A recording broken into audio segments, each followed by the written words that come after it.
Archstone Inc. and One Shot Productions present The Stone Family Heart by Taylor Hart. Read for you by Christopher Ringer.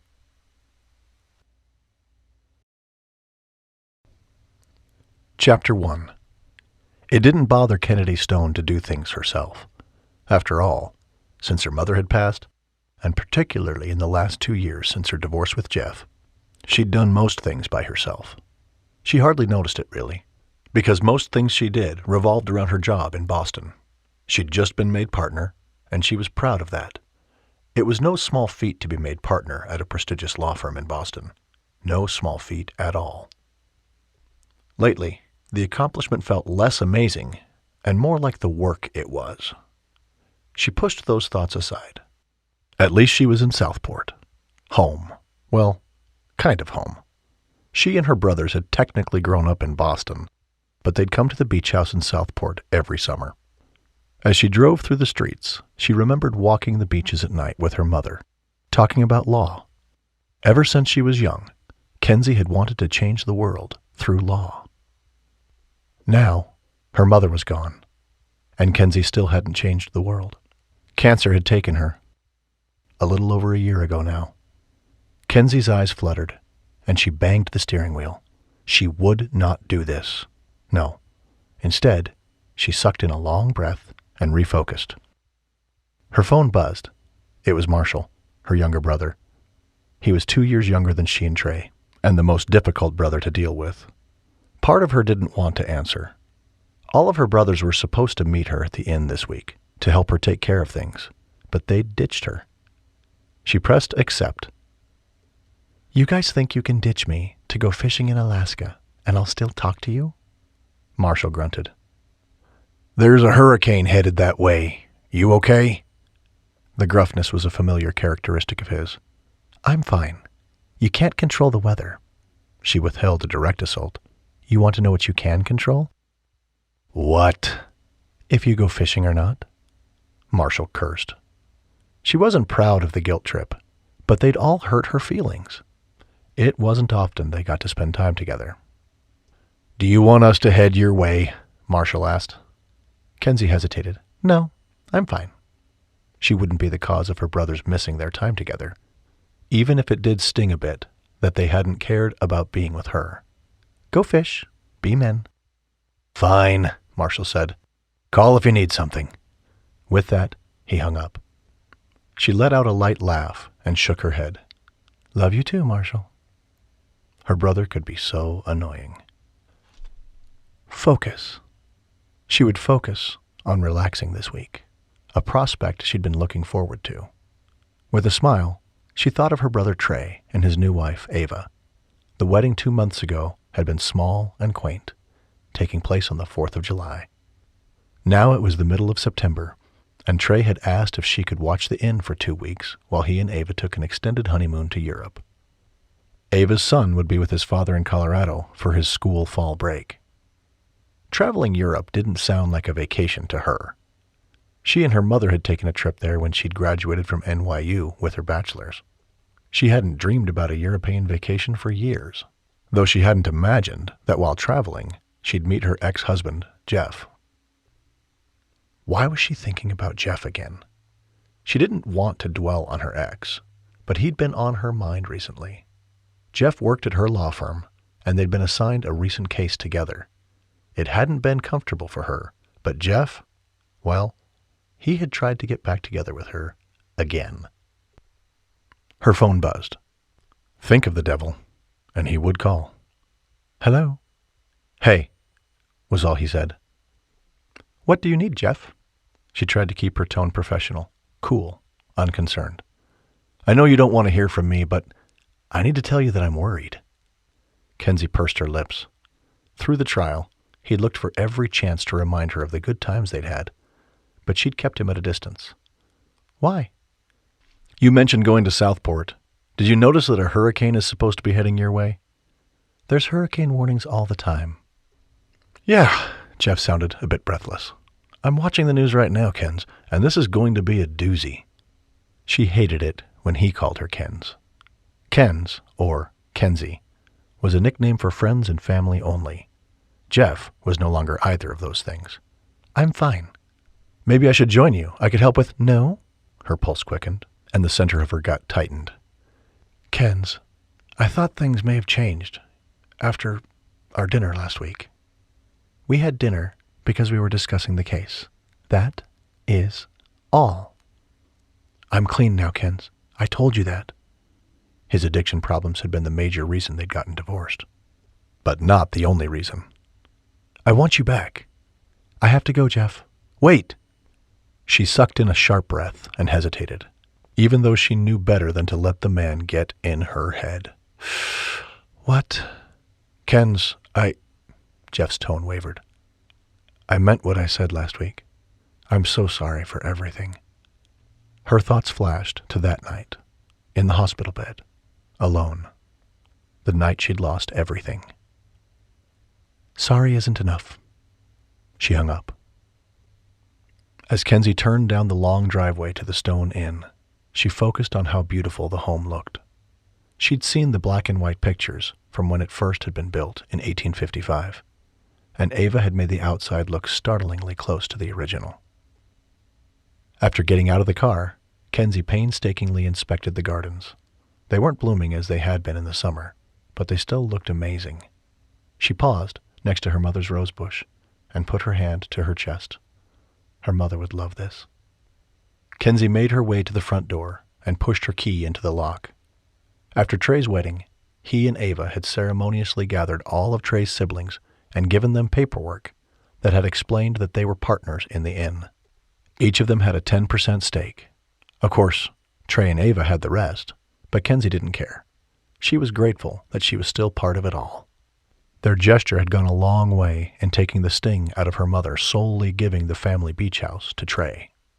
She opened the huge front door, surprised when it moved easily on its hinges. It no longer stuck like it had when she'd been growing up.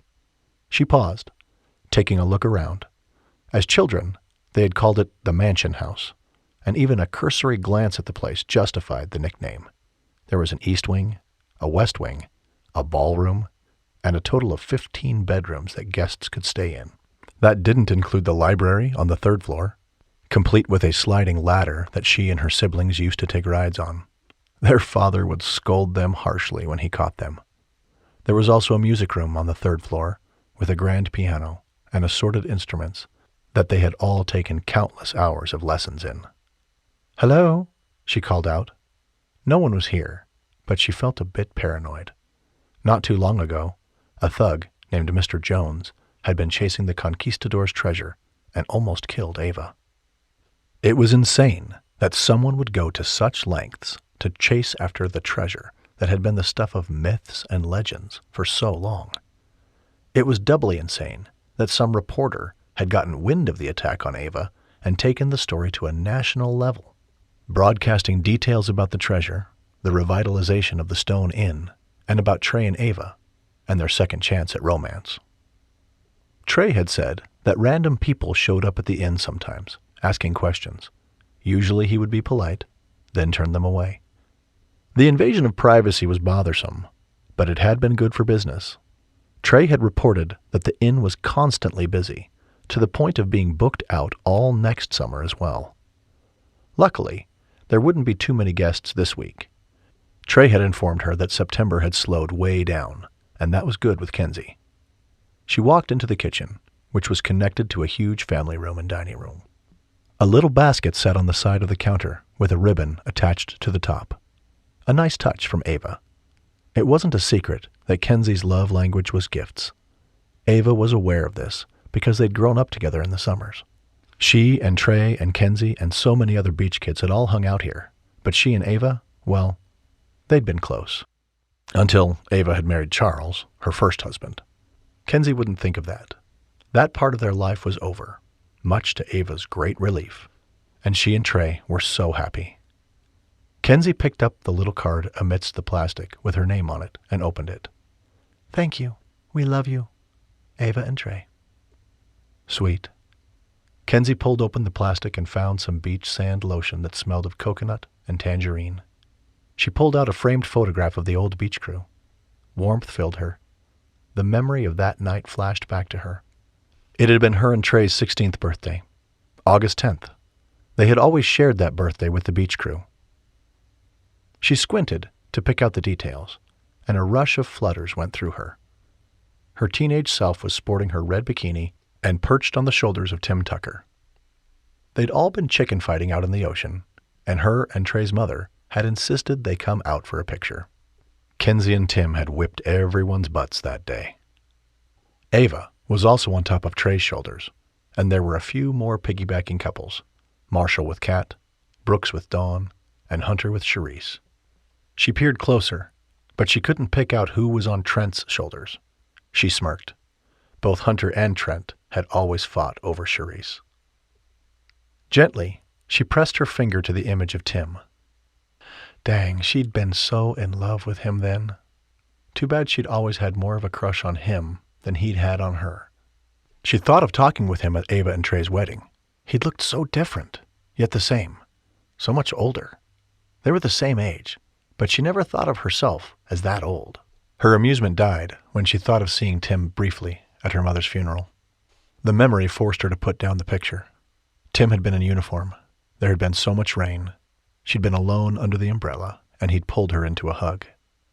At first, she'd been startled by how different he'd looked. He'd grown a mustache. His tow-headed blonde hair had faded to an ash blonde, and it was cut tight to his head. He'd looked grown up. Later, her friend Lucy had filled her in about Tim's wife passing away the year before. It made sense that he'd looked older, after all he'd been through. She put the picture down and popped open the lotion, squeezing a bit onto her palms and rubbing it into her skin. The scent was delicious.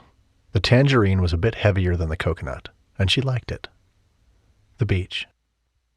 Slowly, she meandered around the house, pausing at the newly installed French doors next to the dining area. There, she stared out at the beach. How long had it been since she'd been out on a beach? Not including Trey and Ava's wedding, which she'd only come out one day for. It had been years. Years. Dang. Tonight she would go for a swim, she told herself. And the resolve had her energy picking up. Yes. She would give the house a cursory glance to make sure everything was in order, and then she would go to the beach. Kensi rushed down the hall and then back to peek into the ballroom. Perfect. She took her bag and climbed the long stairway to the second floor, where she checked all 8 rooms before ending up in her mermaid room. To her surprise, a huge mural was painted on the wall, depicting a mermaid. Between the long, flowing red hair and the facial features, the mermaid had a distinct look that reminded Kensi of herself. Another note rested on her bed. "Yes, it's made after you." She laughed and changed into her swimsuit. Then she saw the box on her dresser and another note. "I thought you'd want these. I found them in the attic. Trey." When she opened the box, she laughed with delight. Inside were stacks of notebooks, the notebooks she used to write her stories in. She had loved writing short beach romances when she was a teenager, and when they'd come to Southport, she'd spend a fair amount of time obsessed with doing just that. She opened one of the notebooks and found a silly story about her brothers, Trent and Hunter, and their little love triangle with Charisse. Ha! It had been a true story. She'd been observing the junior high tryst all summer as the boys worked hard to vie for the girls' attention. She pulled out another notebook. My love story. Her heart raced as she thought of herself and Tim. This was the story she'd never finished. Anger surged as she thought of what he'd said to her when she'd told him she'd gotten into Harvard. Nope, she wouldn't dwell on the past. Wasn't that what her counselor had been telling her not to do? Rehash things she couldn't change? Like Jeff, his addictions, his abuse? She moved to the window. There was still enough sun that she could get a swim in, even with the clouds in the sky. Then she could hop in the pool and have a soak in the hot tub. Boom. She quickly changed, then grabbed a towel and rushed back to the first floor, eager to hit the beach. She kicked off her flip-flops and dropped her towel, and she couldn't help but hurry to the shoreline. She didn't stop to check the temperature. No, she did what her and her brothers had done every summer when they'd first arrived in Southport. She ran as fast as she could, and then she dove into the water, fully immersing herself. The taste of the salt touched her tongue, and she smiled under the water before emerging with laughter. It was the perfect temperature, and she felt younger than she'd felt in years. The sun was setting, and there was a strange hue to the sky, a telltale sign of an approaching storm. Nobody was in sight. Yes, she loved being alone on the beach. She'd always loved it. Feeling silly, she quickly did a backflip in the water, surfaced, then did a front flip. That was another thing she used to do when she would first get to the beach. Just like a mermaid, her mother used to say. The waves were calm, but the sway of the water still gently pushed her back and forth as she stood. Dang, why had she waited this long to come back to Southport? She stayed in the water, staring up at the sky for a long time. She thought about that picture of the old beach gang. She'd nearly forgotten the younger version of herself. She'd forgotten how much that girl laughed and how full of mischief she'd been. And flirtatious. Trey had been constantly telling her to take it down a notch with Tim. Like he could talk, he and Ava had been inseparable. Before she knew it, her cheeks were actually hurting from smiling for so long. It was a sad state of affairs if her face hurt from smiling, and she noticed it. For old time's sake, she did another backflip, and then front flip. She laughed again at her silliness, and then she trudged out of the ocean, wishing for days long past. As she bent to pick up the towel, she heard the voice of someone she really hadn't expected to hear tonight. "Is that you, Kens?" Chapter 2. Tim Tucker, small-town Southport sheriff, had recently become the owner of the dive at the end of the beach. He'd bought it from his uncle. He figured he could restore it, do some kind of number like Trey and Ava had done. Not for the purpose to own an inn, of course. No, just for the purpose of having something on the beach. Something that was his. Something that was home. His Uncle Henry walked through the front door, not bothering to knock. "So you're still working, even though technically you're on vacation?" Henry was the man who'd raised Tim. Tim paused from the finishing touches he was putting on the paint job he'd done in the kitchen. "You know what they say, there's no rest for the wicked." He grinned at the older man. "And the righteous don't need any." His uncle, who was also the town pastor, grinned back and held up a Tupperware. "Aunt Lily thought you might be hungry." Tim put down his paintbrush and reached for the Tupperware, hoping it was what he thought it might be. He ripped off the lid and inhaled the smell of her famous chicken noodle soup. "Dang, it smells so good."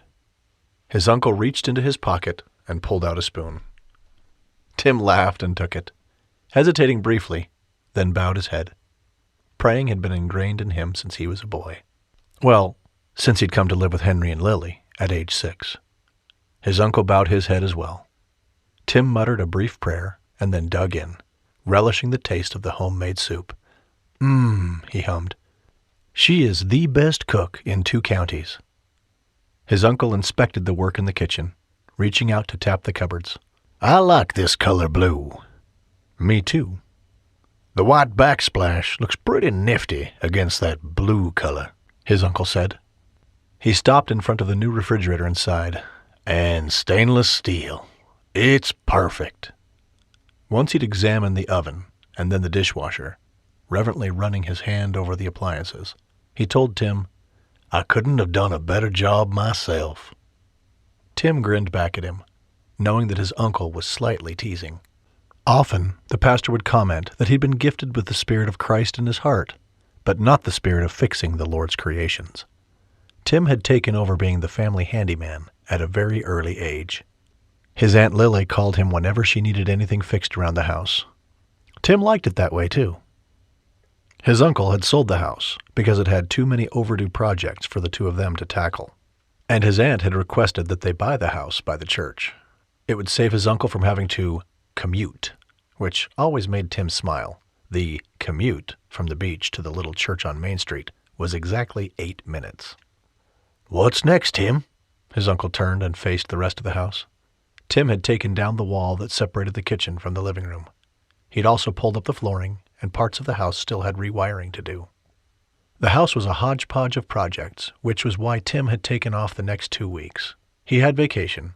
He could use it. "I don't know," Tim said, setting the Tupperware on the counter and feeling satisfied that the kitchen was done. I figure if the kitchen is done, I can live here and do everything else in chunks.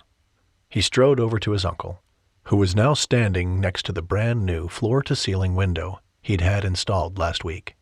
The window faced the ocean, providing a stunning view. I miss the view. I'm not going to lie. After living here for almost 50 years, it's a lot to get used to being in town. The look on his uncle's face made Tim's heart hurt a little. But he knew the money from the house had helped with their retirement. Gingerly, he placed his hand on his uncle's shoulder. You can come any time. You know that. Oh, I plan to. His uncle gave him a coy look. Tim laughed. Oh, I believe it. His uncle was famous for showing up all over town when people really needed him. For a long moment, both of them stared out at the ocean. The sky was darkening, and the waves were a bit restless. His uncle broke the silence. She's coming today, isn't she? Instantly, Tim knew who he was talking about. The girl he'd loved when he was just a young man. It was strange. He still experienced a storm of emotions when he thought about Kensi. That felt wrong to him. There was no use trying to hide anything from his uncle. Yep. Trey said she would be coming tonight to take care of the inn. 2 weeks is a long time to be away from home, his uncle commented. It made Tim smile. He had been a Marine for 12 years before he'd finally come back to Southport. But his uncle and aunt weren't traveling types. For some people. His uncle searched Tim's face. When the pastor cast his gaze on a person, sometimes it didn't feel comfortable. The man could peer into souls. He was something of a legend around these parts. I'm glad you bought the house, he said, eventually. Me too. We worried about you a lot since... Tim turned away, not wanting to have that discussion. It's been 2 years. I'm fine. He picked up the paintbrush and focused on the last bit he had to finish. His uncle didn't say anything for a time, only stared out at the view. After a while, he faced him. I know you're fine, and you've done a good job braving the storm of life. But now, it might be time to leave the storm behind you. The words brought an image to mind, a picture that Tim's aunt had placed in their front living room. The picture made it look like Christ was reaching into the water. He was shimmery at the top to make it look like you were staring up at him from underwater, like the person viewing the picture was the one in the water. That was how he'd felt after Tina died. That was how he'd felt until Trey and Ava had showed back up in Southport a couple of months ago. Thank heavens, they never treated him like he was wounded. He wished he could say that about the rest of the town. He hated the pitying looks on the townspeople's faces, especially right after Tina had passed. Tim met his gaze. I came tonight because I had an impression. Oh, no. You should know that it's time to let go of the past and take hold of the future. Tim couldn't help but love this uncle of his. He had always treated him like a son. He thought of Kensi. No, I think I'm fine, Uncle. Letting go has been hard for you because you loved her, and it's a good thing to love your wife. But it's time to move on. Tim turned away. I have a lot of work to do. The pastor sighed. A moment later, Tim heard the front door open. I expect you'll come to dinner Sunday, since you're not working. Your aunt and I will expect you at 7 sharp. His aunt was a force to be reckoned with. She didn't like when he had to work on the Sabbath. Granted, she knew that a sheriff had to be a sheriff, even on the Lord's Day, but she quite preferred him to be at their place for Sunday dinner. Tim wouldn't lie. He preferred it too. Of course. Tim turned back to him. There's a storm coming. Can't leave Lily too long. His uncle did a mock salute. See you, my boy. See you Sunday. Bring Kensi, too. His uncle's face broke into a smile. It's the kind thing to do, asking a friend to dinner. I doubt Kensi would say she's my friend. The old man didn't give up easily. Then bring her as a date. I don't date. You went to the art gallery thingy with Ava a couple of months ago. He shook his finger at Tim accusingly, as if he'd caught him in a lie. Tim sputtered out a laugh. Only to make Trey jealous, and you know it. Yeah? His uncle shook his head and chuckled. Trey kind of needed a push, didn't he? Tim guessed his uncle's comment wasn't about Trey at all, but rather about Tim needing a push. Don't, Uncle. Don't do that. His uncle only turned away and said, I'm not doing anything. Half an hour later, Tim strolled along the beach, thinking about his uncle's words. It's time to move on. No. How could he say that? Emotion clogged the back of Tim's throat. He thought about Tina and her pale face as he read to her in the hospital after chemo. She'd taken his hand and made him swear he would move on and find happiness again. He'd sworn, but he'd lied. He didn't deserve happiness. He would never marry again. That was that. His pace quickened, fueled by his nervous thoughts. He was antsy because of his uncle's words, antsy about the remodel, and antsy about the storm. And as he made his way to the Stone beach house, strike that, the Stone Family Inn, as Ava often reminded him, the clouds darkened rapidly. The waters were still calm, but there was that eerie feeling that always accompanied a big storm. The news had said the hurricane was set to hit in 2 days, but it looked like all hell could break loose any second. Anticipation rose within him as he thought about seeing Kensi this week. His nerves bit at the edges of his stomach, which was just dog-butt stupid. They'd been over a long time ago. The look on her face from that last day together flashed through his mind. He had protected her. Maybe he'd hurt her, but it had been the only way. After all these years, even the thought of Kensi could make him feel so many things. Things he'd sworn never to feel again. When he'd seen her at Trey and Ava's wedding, she had looked gorgeous. Time had melted away and he'd felt 18 all over again. But he wasn't 18. He was 34. 34 and widowed. He jogged faster as the Stone Inn came into view. It had been fun the past couple of months, having Trey and Ava back at Southport. That was the main reason he'd made the decision to buy his uncle's old house. Being close to Ava and Trey appealed to him. Tim was surprised to spot the figure of a woman walking out of the ocean. He wouldn't have thought he would see such a thing this late at night. He slowed to a walk. They were in that time and space between sunset and moonlight. Ken's. The woman had water dripping off of her, and she looked like a model. Her one-piece black swimming suit made her look amazing. Part of him had been expecting to see lights on in the house, and maybe, a very tentative maybe, he'd thought he might walk to the back door and knock. And, if she happened to be there, they could chat for a bit. This was beyond what he could have imagined. The old attraction roared to life. "Is that you, Kens?" he called. She froze, and her full focus turned to him. He laughed and walked toward her. Maybe he hadn't planned this, but he was definitely going to take advantage of having her attention. "It's Tim," he said, gesturing toward himself. At first, she hesitated. Then she nodded. "Hi." Surprising himself, he opened his arms. When she hesitated, he put his arms down. "Sorry, old habits die hard." "Yeah." She crossed the distance, sticking out her hand. "How are you?" She was acting so formal. It was disheartening.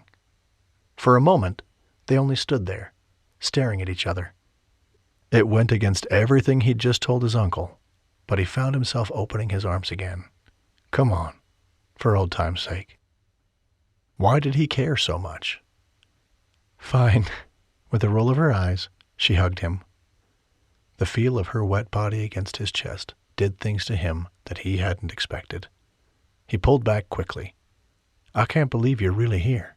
"I'm here, and you're here. Who knew?" Awkward energy descended over them. Was she angry at him? Right. Seems crazy after all these years, doesn't it? Kind of. But then again, not at all. He couldn't read this Kensi, the attorney who knew how to keep her emotions hidden, but he sensed a whole lot of something coming off of her. It's like we're young all over again, and your family just got to the beach for the summer. Not really. Dang, tough crowd. He tried again. Do you remember how we would race when we saw each other? It took a moment for her to respond.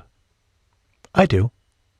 Again, awkward silence threatened to settle. And I think I always beat you, she said, the corner of her lip turning up. There it was, the fire he'd always loved about her. Think you could beat me now? She lifted and lowered one shoulder. Her gaze swept up and down him, and he was grateful he'd showered before coming. I don't know. If he pressed a race with her, would she think he was being an idiot? She crossed her arms. I guess Trey told you I'd be here the next couple of weeks. Yep. You're out here late. Have you been at your aunt and uncle's? He let out a light laugh. Actually, I bought the place. Really? Really. She slicked back her hair. I didn't realize you lived on the beach. The woman was sexy. He turned to face the ocean before his thoughts could spiral in that direction. Just recently. I'm remodeling it. Wow. Where are your uncle and aunt living? Aunt Lily wanted to cut down on the pastor's commute time, so they bought the old Parkman place next to the church, he said, making air quotes around the word commute. Your aunt is a sweetie, Kensi said, her lips turning up into a smile. How is she? Good, he nodded. She was more beautiful than he remembered. How had time actually made her more attractive? You always were handy. I bet you're doing a good job on the remodel. It felt good to hear her say that. He gestured back behind him. It was really run down, but when Uncle Henry offered to sell it to the family first, he shrugged. I always wanted to live on the beach. Her grin widened. Yes, you did. And I wanted to live in the city. The moment turned intense. Yes, you did. With my people. She copied part of the last real conversation they'd ever had. Tim faltered. That stung. He didn't know what to say. You didn't belong in my world back then. He had been about to enlist in the Marines. She crossed her arms. You know, that was never your choice to make. Dang, this had just turned serious. I did the right thing for you. Again, not your choice. They were in a standoff. He let out a soft laugh. Geez, sorry, Kens. I am sorry if I hurt you. She cursed and turned away from him. It's fine. I really am sorry. I thought I was letting you fly and spread your wings if I broke things off between us. For a moment she hesitated. Fly? Yeah, he said, gesturing to the sky. Harvard is kinda up in the sky for most people. I didn't want to ruin that. She glared at him, then turned away. My counselor has been telling me I need to let people know when they are hurting me. And I'm not going to lie. You hurt me, Tim. But that was a long time ago. Over the years, he'd thought about that day so many times. He'd imagined how different things might have been. But if he'd learned anything from being a Marine, it was that looking back never helped a person. The fact she'd mentioned she was seeing a counselor gave him some insight and compassion. I am sorry. Her eyes narrowed. Well, then I guess I forgive you. It was stupid, but it did make him feel better. Thank you. Again, more awkward silence. She turned to the water. Guess we both got what we wanted. You live on the beach. I live in the city. It was strange, but it felt like the truth was the exact opposite of what she was saying. Another trait of a good attorney, he supposed. I guess we did. She turned back to him. I am happy for you. A house on the beach will be perfect. He paused. unsure whether to trust her words. Yeah. She began walking back toward the inn. Would you believe I actually spent time remodeling my last home before selling it? There's definitely a learning curve. The tension between them melted. Tim followed her. He couldn't help but want to ask more questions. But he held back, not wanting her to think he was interrogating her. That's cool. Had she remodeled with Jeff? He flashed to a memory of meeting Jeff one time when she'd brought him to Southport to visit her mother. He'd run into them at Antonio's when he'd been out to dinner with his wife, Tina. The memory made him wince. He didn't want to think about any of that. Are you okay? Kensi asked. The woman had always been perceptive. I'm good. They were both quiet for a moment. Kensi had always been able to pick up on his feelings when they were young. She was definitely an empath, as his wife would have said. His wife had been into all of that mumbo-jumbo. Tim?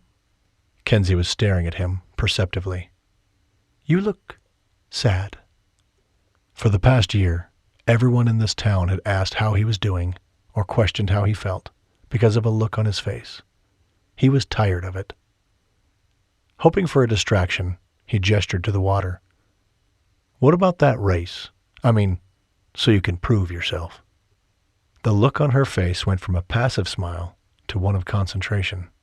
You really think you could beat me? It made him smile. A little competition still got Kensi's attention. Sweetheart, I was a Marine. I will beat you. But there's only one way to find out.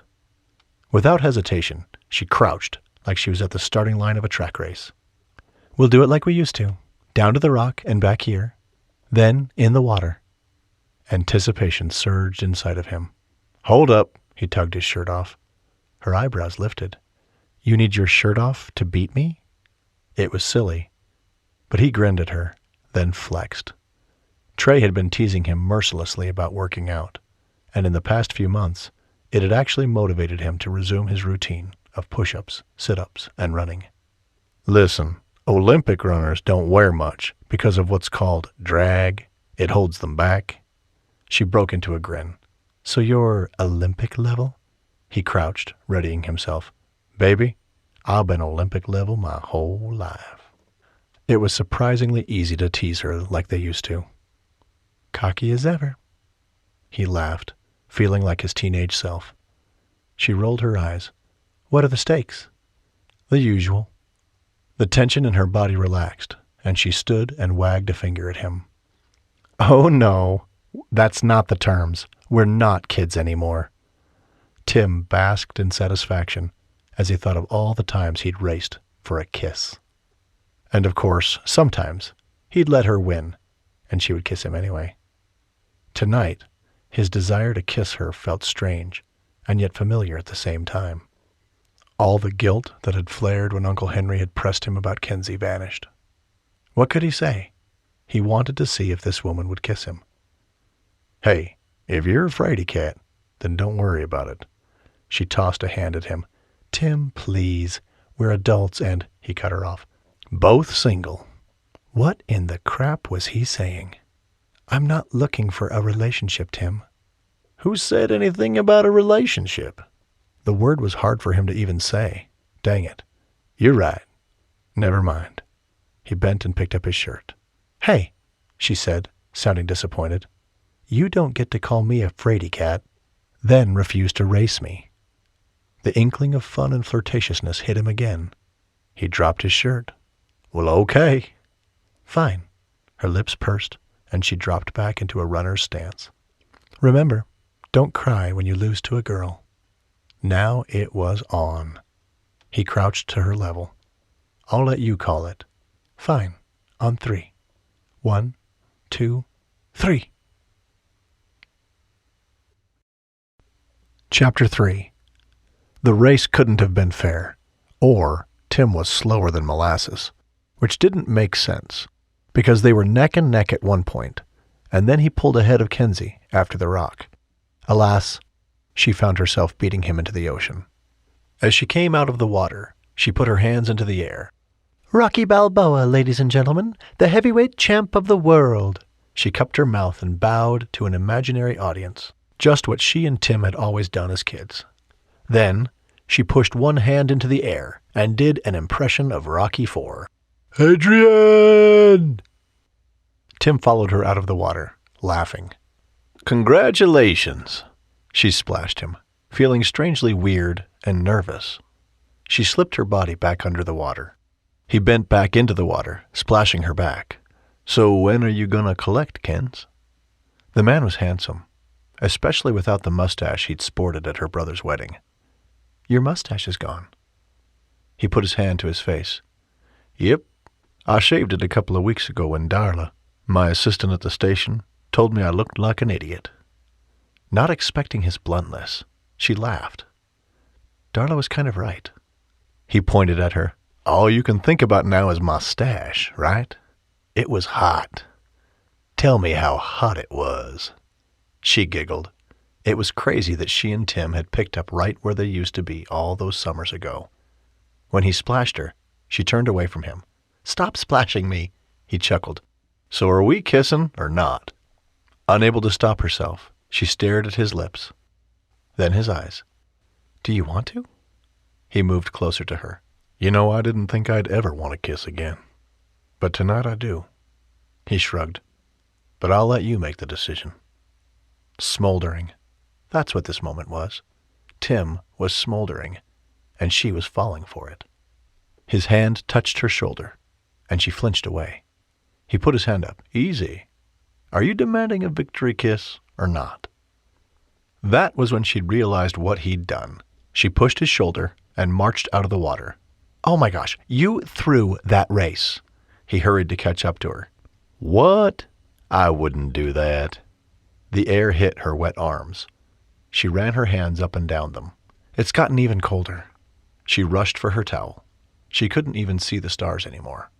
The only light came from the pool house next to the inn. Tim scooped up his shirt in his hands. I didn't throw the race. Yeah, you did. It was plain as day.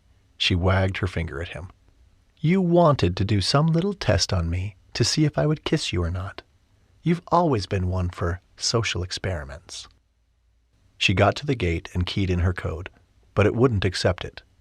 She stabbed at the keypad again, but it didn't work. Let me.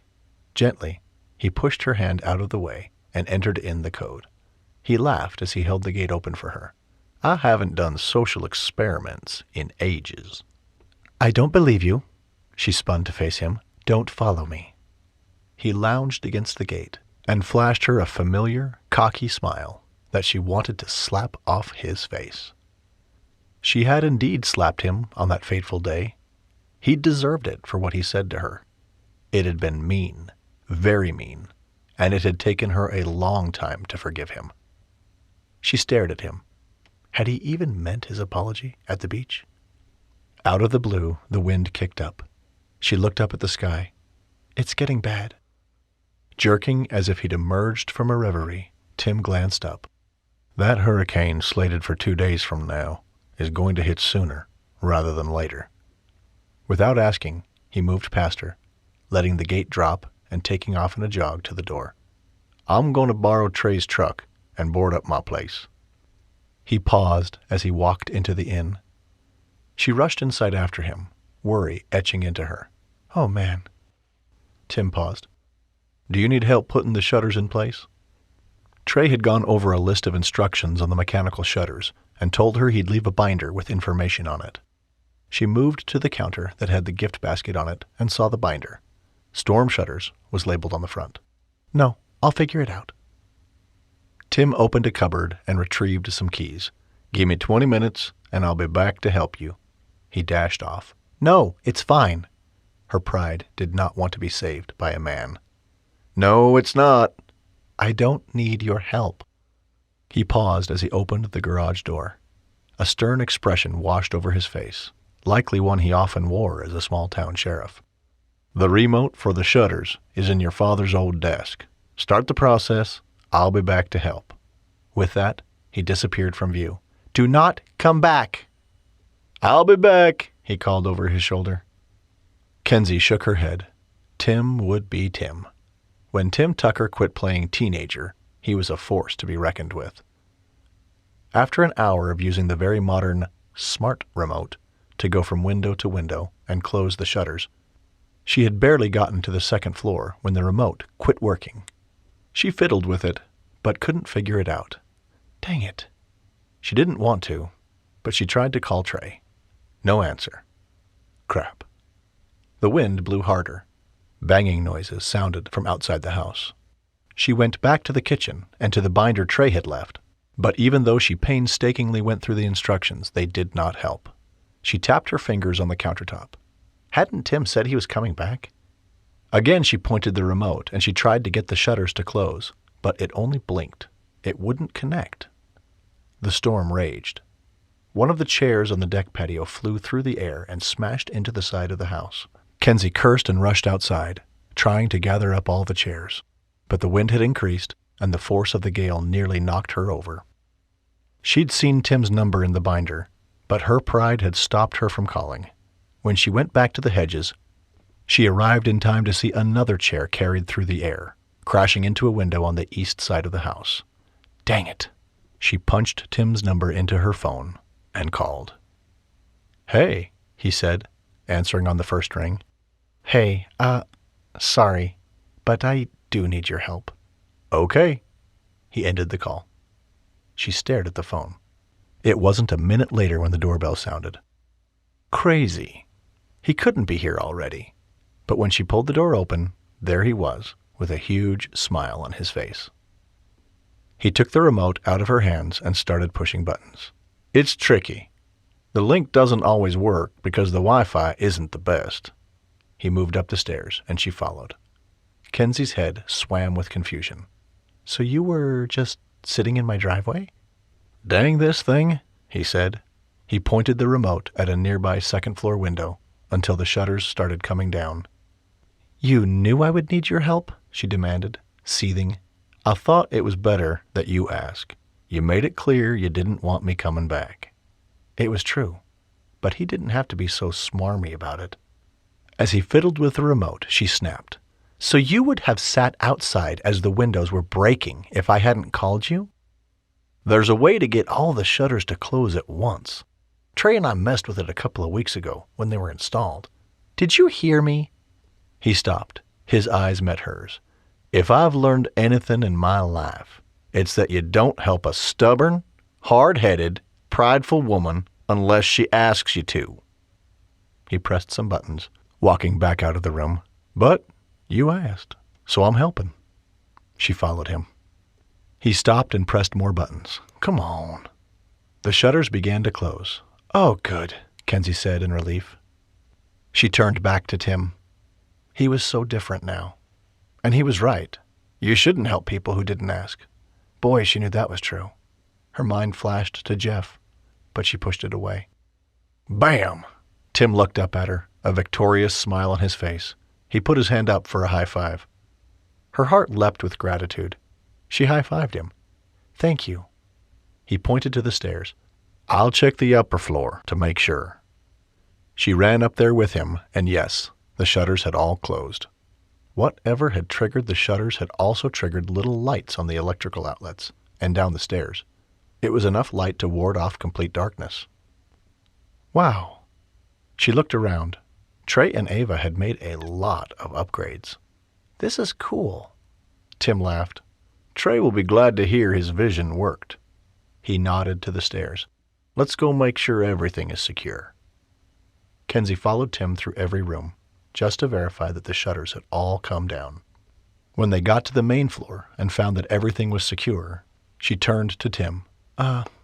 Sorry about before." "No problem." He winked at her. "I did tell Trey I would keep an eye on you." "Well, thank you." A loud bang sounded outside. "Your chairs." Tim put the remote into her hand and bolted out of the room. "I'll get 'em." She placed the remote on the counter with the binder and went to help him. It didn't take long to put the chairs away. Kensi would never admit it, but she was grateful Tim had been there to help. She never would have been able to get everything done in time without him. One of the nearby umbrellas ripped loose. The wind picked it up and threw it into another window. Glass shattered. Kensi jolted, but the shutters were already in place. Thank goodness. Tim sucked in a breath and put a casual arm around her shoulder. It's fine. We'll fix it another day. They walked through the French doors that led back to the kitchen. Kensi tried not to let trepidation creep inside of her. Tim took the remote and closed those shutters. Do you think we need to go down to the cellar? I don't know. He moved to the television on the far wall and turned it on. The news popped up. A stern weather reporter spoke rapidly. We are anticipating a Cat 3. We're asking all Southport residents to stay at home for now. I repeat. Sirens sounded in the distance. Kensi wrapped her arms around herself. She felt like a little girl all over again. You're shivering. Tim grabbed a throw blanket off the couch and put it around her shoulders. Thank you, but I'm fine. Kensi didn't like being vulnerable. When you were vulnerable, you got hurt. Tim searched her face. You okay, Kens? Fine, she said, but she knew he could tell she was scared. Please don't leave. I'm not. He pointed to the couch. Let's sit for a second and watch. They seated themselves and he turned up the volume. According to the news, they were in for a good day or two of hurricane winds. Kensi curled up in the blanket, putting her knees beneath her. She felt like she would close in on herself. The same way she'd felt when she'd served Jeff the papers 2 years ago. He'd been glassy-eyed and drunk, as he'd told her she would never be rid of him. Tim didn't seem to be paying attention to anything except the weather. It was stupid, but she thought about how he'd looked with his shirt off. Butterflies swarmed in the center of her gut. He was handsome and cut. She thought of all the things Ava and Trey had told her about Tim over the past couple months. How devastated he'd been after his wife had passed. According to Ava, they had wanted kids, but they'd had problems getting pregnant. According to Lucy, Tim was the bachelor of the county. Kensi smiled. She was excited to see Lucy this week. Tim leaned back with the remote still in hand, his eyes glued to the news. You okay, Kens? They were close enough that she could feel the tension leave his body. I am, and I really do appreciate all your help. He glanced at her. Southport never disappoints, does it? The idea that the inn was broken suddenly struck her. She shot to her feet. Trey's gonna kill me. Tim gently grabbed her hand, startling her. Just sit. Trey can't control natural disasters. Kensi met his gaze. It didn't feel like they were talking about the storm. She sat down again and pulled her hand back. So you're really not going to collect on that kiss, then? The corner of Tim's lips quirked up. From beating me earlier in the race? She looked at his lips, and her heart fluttered. You're just teasing. He shrugged. They were in such a strange spot. They were old friends, but there was so much they didn't know about each other. Fishing for something to say, Kensi offered, I was so sorry to hear about your wife. The openness on his face went blank. He clearly didn't want to talk about it. Yeah. He leaned forward with his elbows on his knees and a distant look on his face. His jovial attitude had fled, and she knew there wouldn't even be a decision to make about kissing again. He stood. I should probably go. She didn't want him to go. The man had braved a hurricane to help her, then waited outside the inn for her to ask. Are you hungry? I could get you something to eat. He hesitated, like he was weighing the decision whether to go or stay. The wind whipped outside, and something else pounded against the house. She jerked. It seemed like the house could be destroyed at any second. It's okay. He stared at the side area where the noise had come from.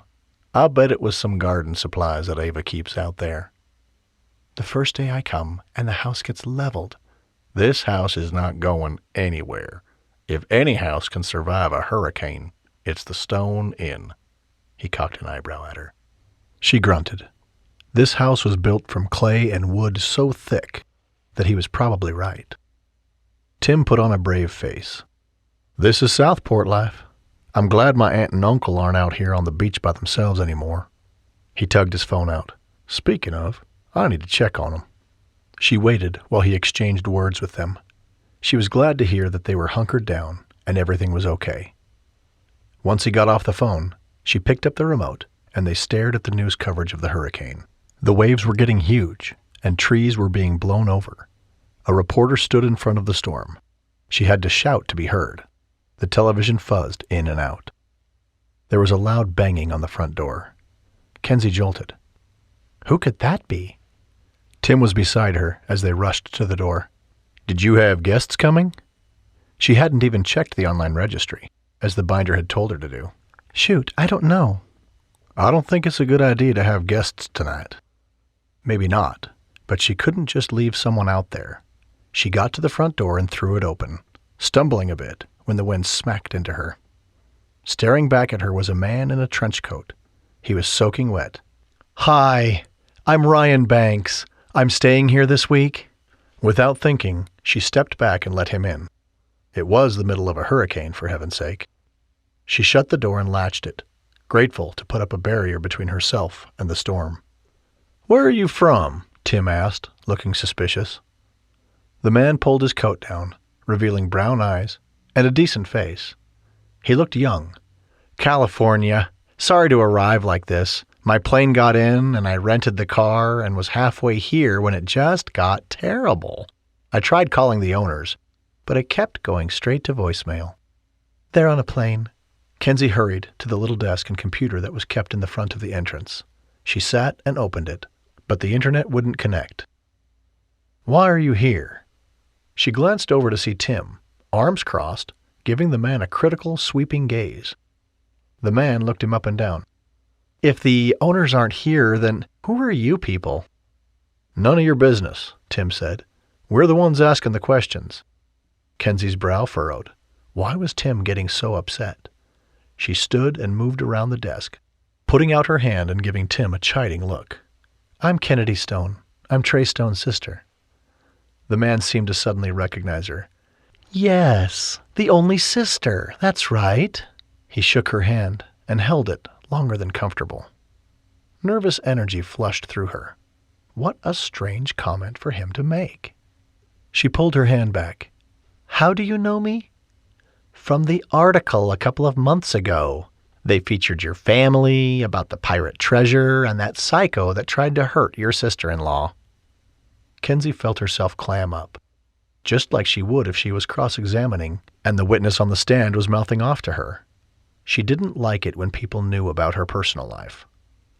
What's wrong? Mr. Banks asked. She clenched her jaw. Let's just say that the reporter who put out that article is facing a serious libel lawsuit. Mr. Banks lifted his eyebrows and evaluated her. I heard about the lawsuit. How? She'd seen pictures of the reporter, and this was not him.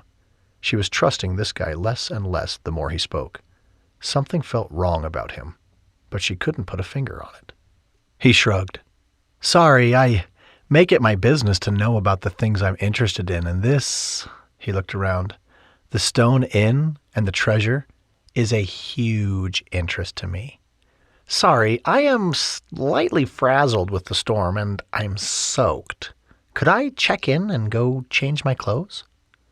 You need to leave, Tim said, moving in front of her and acting like, well, the sheriff he was, she supposed. Mr. Banks eyed him coolly. I have arrangements with Trey Stone to stay here. In fact, I prepaid. A good price, I might add. Why hadn't Trey told her about a treasure hunter, especially one like Mr. Banks? I don't care. You need to go, Tim insisted. Mr. Banks stood to his full height, pushing out his chest too. And he wasn't a small man. He was shorter than Tim, but he looked like he would fight if he had to, which was stupid. If Kensi could recognize anything, it was a fight brewing. Her mind spun. Tim, it's fine. The man has a booked room, and there's a storm. She turned to Mr. Banks. You can stay. No, Tim shook his head. He acted as if he was in charge, and she really didn't like that he was overruling her. There's a hurricane out there. She gestured to the door, then spoke to Mr. Banks. You can stay one night. With all the damage, I don't think we'll be up for guests. My contract says I would be here for 1 week. Contracts. Yes. Her language. Well then, I guess we'll have a look at this contract, and I'll let you know what it says we'll do if we break it. She tried to remember what it said, but she'd done a bunch of contracts for Trey and Ava initially. They were simple ones, but she couldn't remember the specifics. The man frowned. Fine, where do you want me? You can call me Ryan, by the way. He looked at Tim. Ah, you're the local sheriff. Tim Tucker, isn't it? You used to have a mustache. The look Tim gave him suggested that he would rip this guy's head off. I don't like treasure hunters in my town. Mr. Banks reached out and patted Tim on the shoulder. We'll become acquainted, Mr. Tucker. My men will need some direction in combing those hills and caves. I expect you might be willing to provide that for us. Tim shrugged him off. Get your hand off me. Oh dear, this wasn't good. Kensi's lawyer instincts took over. How many attorneys could Mr. Banks hire if Tim really did try to rough him up? He looked about 2 seconds away from making a move if Mr. Banks didn't get away from him. Let's have you go to the second floor.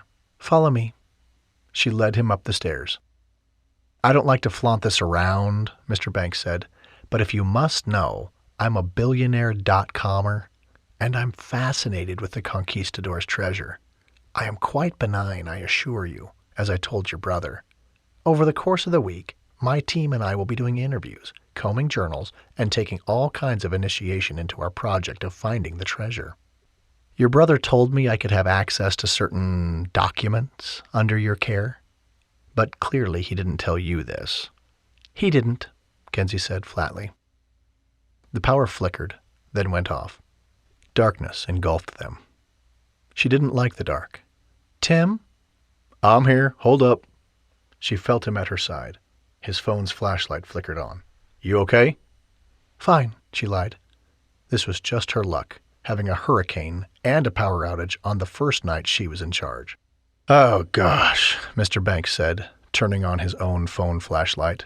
This will not do. Tim squeezed her shoulder. Hold tight. I know Trey installed generators. Give it a sec.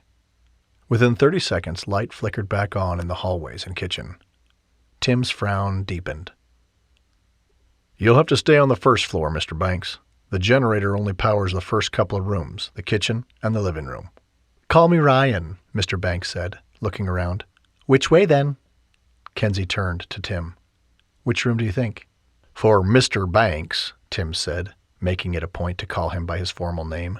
The one down by the laundry room. Tim grabbed her hand and tugged her with him down the stairs. Let's show him together. They all walked down the hallway and got to the living room. It was actually comforting to have Tim's hand in hers, but she didn't have time to analyze that. Hold up, Kensi. Come here for a sec. He moved to the office. Mr. Banks, I need a word with Kensi. Please stay right here. Don't wander, please. What am I, a cow that needs to be herded? Kensi paused, glaring at the man. If the man was here to treasure hunt, she wouldn't put it past him to wander. Tim was making the right call in asking him to stay put. We'll be right back, she said to him, as if she were threatening to put him in jail. Sure, but... They moved back. Tim faced the kitchen, clearly not wanting to talk where Ryan could hear. I just got a text from Lucy. Something about Tatum's cat. I need to go help them. Now? He nodded. Look, I'll stay in the room next to your father's office. I don't trust that man, but I do trust you. I have to go. He turned to the door, then looked at his phone. I'll be bringing them back with me, if that's okay with you. You might prep other rooms.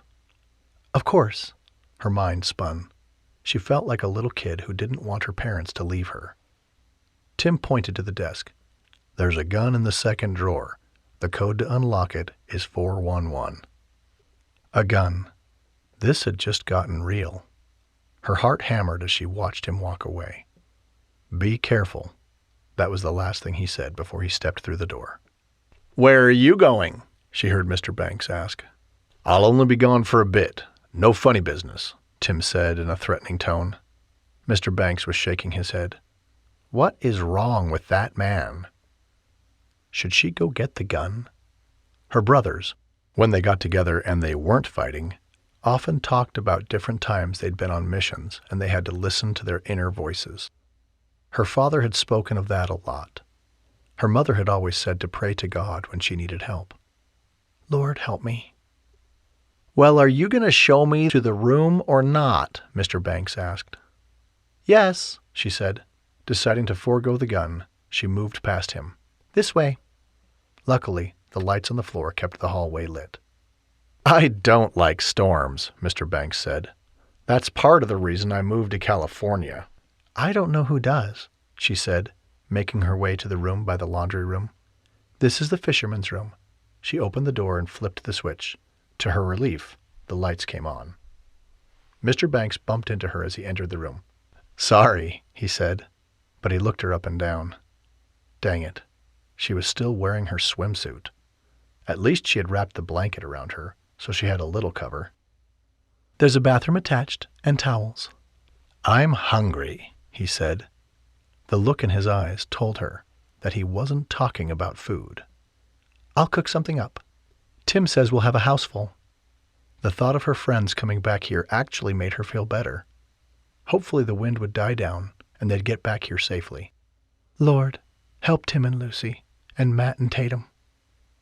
Mr. Banks dropped his bag and moved close. Too close. But they're not here right now. He reached out and put a hand on her bottom. Kensi didn't even think about it. On a reflex, her knee flew up and hit the guy hard in the groin. Ugh! He backed up, reaching for his crotch. Why did you do that? Now she wasn't afraid. She was pissed. You'd best stay in your room tonight, Mr. Banks, or you'll find yourself with a gun pointed at your head. She yanked the door closed. This was not the break from city life that she'd had in mind at all.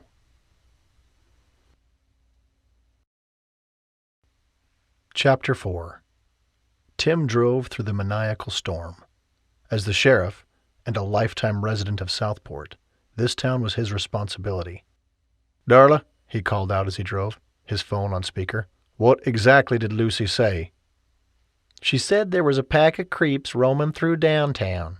I put Bernie on it, but he's been hijacked by an accident on Old South Main. I would have called Phil, but Sharon's in labor. Tim laughed as he thought of his young deputy, Phil, and his wife, Sharon. All Phil could talk about was the little boy they were having, and how he wanted to teach the kid to be the best baseball player. All right. He relegated himself to the fact he was acting sheriff, even though it gnawed at his gut that Kensi was back at the inn with some billionaire by herself. Not that he didn't think she could take care of herself. He knew dang well that all Stones could take care of themselves, not just because their father had been a Navy SEAL and drilled into each of them self-defense from a young age, not to mention a knowledge of weapons that bordered on eccentric. No, it was the way she'd glared at the man. She would be fine. His phone buzzed. It was Lucy's number. Hello? Where the heck are you? I called Darla because you weren't here yet, but she said you were coming. He let out an exasperated laugh. Whenever Lucy snapped her fingers, she expected the whole town to fall down after her. The Queen is called. Almost there. What's going on? There's the guys. I've called Mavitt. The connection went fuzzy. Tim couldn't understand her. Almost there, Luce. He pressed end and gripped the steering wheel when his truck tires slid on the wet road, nearly sending his truck into the ditch. He got to Lucy's gallery and boutique and pulled off to the side. Her shop had state-of-the-art shutters covering the windows. It looked like she was prepping for World War III. He pushed his truck door open against the torrential wind and climbed out. The gale yanked it closed behind him. The streetlights were still on. That was a good sign. This part of town still had power. The waters were even more restless now than they'd been before, and he thought of all the hurricanes he'd lived through. This was worse than Hurricane Isaias. Tim? He whipped around, unsure where the voice was coming from. Here! He looked over at the street. The wind pummeled his eyes. Lucy stood beneath a tree with Matt next to her. Matt was holding his daughter, Tatum. Tim rushed toward them. Lucy pointed up. My cat, Aphrodite. A cat? He was here for a cat? Lucy was already scrambling halfway up the tree. Matt looked at him apologetically. I've been trying to get her to leave, but she won't leave the cat. Without preamble, Tim grabbed one of the branches and used his legs to hoist himself up. Carefully, he grabbed the huge black cat and dropped her into Matt's arms. He dropped back down and gestured for them to follow him. We're all going to hunker down at the Stone Inn. Get in my truck. They didn't protest. Everyone fought their way to Tim's truck and crammed in. It wasn't the time to worry about seatbelts, but he had to insist. Buckle up as well as you can. The storm was hitting hard, and he turned on the radio. Tornadoes have formed in Brunswick County, the reporter was saying. Crap, Tim muttered. The tornadoes were often more dangerous than the actual hurricane. Can you go faster? Lucy asked. Tim stepped on the gas. There wasn't a soul on the road, which was a small blessing. He picked up his radio and contacted his deputy. Darla, you there? Here. I've got Lucy and Matt and Tatum. We're headed to the Stone Inn. How are things at the station? Bill and I are holed up in the basement, so we're fine. I just heard from Phil. They've had a baby. She sounded thrilled. Tim took a corner hard, but couldn't help but smile. That's good. Keep me up to date. Sorry it's your vacation and all. It's all good. He put his radio down as they arrived at the inn. Go in through the garage. Matt was already on it, typing in the code. They'd all helped rebuild the inn, so it wasn't surprising that Matt knew the code. The door to the garage was open before they got in, and soon Kensi was hugging Lucy, then Matt, then Tatum. Tim walked in, taking care to shut the garage door and the man door behind him. Everything was shuttered up, leaving it dark, except the lights in the living room. He noted that Kensi had showered and changed into jeans and a t-shirt. Mr. Banks was sitting on the couch, watching the television with the volume low. He looked freshly showered too, and he was holding a glass of wine. Tim didn't like the guy. There was something too polished about the way he spoke and the casual way he acted like he already knew them. Their eyes met, and Mr. Banks looked back to the television. Surly. It was a weird look for a .comer. More like a criminal kind of look. Tim turned away, not acknowledging the man. He didn't like new people. That was part of the reason he left town and joined the Marines in the first place. He had hoped some worldly experience would cure him of that, but oddly enough, he found himself not liking new people more and more. It wasn't a great quality, but at times like these, he had to trust his intuition. Right now, his intuition screamed that the guy was a thug. Lucy and Kensi were talking at the speed of light, the way women did when they were excited and scared and their adrenaline was hyped up. Tatum stuck to her father's side, and Matt spoke animatedly to the women as well. Tim caught a snippet of conversation. Lucy was telling Kensi about her cat, which she was holding like a baby. Tim rolled his eyes as he moved to Kensi's side. Pathetic. Did she tell you that she risked all our lives for that stinking cat? He doubted he would forgive Lucy for that anytime soon. Lucy pulled in a huge breath. Tim, I swear, you have a bad attitude, and it's been noticeable in this town. It was their usual sparring fare. She just got through telling me how you didn't even flinch, Kensi said. She seemed enthusiastic about the story. You just hoisted yourself up there, got the cat, dropped the cat, and you were off. Matt laughed, looking flustered. I'm not as nimble as you, and... He trailed off, staring at Lucy. The man was completely whipped. You shouldn't have allowed them to stay there like that for a cat, Tim told Matt. Sheepish, Matt looked at the floor. I tried to talk her into leaving, but Tatum wouldn't let it go either. Tatum moved from her father's side to Lucy's, petting the cat. We love Aphrodite, and that storm would have killed her. She shot Tim an accusing look. The timer went off on the oven. I have pizza. Kensi rushed into the kitchen. Apparently, she'd taken it upon herself to cook some frozen pizzas. Tim appreciated that. He was starving. I'll help you. Lucy gently gave the cat to Tatum and moved into the kitchen. Matt turned to Tim. I'm really sorry, man. I tried to get them to go, but the more I pushed, the more stubborn she got. Tim knew it. He'd dealt with Lucy his whole life. I remember trying to color with her and share crayons in 2nd grade, and she was just the same. Gingerly, he reached out and patted Aphrodite's head. The cat purred like an engine. Tatum grinned. She likes you, Uncle Tim. It warmed his heart to hear the child call him Uncle Tim. It wasn't a title he'd imagined he'd have. He bent and lightly tugged on her ponytail. Well, his tone was easier now, she may like me, and I like her. But, he touched Tatum's nose, I like you more. So if it's between your life and Aphrodite's life, I choose you. The little girl giggled, wrapping one arm around him. Lucy said you'd be ticked, but that you'd come save all of us. Warmth blossomed through his chest, easing his anger at the situation. He grinned at the little girl. She'd had a hard year with the divorce of her parents. She was a good girl, and Matt was an amazing father.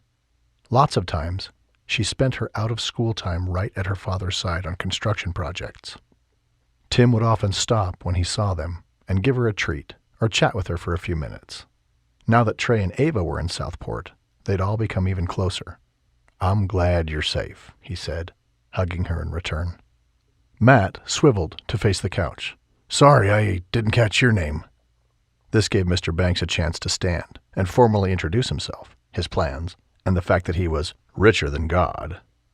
Matt laughed awkwardly, a clear sign that Mr. Banks had turned Matt off, too. Well, I guess I'm glad you're safe. Let's eat, Kensi said, waving them all over and giving Tim a look. He wasn't familiar with that look, but he knew something was wrong. They all sat at the table next to the kitchen. It seated 8 people, but it felt cozy compared to the outdoor table they usually used when they came over. As they sat, Matt introduced Lucy and Tatum to Mr. Banks. Mr. Banks surprised him by engaging with Lucy about Aphrodite. She's a beautiful Persian cat, I see. He rubbed her head. I don't know what Persian is, Tatum said. Mr. Banks went on to recount the history of bloodshed that led to Persia, which wasn't called Persia any longer. Kensi listened to Mr. Banks, but Tim noticed she wasn't touching her food, only glaring at Mr. Banks. When there was a slight break, she cleared her throat. Mr. Banks, we're going to pray. Hold on a sec. Oh. He looked startled. All right. The rest of them bowed their heads. Kensi put her hands out, and everyone joined hands. Warmth buzzed through Tim. This had always been the way at the Stone Inn. Dear Lord, Kensi whispered, we thank you for the warmth and safety of this home. We thank thee for this food and ask that you would bless it. We would beseech of you to bless all those around us to be safe. And if we can help us be aware and know how to help, Lord. Her voice cracked. We thank you for good friends and family and for all we have. In Jesus' name, amen. Amen, the rest of them chorused, except Mr. Banks, who seemed curious about it all. That was interesting. Everyone reached for pizza, though that wasn't the only thing on the table. Kensi had prepared a salad and cut some strawberries in a bowl. The Stones had always been good hosts. He thought about how she'd looked at her mother's funeral. So fragile. So what do you all know of the conquistador's gold? Mr. Banks asked, tapping at the corners of his mouth with a napkin after his bite. They all seemed to share equal annoyance at the question. Finally, Kensi said, Well, it seems you know most of what we know, Mr. Banks. From what you've said, you might know even more. Of course, we each took turns searching for it, Matt piped up, grinning at Tim. Tim knew exactly the time he was speaking of, when they'd gotten lost in the caves at Pirate's Cove. Yes, we did. Kensi grinned at him sheepishly. Tim held her gaze and couldn't stop himself from grinning back. That's when we almost died, Lucy said, letting out a chuckle and placing a hand over Kensi's. Matt laughed too. It was the craziest thing. That cliff literally appeared out of nowhere. That got the rest of them busting a gut. Mr. Banks seemed perplexed. What are you talking about, if you don't mind my asking? There was something about the way he acted, entitled to their personal story, that grated on Tim's nerves. It's in the journals, Kensi told him dismissively. Mama put all of our shenanigans in the journals. She glared at Mr. Banks. If we let you read them. Mr. Banks's face turned sour. Tim wondered at her tone. Clearly she didn't like the man, but there was something else at play. Matt shook his head, then wiped his mouth. All I remember is the way Trey scaled that cliff to get you. Tim couldn't hold back from laughing at Matt's face. Hey, you were legit scared that you would fall too. I would have, Matt protested, pointing at Tim, because you would have let my hand go if Trey hadn't gotten to us. Another round of laughter ripped around the table. Daddy, were you going to die? Matt's daughter took Matt's hand. She was still holding Aphrodite. Tim didn't want to complain that she had a cat at the table, but come on. Kensi picked up her glass and took a long drink, then turned to Tatum. Your father was very brave that day. Tim smirked. As much as he didn't want to give the story away, he had to needle Matt.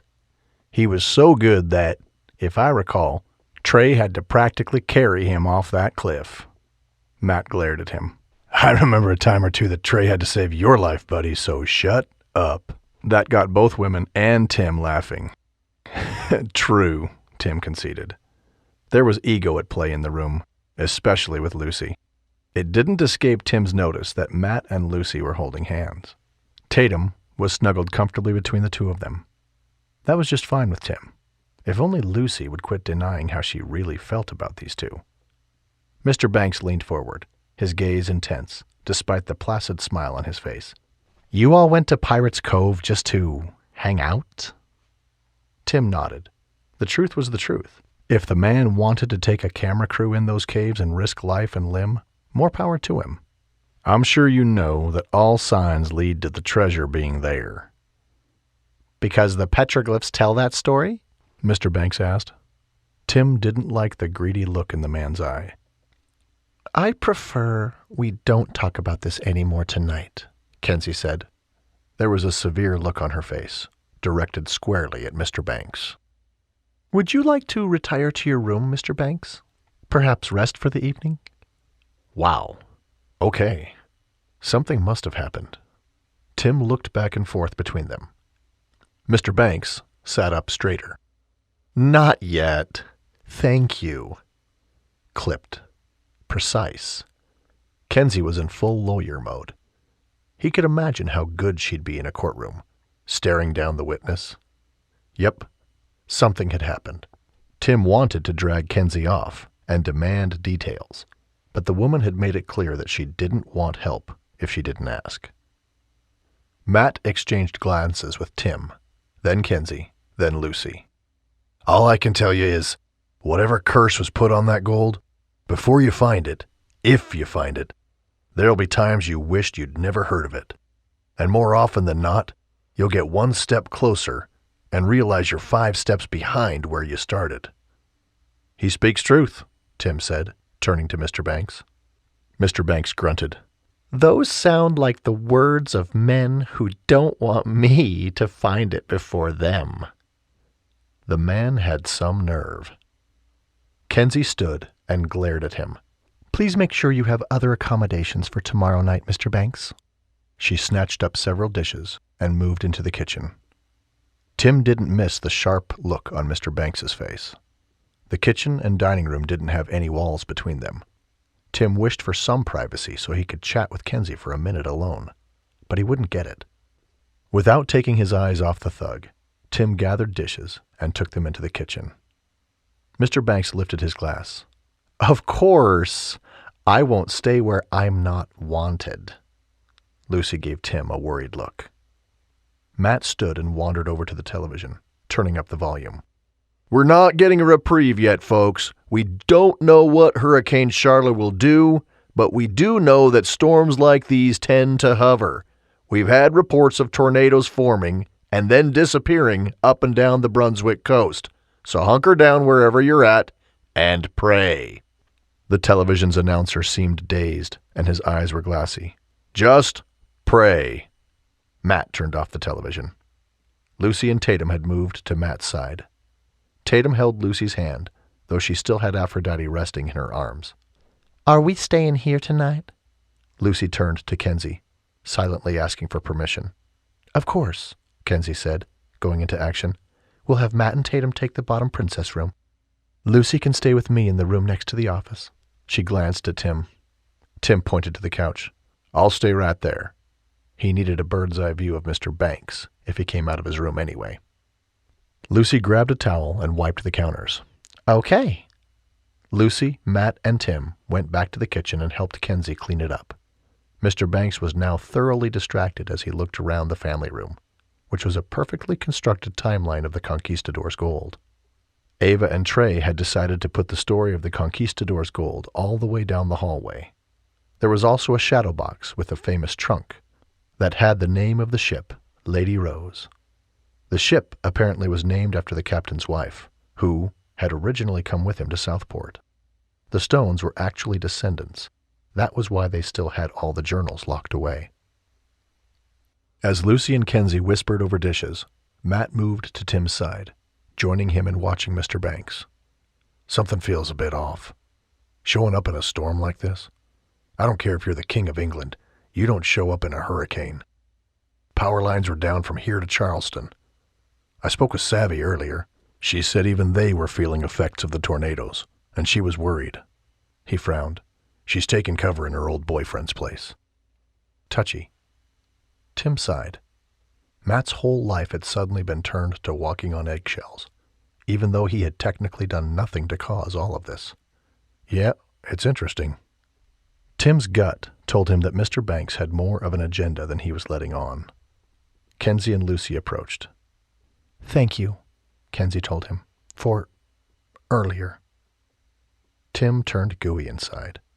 He shouldn't be surprised at how quickly Kensi could have an effect on him. No problem. I don't really like having to be taken care of. She scrunched up her face. But the man did make a pass at me after you left. What? All of Tim's attention lasered in on Kensi. He did what? Matt's hand curled into a fist. Kensi put a hand up. It's fine. He put his hand on my butt. She smiled and shook her head when Tim began to fume.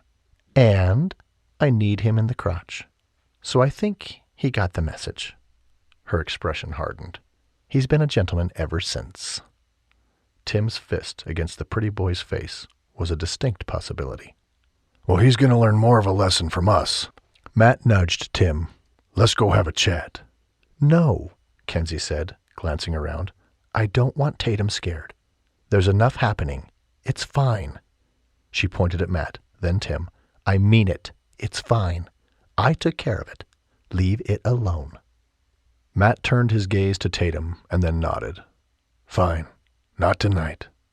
Tim nodded. Kensi was right. They didn't want more conflict right now, when everything was already in chaos. But Mr. Banks was on his hit list. Okay, thank you, Kensi nodded. It made Tim smile. No, Kensi Stone did not like anyone thinking they could take care of her, not even her brothers. He remembered her fierce independent streak. How had her ex handled her? Why was he even thinking about that? They were in the middle of a freaking hurricane, for heaven's sake, and they had other problems. He didn't need to think about Kensi and her ex. Hey, Kensi said. She angled away from the others, clearly wanting to say something to him, without everyone listening. He turned his body and bent to hear. Yeah? I don't want you to have to stay on the couch. Couch is good for me, boss, he said. Actually, he was grateful that he'd be sleeping near the Yahoo.comer, who he didn't trust. You sure? She asked. Vulnerability seeped out of her, and on reflex, he wanted to pull her into a hug, as he'd always done when they were young. Don't worry, Kens. I got you. A smile played on her lips. If you have me, then where are you going to put me? Another inside joke. He grinned, and the words were out before he could stop them. You still haven't collected on that win from earlier. You know you could. Oh, man, what was he doing? Playing with fire, that's what. Her expression cooled to the detached look of a lawyer on the job, and he surrendered. Sorry. Could I kiss you? Her eyebrow rose. Dang, this woman was under his skin. Technically, the deal is still on the table. Why was he acting like a teenager? She laughed and walked away. Some deals never come off the table, Tim.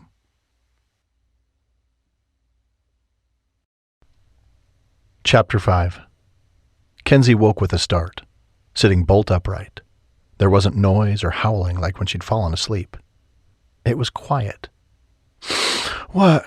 Lucy sat up in the bed next to her, her hair all out of place. Kensi couldn't help but grin at her normally very put-together friend. "I don't hear anything." She looked at her Apple Watch. "It's 6:30. She grabbed the remote on the side table and turned on the news.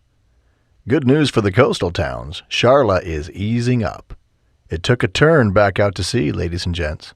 Wherever you are, if you need help, hang tight. People will be dispatched and are on their way." Kensi shot out of bed, wondering if Tim was still there. Had he already been dispatched? This was exactly the thing he would be called to help with, and he should be. She pulled on sweats and a t-shirt. Lucy was fixing herself in the mirror. "I hope everyone is okay, and I hope my shop is okay." As Kensi opened the door, she caught the low hum of a television in the living room. The smell of coffee hit her, followed by bacon. She was shocked to find Tim in front of the grill, sporting a pink apron as he turned pancakes. The table was already set, and eggs were cooking in another pan on the stove. Tim kept an eye on the television, and without looking, he grabbed a coffee pot and flawlessly poured a few cups. "What are you doing?" she blurted. "I made breakfast." "Wow, Tim," Lucy said, moving to the table and taking a strip of bacon. She crunched on a bite. "It's good." "Don't touch my bacon," he pointed the spatula at her. She laughed and chomped again, moving back toward the room. "I'll be back," he glowered after her. "You should walk the plank, lassie." Another joke from their beach days. Lucy laughed. If Kensi had imagined herself in this scene just days ago, she would have been floored. Not that the man shouldn't know how to handle making breakfast, but he truly owned it. She poured herself a cup of coffee and moved next to him. "You didn't have to do this." It was impossible not to notice how attractive the man was. Sure, he wasn't the teenage boy she'd been in love with, but he had this casual way of looking content. Of course, he was built now, more than built. Last night, it hadn't been much of a match for him to beat her in a race. A lot more match than it had ever been for Jeff, she surmised. Dang it. She didn't want to think about her ex. "You okay?" Tim asked as he flipped another pancake. "Fine." She moved to the condiment tray, which was filled with assorted coffee fixings, and took 2 creams and a sugar. "Well, at least now I'm okay. Thank you for everything yesterday." Tim dismissed the gratitude, waving the spatula in the air. "No biggie. Listen, I just got off the phone with Darla. She says everything's been quiet, but I'm going to go check in on people and make sure everything is good. I also need to stop by the hospital and check in on Phil." He beamed. "His wife had a baby last night." "Phil Saint?" Kensi asked. Phil was a couple years younger than she was, closer in age to her brother Brooks. But he'd been in and out of the beach house with the rest of them in the summers. "Yep." Kensi laughed and took a bite of pancake. "That's good." Tim grinned wider. "It may or may not be your mama's secret recipe." Kensi started. "What?" The recipe had been almost as legendary around the stone house as the conquistador's gold. "It's good, right?" They were delicious. Trey never said anything about this. "Ava found it in some boxes with the journals. Trey said you'll get it for Christmas." "Christmas?" Kensi looked around the kitchen. "Where is it?" Tim smirked. "Wouldn't you like to know?" She shoved him. He laughed. "If you want it, you could go to dinner with me sometime this week. Maybe I'll give it to you." She froze. She didn't date. By now, that was more or less a rule. Sure, guys asked her out, but it never felt right. He nudged her. "Sorry, I don't know why I even asked that. It got awkward." "Never mind." Kensi turned and spotted a recipe book on the counter. A cursory glance at the contents showed her that the recipes were all nicely categorized. She shuffled through them, searching for the word pancake. "Not gonna find it in there. Trey told me you were good at sniffing things out, so he made me memorize it, if I was to use it." Enraged, she whirled back to him. "Are you serious?" Her brother would be just the kind of person to do such a thing. The cretin. Tim hooted with laughter. You should see your face. She moved into his space. I am not a violent person, Tim. But so help me, if you don't tell me Mama's recipe, we're going to have a rumble. A rumble? Matt called out as he walked into the room, his hand in Tatum's. The little girl was still holding the cat. Sounds like a place we should avoid, Tatum. What do you think? The little girl grinned at them. I'm hungry. Kensi glared at Tim, who seemed to enjoy tormenting her. He picked up a strip of bacon and handed it to Tatum. Your name's Hungry? No, Tatum grinned. It's Tatum. Oh, no. I think it's Hungry. Tim patted the cat, then turned back to everyone. Grab a plate, ladies and gents, and let's eat up. Kensi was flummoxed, and she truly did want to exact violence for the culinary secret. Just tell me the recipe. Tim chuckled as he finished the pancakes on the grill. No way, Jose. Somehow, she resisted the urge to punch him. You know you want to punch me in the shoulder, just like you used to. Hey, if it will make you feel better, go ahead. She glared at him. The man was infuriating. Shut it. He laughed harder. Dang, girl. Things change, but still stay the same, don't they? Kensi collected herself. If there was anything she'd learned in trial court, it was that you never showed weakness to your opponent. I will get the recipe from Trey. I don't need you. He leaned in and whispered in her ear, his breath tickling her skin. Or you could let me take you to dinner this week. As a show of good faith, maybe I'll give it to you, counselor. Forget it, she said, making him laugh again. Lucy walked back into the kitchen, looking fresh. Good morning. Matt had already dished up with Tatum, and they were sitting at the table. How do you look so good after a night like last night? Lucy fluttered her lashes at him and smiled. You're sweet. She turned to Tim. Breakfast? She picked up a plate and began piling food on it. Kensi had to admit that her friend, bird-like in body structure, did look extraordinarily fresh. Tim, Lucy said, as she smothered her stack of pancakes in syrup. Yes, he said, cocking an eyebrow and clearly waiting for some barb from Lucy. You may be 80% oaf, but you do make a stellar breakfast buffet. She nodded and gingerly reached up, patting his cheek like some mafia boss. Good job. Tim grunted and rolled his eyes. Yeah. If Kensi hadn't known these two, if she hadn't known that Tim and Lucy had always had this brother-sister kind of thing between them, she might have been jealous, which was stupid, she reminded herself. She was only here for 2 weeks. Tim had lost a wife, and she had a divorced ex-husband who she still had feelings for. Not to mention the fact that she never wanted a relationship again. Never. Tim glanced at Kensi. You can still eat the pancakes even if you don't know the recipe. Putting her pride aside, Kensi grabbed the plate and dished herself 2 pancakes, 2 slices of bacon, and a handful of blueberries. It does look good, she said, conceding. When her eyes met Tim's, he gave her that same smoldering look he'd been giving her their whole lives. Even though it had been 16 years since he'd had anything to do with Tim Tucker, some things didn't change. Good thing it didn't matter to her. Breakfast? Mr. Banks called out as he sauntered out of his room and into the living room. The man grinned at all of them. It seemed like he owned the place and was putting on airs. And Kensi might have thought so, if she didn't know his story. Well, Tim, my man, this looks like a feast indeed. He sidled up to Tim's side and popped a blueberry in his mouth. Tim's easy expression instantly soured to an irritated, distrustful cop look. He gestured to the food. Best you be finding somewhere else to stay, Mr. Banks. After breakfast, you can head out. He flashed a fake grin. I'd even be happy to give you a ride. Guilt pricked at Kensi. Shouldn't she be the one to do what Tim had done? Be the host? Kick Mr. Banks out? Part of her was grateful. The man gave her the creeps. Mr. Banks glanced at her. "Can't do it, Tim, my boy." It was a stupid thing to say. Tim was clearly older than Mr. Banks.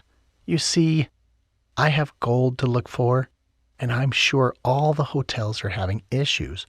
Pipes, gas lines, breakage, and," he said, wagging his finger at Kensi, "my contract says I'm here for a week."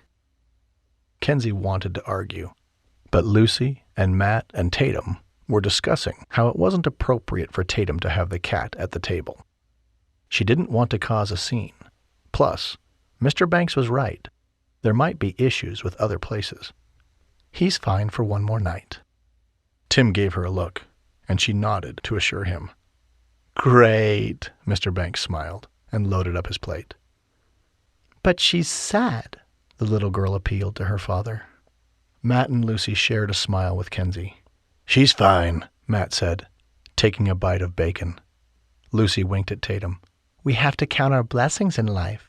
Remember how last night we thought we might never see her again? Now we're all here." Lucy flashed a smile at Kensi. "Our good friend Kensi let us stay in this beautiful inn. Our friend Tim made us this glorious breakfast." She put a hand on Tatum's head. "Those are blessings that we must count." "I know," Tatum said. "I texted Cade from Daddy's phone, and he said they're good." She was referring to Kat's son. "Good." Lucy glanced at Kensi. "Did Ava tell you that Kat Dixon is back in town? She has the cutest little boy." Kensi nodded. "I think Ava mentioned it." "She has the best baked goods," Tim agreed. Lucy gestured to the little girl's uneaten food. "Now hurry up and eat so we can go check out our homes and make sure others are okay too." Again, Kensi was struck by how Lucy was the same and yet different. Of course she would be different, just like Tim was different. Time had passed for everyone. But the way Matt was staring at Lucy felt the same as it had when they had been young. Like her and Tim. No, she pushed that thought away. Mr. Banks sat next to her. "I want you to know, I'm sorry about last night." He put on a remorseful face. "I appreciate you giving me one more night while I look for another suitable option." Even though Kensi wanted to throttle him, she knew that it would be hard to find accommodations after the storm. She sighed. "One more night." She got up and went for the remote, turning to Tim. "Do you think it's okay if I open the shutters?" Tim nodded. "Yeah, I was gonna say we could probably open up the house. The news isn't worried about the hurricane striking again, although you never know." She pressed the button, and the electric shutters went up. To their shock and amusement, the sun shone brightly. It was like they'd been hunkered down in a war bunker when the shutters had gone down, but now it was beautiful, other than the mess. The furniture on the deck was everywhere, and there was still that shattered window to contend with. "It could have been a lot worse." Lucy got to her feet. "I need to go check on the gallery and store." Matt stood too.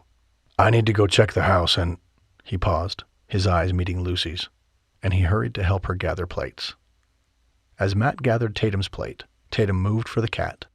"I need to hold Aphrodite." Kensi's heart melted. It wasn't often that she thought about all the years she'd tried for kids, and it hadn't happened. Looking back, considering the way Jeff had acted, having kids would have been hard, but there was still this mother's ache inside her heart. At least that's what her mother had called it. Her phone buzzed, and she pulled it out of her pocket. Jeff. She sighed. She didn't want to talk to him right now. She pressed decline. Tim was cleaning up the kitchen, but he glanced at her phone. "Everything okay?" Nervous butterflies moved through her. Things were definitely not okay. Not when she was around Tim. They were already playing a game of house, it seemed. Yeah." Her phone buzzed again. It was a text from Jeff. "I know the storm hit hard. Are you okay?" She was simultaneously touched and irritated that Jeff was texting her about her safety. In all the years they'd been married, he'd been so distracted with his own demons that it felt as though he didn't care about her. "Sure seems like it's something," Tim commented, filling the sink with water and scrubbing a dish. "It's just Jeff." "Oh," she sighed. "It's nothing." "Hey, you don't do dishes. You cooked." She shooed him away. Tim moved aside, pulling off the apron. "That works for me. I'm going to head out, but I'll be back in a bit." He paused. "Ready, Mr. Banks?" The man stood, wiping his face and then chugging back his water. "Ready to hunt for the treasure." "Ready to hunt for a new place to stay." Tim paused next to her. "Thank you," she said softly, still unsure how, in less than 24 hours, Tim had become her protector and breakfast cooker. The corner of Tim's lip quirked up, and he put his hand lightly on her shoulder. "I'll be back in a couple of hours. Please call if you need me." The chemistry between them intensified, and she stared at Tim's lips. The desire to kiss him rushed through her, but she stepped back. Tim's grin widened. Kensi's gaze darted around the room, looking everywhere but at him. "Okay." "So long," Mr. Banks said, moving down the hallway. She didn't reply. Tim rolled his eyes, then followed. Dang, the man was hot. Chapter 6. The best thing about the worst situations was that good people always showed up to help others. Tim had learned this lesson time and time again as a sheriff in a small town. They'd survived Hurricane Isaias a couple of years ago, but they'd lost a life. A little girl had wandered away from her mother during the storm. Tim had been part of the rescue team that had combed the shoreline and the town for days. Finally, after 5 days, the little girl's body had turned up, crashed against some rocks. So tragic. He still thought about that little girl sometimes, wondering if he could have done more. His mind flashed to other little kids he'd thought of at times. In particular, the kid in Afghanistan, who had blown up right in front of him. The kid had been on a suicide mission to get into the American embassy Tim had been stationed to protect. That day haunted him. He surely would have blown up too, if the kid had been another 10 feet closer to him. Focus. They got to Lucy's gallery and boutique, and everyone piled out. There was debris everywhere, but Lucy's place seemed intact. Mr. Banks strode away. "I'll find my way back to the inn later." Tim watched the man go. Unrest swirled inside of him. The man was definitely going to be a thorn in his side. He could feel it. They did an inspection of the boutique, then moved to Dawn and her mother's clothing shop. Mrs. Roxy was upset that the windows were broken, and branches had punctured the storm windows. Dawn was there, on the phone, already calling the insurance company. She gave them a thumbs up. Tim and Matt went right to work pulling the branches out and clearing debris. Other men and women emerged from hiding around town, and Tim eventually moved from shop to shop, checking in with everyone. Of course, the firemen were going from building to building, telling everyone they needed to get away because gas lines could be exposed. The trouble was that people wouldn't leave their property, and Tim didn't blame them. At one point, the fire chief, Joe Hilton, said to him, "Sheriff, if you won't even get out of this shop, how can we expect other citizens to help us protect them from themselves?" Tim shook his head. "Joe, you're right. I'll help you." So he began the process of helping check for gas leaks and evacuating those they were worried about. Luckily, that didn't amount to many. Everything was pretty stable. He texted Kensi as he walked to his aunt and uncle's house later that afternoon. "You okay?" It wasn't long before she responded, "Cleaning up and taking inventory." "Good." He thought about Mr. Banks and anger surged inside of him. The man needed a fist in the face. She texted him again. "I shouldn't have told Mr. Banks he could stay another night." "Don't worry, I'll deal with him." Determination coursed through him. He would find the man and get him situated at the hotel in town, if the hotel was stable. "Joe," he said aloud, "what's the status of the Days Inn?" Joe shook his head. "Shut down. Too many broken pipes." Tim silently cursed. He texted Kensi back. "Sorry, hotel's closed." "One more night is fine. I can handle it." Tim didn't like that. I'll stay too. No, you don't have to. I want to. He wouldn't leave her alone with that man. Plus, there was still the part about Mr. Banks putting the moves on her to contend with, though it made him smile when he thought of Kensi kneeing him. Dang, the woman was fierce. He slipped his phone back into his pocket as he came upon his aunt and uncle. Of course, they were in front of Mr. Sims' house. Mr. Sims was an older gentleman in his 80s who refused to go to a care center. He was still pretty fit and healthy. Tim understood why the man didn't want to go. You don't hesitate to call us, Mr. Sims, his aunt was saying. Tim moved quickly toward them, relieved to see for himself that they were okay. Hey! His aunt threw herself at him. Tim, our statue of St. Paul is broken in the front church. After holding her for a minute, he turned and looked at the front of the church. It was broken in half. Dang it. She pulled back. I'm glad it's just a statue and we're fine, but we need to check on the rest of our neighbors. That was his aunt, always putting others' needs above her own. His uncle was next, grabbing him into a hug. Glad to see you're okay, son. Tim nodded. His uncle cast a glance at the statue. That statue. I never should have put money into a physical thing. I just love Paul so much. Tim thought of all the times his uncle had lectured to him about Saul of Tarsus, seeing an angel, suffering blindness for 3 days, and emerging as Paul, the great Christian leader. I know you do. His uncle sighed. It's not important. We'll figure out how to fix it. We will, Tim agreed. How's the town? Good. Not many gas leaks, and we're fixing what we're finding, but mostly things look good. Mrs. Roxy had her front window destroyed, but they're working it out. Shoot. Darla will be sending me more reports as the day goes on. His uncle nodded. Good. And Kensi? His aunt's nervous energy seemed to cease, and she waited to hear an answer. She's good.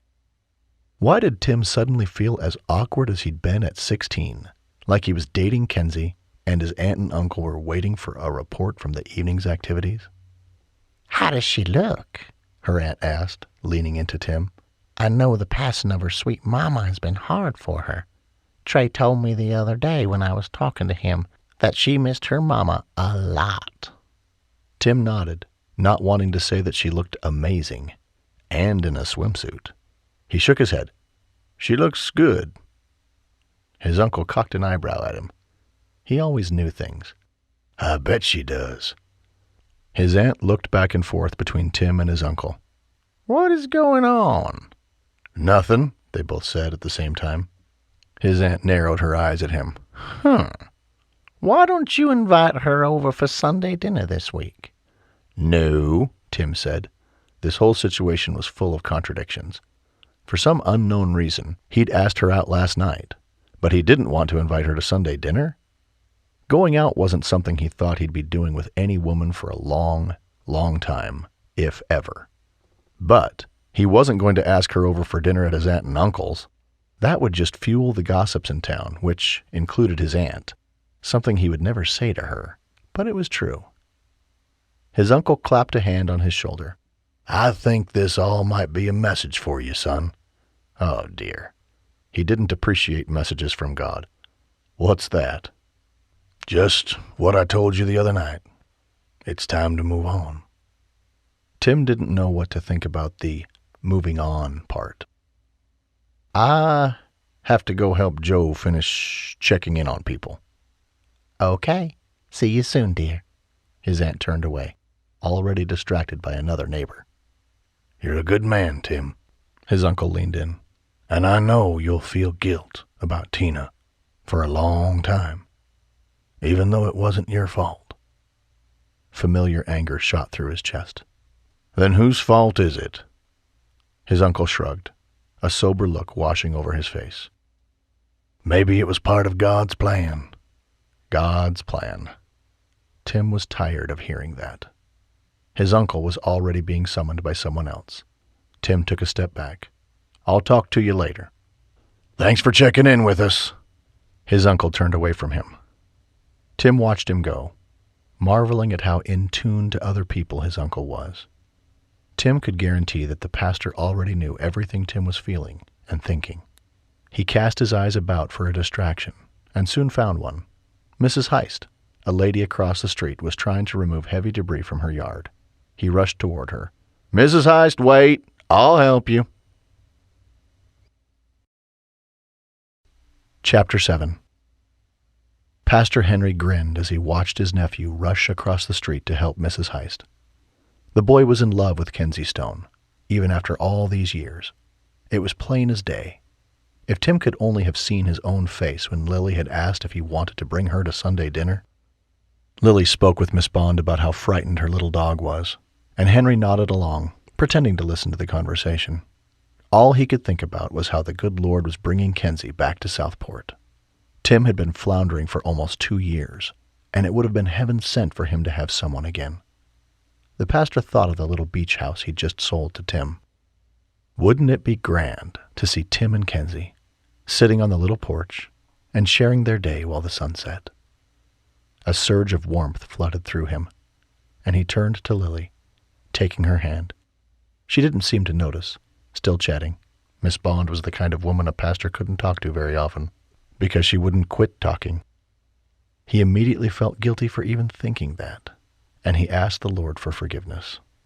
Clear thoughts, clear body, clear soul. He sucked in a long breath.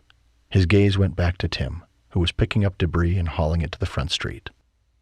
The town would send around an extra trash pickup later in the week, and everything would be spick and span. That was the good thing about living in a town like Southport. Everyone cared about each other, and Tim was one of the best sheriffs this town had ever seen. Pride filled the pastor as he thought about how Tim hadn't wanted to stay in Southport when he was finished with the service. But in God's divine wisdom, the sheriff back then, now the mayor, had asked him to become a deputy. Henry wasn't sure Tim would have taken the job, except for the fact that he'd met his wife, Tina, and they'd started dating. A stab of pain hit the center of his chest as he thought about Tina's bone cancer. In the space of 4 months, she'd gone from discovering the pain to being buried. It had been tough on Tim, and tough on Henry too. It wasn't about Henry or Lily, but Tim was like their son. They'd never been able to have children, and having Tim come into their lives after his parents' car accident had been such a blessing to them. He would never tell it to Tim that way, though. Tim still didn't understand losing them. No one understood that kind of loss at such an early age. Henry didn't know the reason for them leaving either. But he did understand that God's divine hand was involved in having Tim come into his and Lily's life. For all intents and purposes, he had become their son. Boy, how he loved that kid. He hoped that good things were in store in God's plans for Kensi and Tim. Well, of course it would be, he chided himself. God's plan was always the good thing. "Henry," Lily said, tugging his hand. "didn't you say you had a meeting we had to go to?" It was time to save her. "Yes," he said, turning his full attention to Miss Bond. "Sorry, we need to go." He and Lily waved goodbye, and Lily leaned into him. "The woman could drive even Paul of Damascus to a little white lie." He chuckled. "Yes, she could." Chapter 8. Kensi walked around the beach house, inspecting for damage. She texted herself on her phone so she could remember the details later. Window. Side paneling next to window.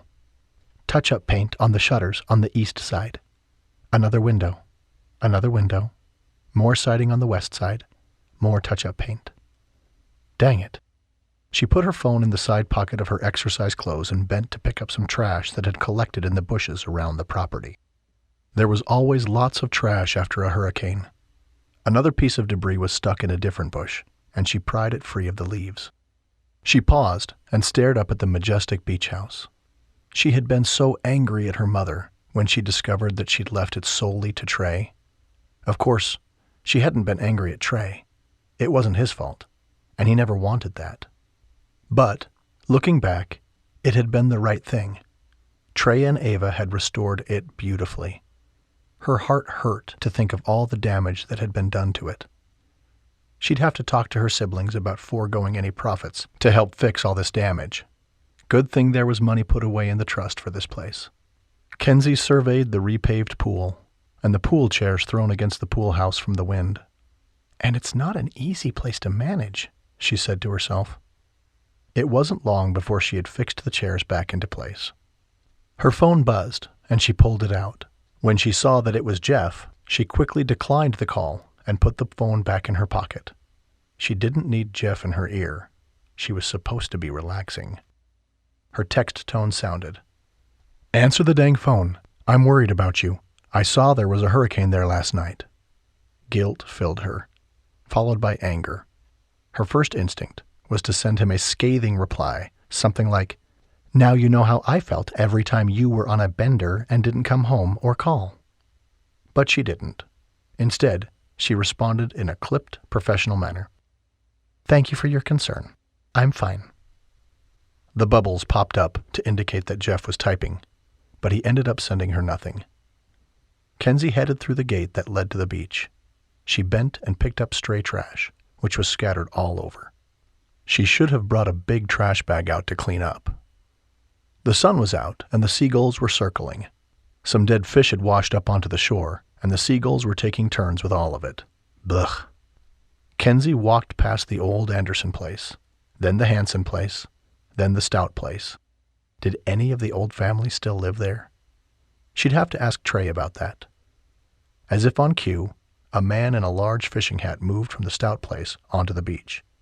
She remembered the Stout sisters. They weren't the nicest girls, a bit spoiled, and always telling everyone about the new things they'd gotten that year. "My new Porsche, my new Mercedes." But she could swear that was Mr. Stout. He was moving to pick up a piece of trash when he looked up in her direction. Neither of them spoke for a moment. "Kensi Stone, is that you?" He walked toward her. Mr. Stout had always been a kind man. He acted embarrassed when his girls were such braggarts, even though the reason they bragged so much was because of his clear indulgence. "Mr. Stout?" she laughed. He opened his arms. "Trey told me you'd be coming. I'm glad to see you survived the storm." She hugged him. The man smelled of beach and sweat. When she pulled back, she noted that he still had that same kind smile. "It's so good to see you." He looked her up and down. "My, you are a sight for sore eyes. It's always good to see a pretty woman after a long storm." Mr. Stout had lost his wife a couple of years ago. Kensi had heard the news from her mother when she'd been recounting the Southport news during one of their conversations. "Thank you," she patted his shoulder. "I'm so glad to see you survive the storm, too. Is there anything you need?" He guffawed and waved a hand through the air in dismissal. "Heavens, no. I'm sturdy." He made finger guns. He always used to do that when they were kids. "Can't keep an old Stout down." She grinned back at him. "So Trey leaves you this mess?" She shrugged. "Can't predict the weather. He deserved a honeymoon." "That's true. Boy, that Ava. Now he got lucky to marry her." He scrunched his nose. "I knew Charles was bad news from the start, and so did my Minnie. She knew it too." "We're lucky to have Ava in the family." He hesitated, and she had the feeling he wanted to ask her something. He'd probably heard that she was divorced. She almost asked about his daughters, but they'd really never gotten along. "Good to see you, Mr. Stout," she said. "You too. Don't be a stranger if you need anything." She continued down the beach.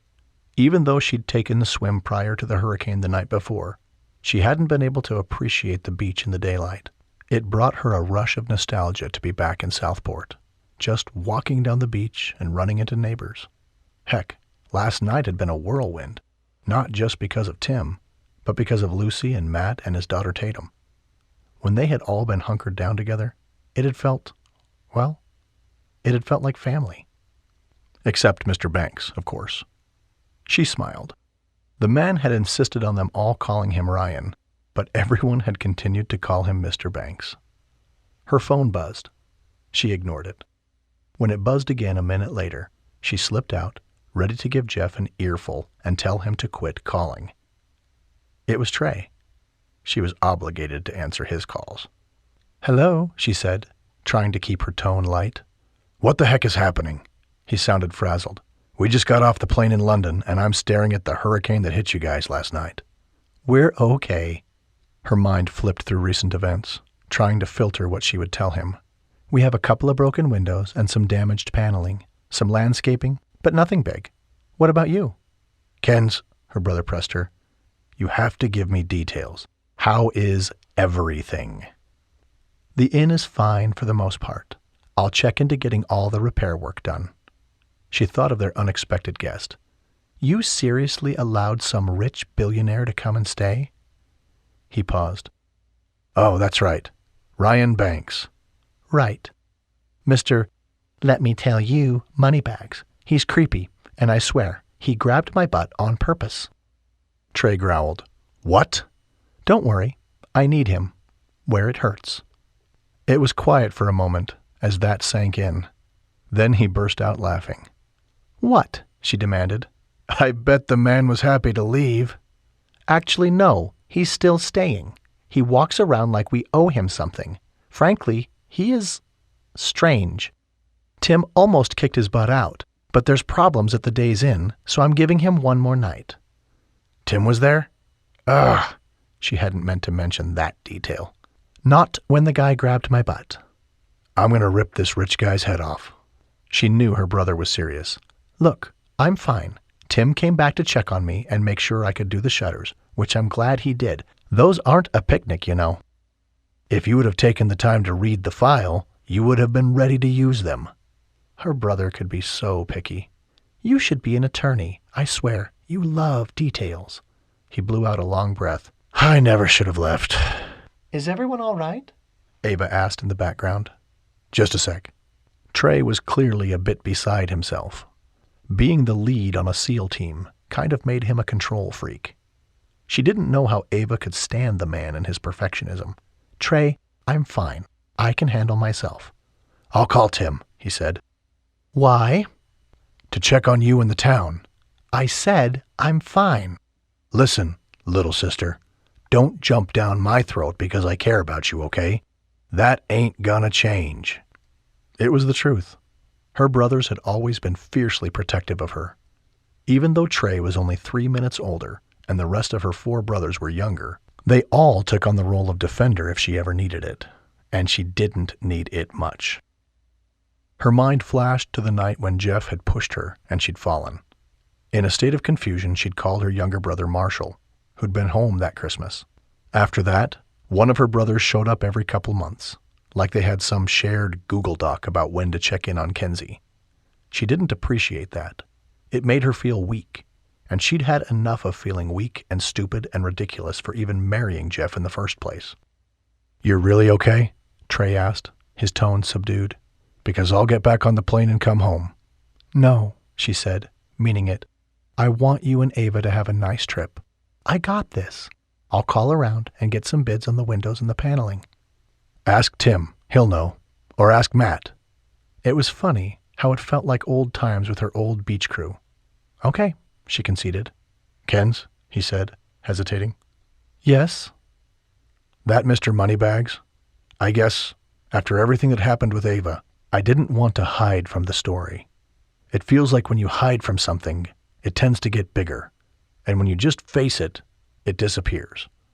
I don't want there to be lore about the stupid conquistador gold. That's the reason I accepted his offer to interview us and go over the journals. I thought it would take the oomph out of a full-on treasure hunt. Clearly, that was a mistake. She ran a hand over her forehead. It's fine. She was partners at a law firm, for heaven's sake. She could handle Ryan Banks. Will you let me call and tell Mr. Banks? Trey wouldn't likely leave her alone if he didn't feel like he could do something to make things better. Fine. Good. I'll do it ASAP. And she knew he would. That was Trey, a SEAL through and through. Kens? Ava asked. Apparently she had taken the phone. Hey, you sure you're okay? I'm fine. I'm walking the beach and picking up debris, and I just had a little conversation with Mr. Stout. He still stinks, but he's kind. Ava laughed. Yes, he does. And yes, he is. Lucy, Tim, Matt, Tatum, are they all good? They're fine. Thinking of Ava's son, Kensi said, I guess it was a smart move to have Micah go to Colorado to see his dad for a couple of weeks. I guess, Ava sighed. The custody agreement says his father gets the time anyway, so might as well do it now. But I don't think it's ever a great time for Charles. Kensi was familiar with the situation, and Ava's ex. She'd known Charles since they were young, too. Okay. She didn't want to add fuel to that fire, which wouldn't be hard to do. For now, she just wanted her brother and Ava to have an amazing honeymoon. Everything will be fine. I'll go home and read the dang binder. Tell my brother. Ava chuckled. Do you know how Mrs. Roxy and Dawn held up? And Kat and Charisse? She'd seen them all at Ava and Trey's wedding, but she couldn't remember. I don't know. I'll ask Tim. It's okay. Trey is on my phone now, talking to Tim. Of course he is. Ava sighed. Sorry about all this. It's totally fine. Well, I'm still sorry. Some things you can't control. You go have fun. Don't think about Southport. If I need you, I'll call. Okay. Ava's voice wavered. Kens? Trey was back on the phone. Yes? I love you, you know. That took Kensi aback. Her brother had been so close with them growing up, but after graduation, it had been a huge departure. They were only starting to grow close again since he'd taken over the inn and married Ava. The relationship was so precious to her. I love you too. Warmth surged through her as she said it. It was nice to have her brother again, and a sister to boot. You be safe and get rid of your pride. Let Tim help you if you need it, okay? Hey, he's been helping me. I know you. Kensi grinned and started walking back to the inn. Several people were out on the beach, cleaning up. She didn't recognize them. I'm going to let you go. I will read the dang binder and check the website to see who's checking in today. Just cancel all appointments while you're getting the work done. You don't need those complications. I want you to feel safe. Her heart softened. Okay, I want you both to have fun, so quit thinking about me. Not gonna happen, but we will have fun. Bye. Take care. She clicked off the phone and spent the next couple hours making sure all the debris was moved out of her yard, and some of the neighbors.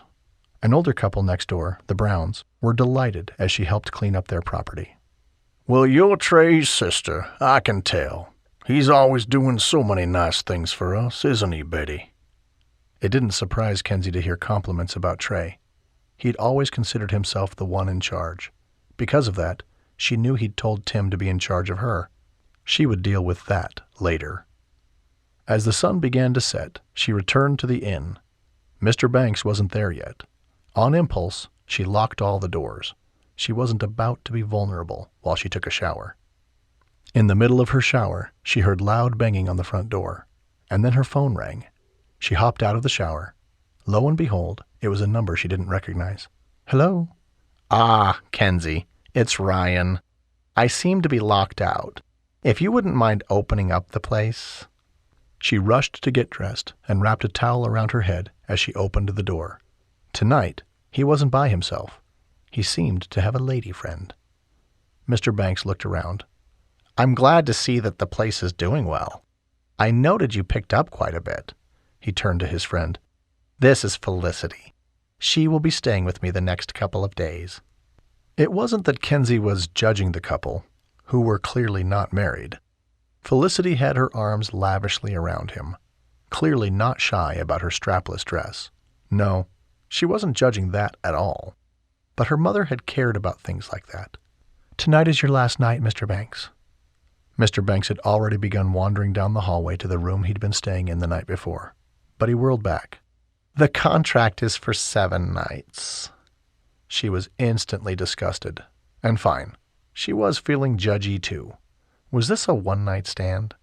Her mother would have hated that. But this was an inn. She didn't like feeling this way, but if she'd learned anything in court, it was that you had to strike while the iron was hot. Mr. Banks, I'll give you a refund. Tonight is your last night. He didn't respond for a second.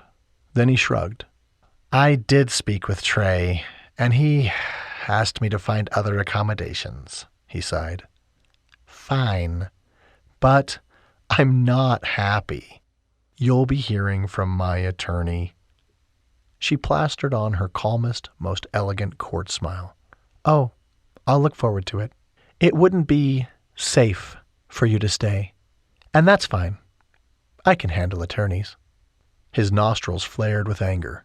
He seemed like he would have fought her too, except right at that moment there were more knocks on the door. Not really knocks per se. It was a cacophony of knocking, doorbells, and laughing. "Ken's, open up," someone called from the other side. Her heart rate spiked. She threw the door open, bursting into laughter as her brothers all piled in. Brooks, her FBI brother, Marshall, the Night Stalker brother, and Trent and Hunter, the SEAL brothers. "What in the world?" she asked, taking in the crazy looks in their eyes. Marshall widened his stance, his arms hanging down like a bear. "Trent, looky here. I'm feeling like I want some Kensi sandwich." The brothers laughed, but circled in. Hunter growled, "I love me some Kensi sandwich." For her entire life, her idiot brothers had behaved this way. Now that she was an adult, it was no less humiliating. "We need a little Ivy League on the sandwich," Marshall pointed at Brooks. Brooks laughed. Kensi knew he didn't love that nickname, but when you were the only brother who went to Harvard, the other brothers teased you about it. Brooks joined in. "And we need a little Hunter on the sandwich?" "No!" She tried to run. Hunter caught her and laughed. "No getting away from us, sis. It's sandwich time." The men all descended upon her, making fake eating sounds. "Stop it, you imbeciles!" she exclaimed, but that only made them want to tease her more. It ended with them actually hugging her and her punching more than one of them in the arm. Despite her annoyance, she was glad to see her brothers so playful. They had all been at Trey's wedding, and him giving each of them 10% of the inn had gone a long way to heal bad feelings. "So what's the deal?" Hunter asked, looking around. She didn't want to tease Hunter about his mullet. No, the other boys already teased each other mercilessly. Marshall paused to look at Mr. Banks and the woman. "Who are you people?" Blunt. That was Marshall, who wasn't friendly on his best day. In fact, their mother had taken many opportunities to try and teach him any manners. To no avail. Mr. Banks's previous enmity toward her turned to bewilderment. "Well, I can't believe I'm actually going to meet all of the Stone family." He broke into a grin and pointed to Trent, then Hunter. "Oh my goodness, I read that article. There was a picture of when you were younger, but this is amazing." A sardonic laugh came out of him as his eyes fell on Brooks. "Ivy League. Is that what they call you?" Brooks glowered at him. "Yep." Mr. Banks sighed. "Wow, I'm really meeting the infamous Stone family." Trent gave Mr. Banks a sweeping look and put his hand out. "And who did you say you were?" Kensi could see the look in Trent's eye. Mr. Banks was going to get his hand crushed. "Ryan Banks," he said, putting his hand into Trent's. "Billionaire, philanthropist. I'm interested in the conquistador gold, and I won't stop until it's found." Trent pumped his hand. Mr. Banks frowned and yanked his hand back, shaking it out. "What are you doing?" Hunter laughed and nudged Trent. "My brother thinks he's tough." He put his hand out to shake with the man. Mr. Banks frowned and didn't shake Hunter's hand. All of the brothers laughed. Kensi couldn't help but smile at the torture her brothers were giving the jerk. Hunter put his hand up. Okay, we'll quit teasing you." He cleared his throat. "So you think you'll be the one to find the gold?" Mr. Banks turned to Hunter. "I'm sorry. I've seen the picture of you and your father when you were all boys, but I can't tell if you're Marshall or Hunter." "Hunter." He crossed his arms, and a bored look washed over his face. "You know the treasure's cursed, don't you?" Mr. Banks only smiled wider. "I've heard that's the tale." "I don't like the sound of a curse," Felicity said, speaking up for the first time. Mr. Banks ignored her. This woman must be nothing to him if she didn't know about the treasure. Mr. Banks turned his gaze on Marshall and Brooks. "I don't believe in curses. What exactly does the curse entail?" Marshall had a twinkle of mischief in his eye. He made it a point to never give a straight answer. "Well, we'd tell you," he said, moving closer to Mr. Banks. There was a look in Marshall's eye that matched what the rest of the brothers were giving Mr. Banks. The kind of look that said he could disable you with one swift punch. Brooks closed the gap between him and Mr. Banks. "But we'd have to kill you." Mr. Banks startled as he found himself in what Kensi knew was a purposeful stone sandwich. "Gentlemen, you're funny." "Aren't we?" Hunter circled too. Marshall raised his hand quickly. "Too much fun, if you ask me." Mr. Banks flinched, as if Marshall would hit him. This sent the brothers reeling with laughter. Brooks grinned at Marshall. "Nice." Marshall pointed to Brooks. "You know the trick, Ivy League. You've used it. Admit it." Brooks shrugged. "I never admit anything." His eyes were steely and serious as he focused on Mr. Banks. Dangerous, Kensi thought. That's what her brothers were if you were on their bad side. Marshall's grin turned as serious as Brooks. He inched closer to Mr. Banks. "I heard a rumor there was a guy staying at the inn harassing my sister. That wouldn't be you, would it?" Trey must have called her brothers. She would murder him. She should have known better than to say anything. But it did please her to see Mr. Banks squirming. Mr. Banks chuckled nervously. "You know, your sister was just telling me that tonight would have to be my last night here because of some damage to the inn." "Was she?" Marshall asked, suddenly stopping the dance and crossing his arms. All the brothers followed suit. Kensi would have laughed at the way her brothers were treating the guy. To her, they were the silliest, craziest, kindest bunch of men. But Mr. Banks creeped her out. Her brothers could do their thing to be rid of the man. Mr. Banks caught her eye and seemed to be asking what to do. She took advantage of having 4 strong brothers present. "Shall we get your things, Mr. Banks? I think you may be more comfortable at a hotel in another town. After all, you can afford it." He pinched his lips into a straight line. "I have paid for my reservation this whole week." "Can't control the weather," Kensi said, repeating what she'd been saying all day long. Leverage, of any kind, always tipped the scales in her court cases. She'd just gotten a lot of leverage to get rid of this idiot. Mr. Banks looked around at her brothers. "I guess I'll go." Marshall and Hunter took a step back. Brooks stepped to his side.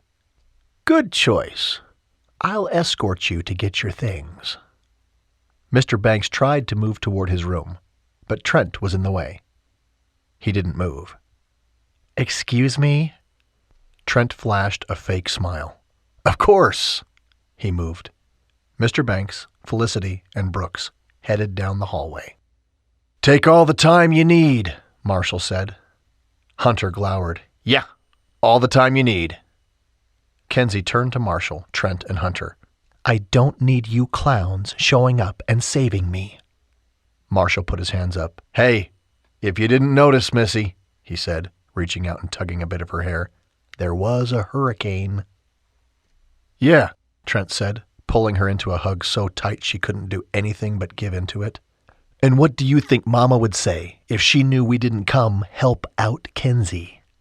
She smacked Trent in the chest and pulled back, even though she was more than happy to see all of them. "Stop!" Marshall laughed and pointed to Hunter. "Mama would call me, not you." She punched him in the arm for good measure. "Don't be a jerk." All of them laughed. Marshall enveloped her in another hug. "We've missed you, Kens. We were being idiots, thinking we'd go ice fishing." "Yeah, you were," she said, still smarting a bit from them ditching her. "Sorry," Trent said. "Double sorry," Hunter agreed, pulling her into a hug. "Once the thug gets out of here, we're going to party." "Heck yeah," Trent said, putting his fist up. Marshall bumped it with his own. "Party and fix this place up." Kensi laughed, unable to avoid getting caught up in their enthusiasm. "Are you guys hungry? I've got a stocked kitchen. I can cook you something up." The idea of cooking for her brothers thrilled her. She loved to cook and hardly got enough time to do it. Her exhaustion from the day was suddenly gone. Mr. Banks stalked down the hall toward them. The boys put on their jerk faces. Hunter moved ahead of him, opening the door. "Good night." Mr. Banks glared back at all of them. "You know, if I don't find the treasure, and if you don't cooperate with me, other crazies will come calling. Worse than me. I can guarantee it. That national story about this place has a lot of people talking." "Does it?" Brooks asked. His tone was calm, but he moved ominously toward Mr. Banks, forcing him to walk out the front entrance. "I know you work for the FBI, but I have connections in the government." Brooks laughed. "It's not me you should worry about." Mr. Banks glared at him. "It's not?" Brooks shook his head. "I would never do anything that wasn't completely above board with the law." Mr. Banks scowled at him. Marshall moved next to Brooks. "None of us would ever do that." The rest of them piled out onto the porch as an Uber car pulled up. Mr. Banks shook his head. "You can't scare me off." "We weren't trying to scare you off," Trent said, baring his teeth and falling in the line of men who now blocked Kensi. "Our mama taught us manners," Hunter agreed, moving to Brooks's side. "Did yours?" Mr. Banks pointed at them. "The treasure technically belongs to no one. I've had my attorneys check it out." "Have you now?" Kensi asked, pushing her way between Brooks and Marshall. "You can tell your attorney to call our attorney the next time you want to talk to us." This statement had her brothers laughing. Mr. Banks frowned. "You mean yourself, correct?" "That's right," she plastered on a fake smile. Her brothers continued to snicker as they followed her inside. Kensi waited until the door was closed. "I can't believe all of you," she said, whirling to face them. Their faces sobered quickly. "You ditch out on this week because you want to go on this big fishing trip in Alaska." She moved to Marshall and poked his chest with her finger. "Then you show up." She moved to Hunter to poke him, then Trent, "acting like I'm some damsel in distress." She let out a sardonic laugh. "You will pay." Brooks crossed his arms. "That yahoo might seem hoity-toity, but he was a creeper. I know the type." "I can't handle a creeper?" Brooks's face hardened. "I think I can handle him better." She pushed his chest and laughed. She would never win that fight. "Fine. You could all handle him better." She gave up the fight. "But I don't think the guy would touch your butts." They hooted with laughter. "I'd like to see him try," Marshall called out. She was the only woman who would get away with wrangling her brothers like this. The thought made her smile. Hunter nodded. "The creep had to go." She let out a long breath and stepped back. "I don't need, nor will I ever need, a man to save me." Even though she wasn't some kick-butt military guy, she didn't need her brothers to fight her battles. "But I'm glad to have my brothers here." "Group hug," Trent called out. They all circled and hugged her. "We love you, Kens." Marshall tugged a tiny piece of her hair. She shoved him and laughed. Her eyes fluttered, and she pushed away tears. "Okay," she said, untangling herself. "Let's get you all fed." She moved down the hallway toward the kitchen. Brooks followed. Mr. Moneybags didn't seem to think he had to leave. In fact, as we were escorting him out, he tried to stop at Dad's office. He told me Trey said he could read the journals about the gold. "What?" Kensi's fists clenched. "Of course I didn't let him." She sighed. "I've told Trey we need to get Dad's journals and family history in a museum." "Why?" Hunter shook his head. "They're up in our library. They are our family's history, not the town's. He just needs to lock them up." Marshall nodded. "I'm buying a safe tomorrow for that purpose." Trent elbowed him. "You didn't seem to care at the will reading when you bolted out on all of us." Hunter punched Trent in the shoulder in retaliation. "Don't start." "Enough," Brooks said. "Stay out of it, Ivy League," Trent glared at Hunter. Brooks shook his head. "We're not here to fight. We told Trey we'd help Kens." Marshall cleared his throat. Agreed. No fighting. Kensi began pulling things out of the refrigerator, formulating a plan for dinner. Trent and I will take care of the security feed, Marshall said. Hunter and Brooks, you two do an assessment of the house and what's broken. Make a list, let's figure out what we need, and get the windows fixed tomorrow. He turned to Kensi. Trey said you had a couple of windows shattered? Okay, fine. It was a relief to have her brothers take over the repair of the inn's physical damage, even though she would never admit it. Yes, 4. Marshall nodded. Okay, let's go. The brothers paired off, nice and orderly. Kensi marveled at their efficiency. Their father had passed when she and Trey were 17, which meant Marshall had been 15, Brooks 13, and Hunter and Trent 11. Even though they'd been young, their father had been precise about rank and command and order. He'd been a SEAL, after all. Their mother had also been very orderly. Even after their father had passed, she'd taken great care to make sure the house was run in an orderly fashion. Each sibling had assignments and responsibilities. Their mother had trust fund money from her family, and their father had acquired a small fortune through real estate. The Stones were well off, but they weren't treated like the other Beach families who had money. Their mother was a mother first, and she would always say so when someone asked what she did. She was an attorney as well, but she'd only practiced 1 year before getting pregnant with Kensi and Trey. According to her, when she'd had them, the only thing she wanted was to be with them. Her mother had 6 kids within 7 years. Ouch. Of course, they'd had a full-time maid and cook who helped her mother in all things, along with other staff. But her mother hadn't been the kind to sit around. She always played with the kids and had parties with them. They'd been so lucky to have her, and so fortunate that after their father passed, their mother was able to still remain a mother first. Though the grief of losing their father had almost consumed her at times, she'd soldiered on.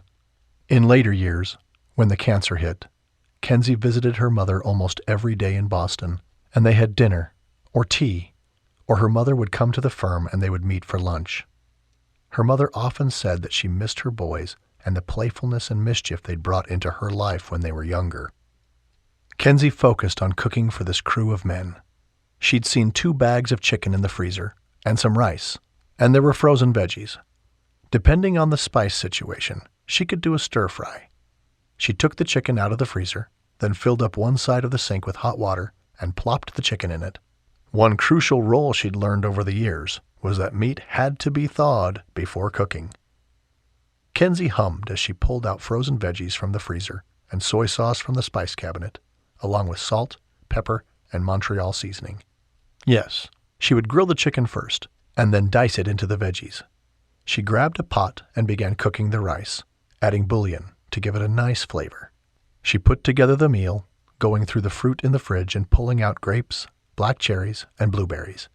She was so consumed in what she was doing that she didn't notice someone was at the door until she heard an eruption of greetings from her brothers.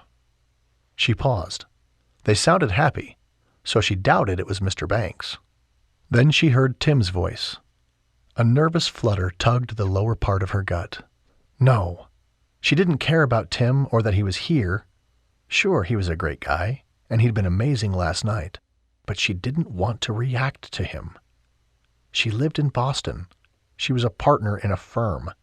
Even if she was thinking about a relationship with Tim, it wasn't possible. Still, she couldn't dismiss that image of him, with his shirt off, and racing her, and them laughing, and that stupid offer of a kiss. Ugh. The boys walked into the kitchen. "Look who the cat dragged in," Marshall said, slapping Tim on the back. Tim was like one of them. He had always been part of the Stone brothers, even before he and Kensi had been a thing. Tim laughed, and his eyes met hers. Kensi soldiered through the sizzle between them. "Hey," she said, grinning. Tim was still wearing the same clothes from that morning, though by now he was considerably dirtier. "How is everyone in town?" Everyone listened while Tim talked them through the condition of Southport. "The statue down at my uncle's church is busted." She thought of St. Paul. Dang it. We can fix it, Trent said easily. Yeah, Brooks agreed. Tim paused and a huge smile filled his face. My uncle is already on it. Thank you. You guys focus on this place, or I'm sure Trey's head will explode when he gets back. True that, Hunter said. Brooks pretended to slug Tim in the gut. You've kept in pretty good shape, I see, old man. Tim pointed to Brooks's shirt. Brooks looked, and Tim whipped his finger up to his nose. Old man? Everyone laughed, including Brooks. Kensi drained the hot water in the sink and then refilled it, trying to get the chicken to thaw quicker. You want dinner? She asked Tim. Oh, I can't impose on you guys. You're having a family reunion. Trent pushed him in the shoulder. Your family. You're staying. The others murmured in agreement. Kensi pulled a bowl from a cabinet and dumped a bag of chips inside. As she opened the salsa, she told them, You guys can start with this while I cook. Thanks, Marshall said, joining her in the kitchen and washing his hands. He nudged her. You always have been the best cook. Honestly, I hardly get to cook these days with all my work. The rest of the men were talking with Tim. Remember this, remember that. Marshall dipped a chip in salsa and took a bite. You need to make more time to cook. You love it. Mama always thought you'd be a culinary chef in Boston, working at one of those nice restaurants she'd try to take us to and make us behave in. Kensi rolled her eyes and rinsed the fruit clean before dropping it in a bowl. Yeah, and that never worked. No, Marshall said, through another mouthful of chips. Shut your mouth when you eat, she nudged him, smiling. He actually shut his mouth and ate like a normal person. Well, of course he would, when she told him that. She had been in charge of him for most of his kid life. Not that she and Trey were much older than him, but their mother used to put her in charge a lot. Marshall watched as she busied herself with the food. They were close. She was closest to Marshall after Trey, but over the years she'd been closer to Marshall when Trey had been off doing whatever Trey did. Although Marshall had gone dark on her since Sarah had left him at the altar, and then, with their mother passing, her phone buzzed. Who's that? She washed her hands, tugged her phone out, and grimaced. None of your beeswax. It was Jeff. I need you tonight. I really need to talk. I'm feeling so alone. Marshall smirked. Before she could argue, he snatched her phone out of her hand and read the message. Hey! She chased him around the corner, feeling like a kid again. Give it back! Marshall glowered and obeyed. I thought things were done with him. She moved back to the kitchen, texting Jeff quickly. Can't talk. He's out of rehab, she explained, and sometimes he just needs to chat. Her brother held her close. This was the brotherly love she liked best. Too bad your annoying brothers are here and you're busy. Exactly. She looked up. He wasn't immune to the crow's feet forming around his eyes. The Stones all had a look to them. Her mother used to say that, but Marshall looked the most like their father, with the same strong cheekbones and piercing blue eyes. His beard was coming in, and his hair was a bit longer on top. Kensi thought about the crazy Night Stalker missions he had to fly to get the SEAL teams in and out of their destinations. It scared her, though she wouldn't admit it. No, she would never chastise her brothers for the dangerous lives they'd chosen. Somehow, it seemed right for them. Duty, honor, and service were ingrained in them from their father. Kensi and her mother often talked about how her father's death had made serving in the military more important to all of them. When Trey had followed suit, it had been hard on all of them, but her brothers seemed to take it as a pattern for their lives. How are you? She asked Marshall. He released her. Good. Should be fishing. But when a hurricane comes to our sister's place, we come to our sister. She grunted. Should have been here already. True. Open the door for me, she told him, balancing a plate of marinated chicken in her hands. As he opened the door and followed her out to the grill, she added, How is Sarah? He froze, then wiped a hand over his brow. Why would I know that? She cringed. Sorry. It's fine. He bent to start the grill. She tossed the chicken on it. She'd used the whole bag of 12, knowing her brothers could eat a lot. Doesn't sound fine. It is. Marshall turned and walked to the end of the deck. He leaned over the railing and stared at the sunset. It's beautiful here. She moved beside him and leaned into his shoulder. With most people, she would leave it alone. But this was her brother. Do you remember when you were a little boy, and I was probably 10, and Mama put me and Trey in charge, and you ran away? Marshall let out a small grunt. And you followed me. I didn't know, and I got down to that bridge over by 2nd Street, put out my sleeping bag, and started crying. You were the sweetest little boy. She squeezed his arm.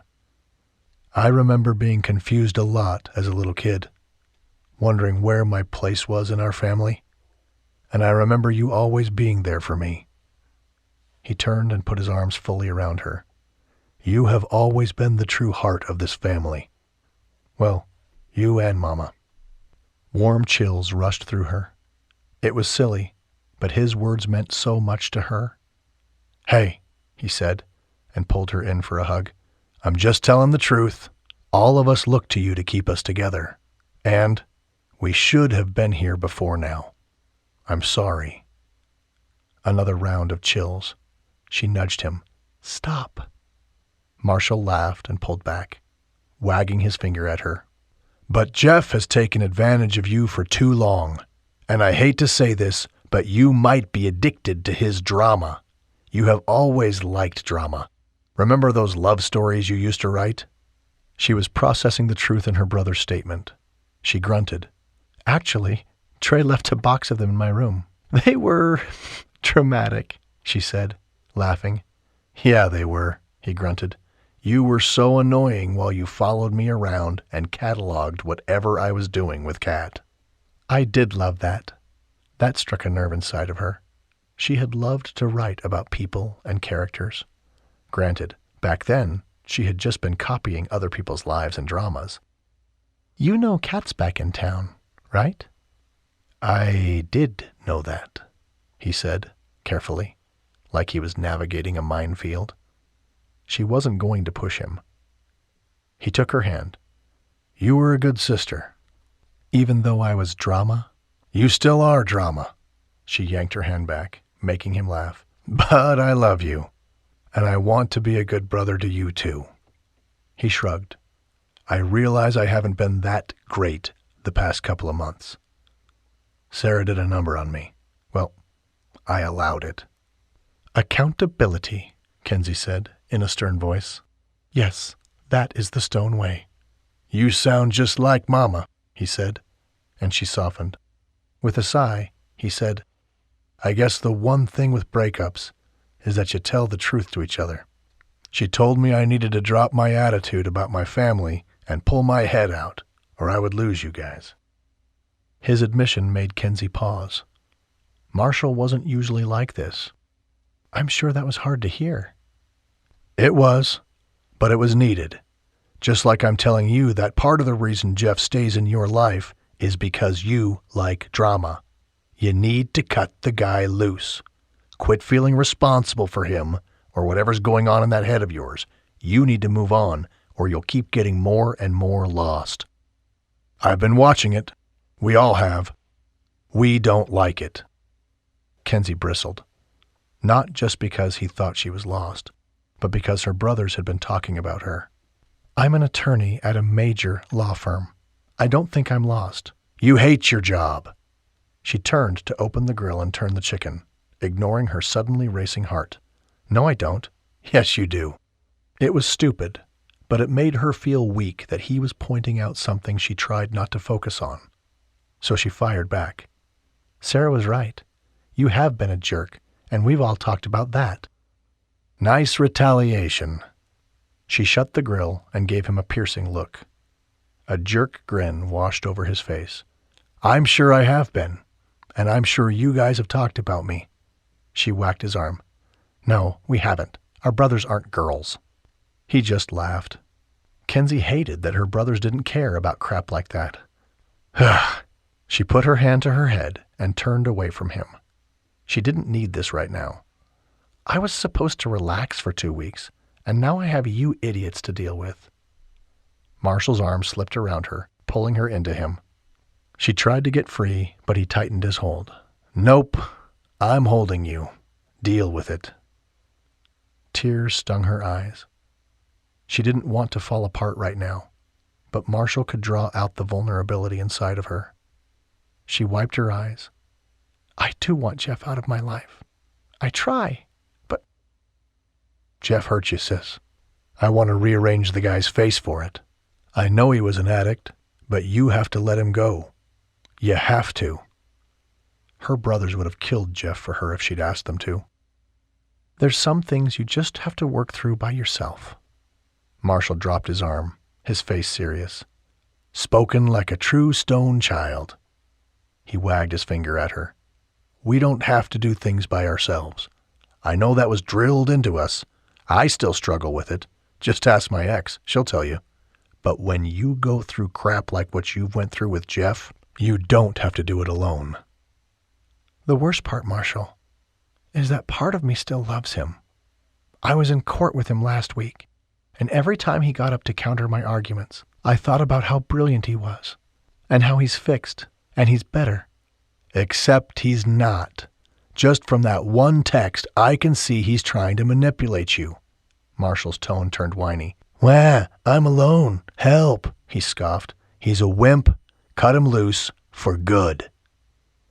Even though her brothers were cocky, and even though they deserved to be cocky, they were hers. Right now, Marshall could see right through her. It wasn't comfortable, but it was comforting. It was safe. She turned away from him, checking the chicken again. I just wanted it to be perfect, she murmured. Her vision grew misty with tears. I know. You have always had that role in our family. The perfect daughter. Kensi's brow furrowed. She hadn't thought about it like that. Marshall grunted. I've been seeing a therapist. Good. She was surprised to hear that, but it pleased her all the same. Yeah, I guess. He shook his head. It has opened my eyes to the roles we've all been trying to play, and I do think you took that on too much. Being the perfect princess.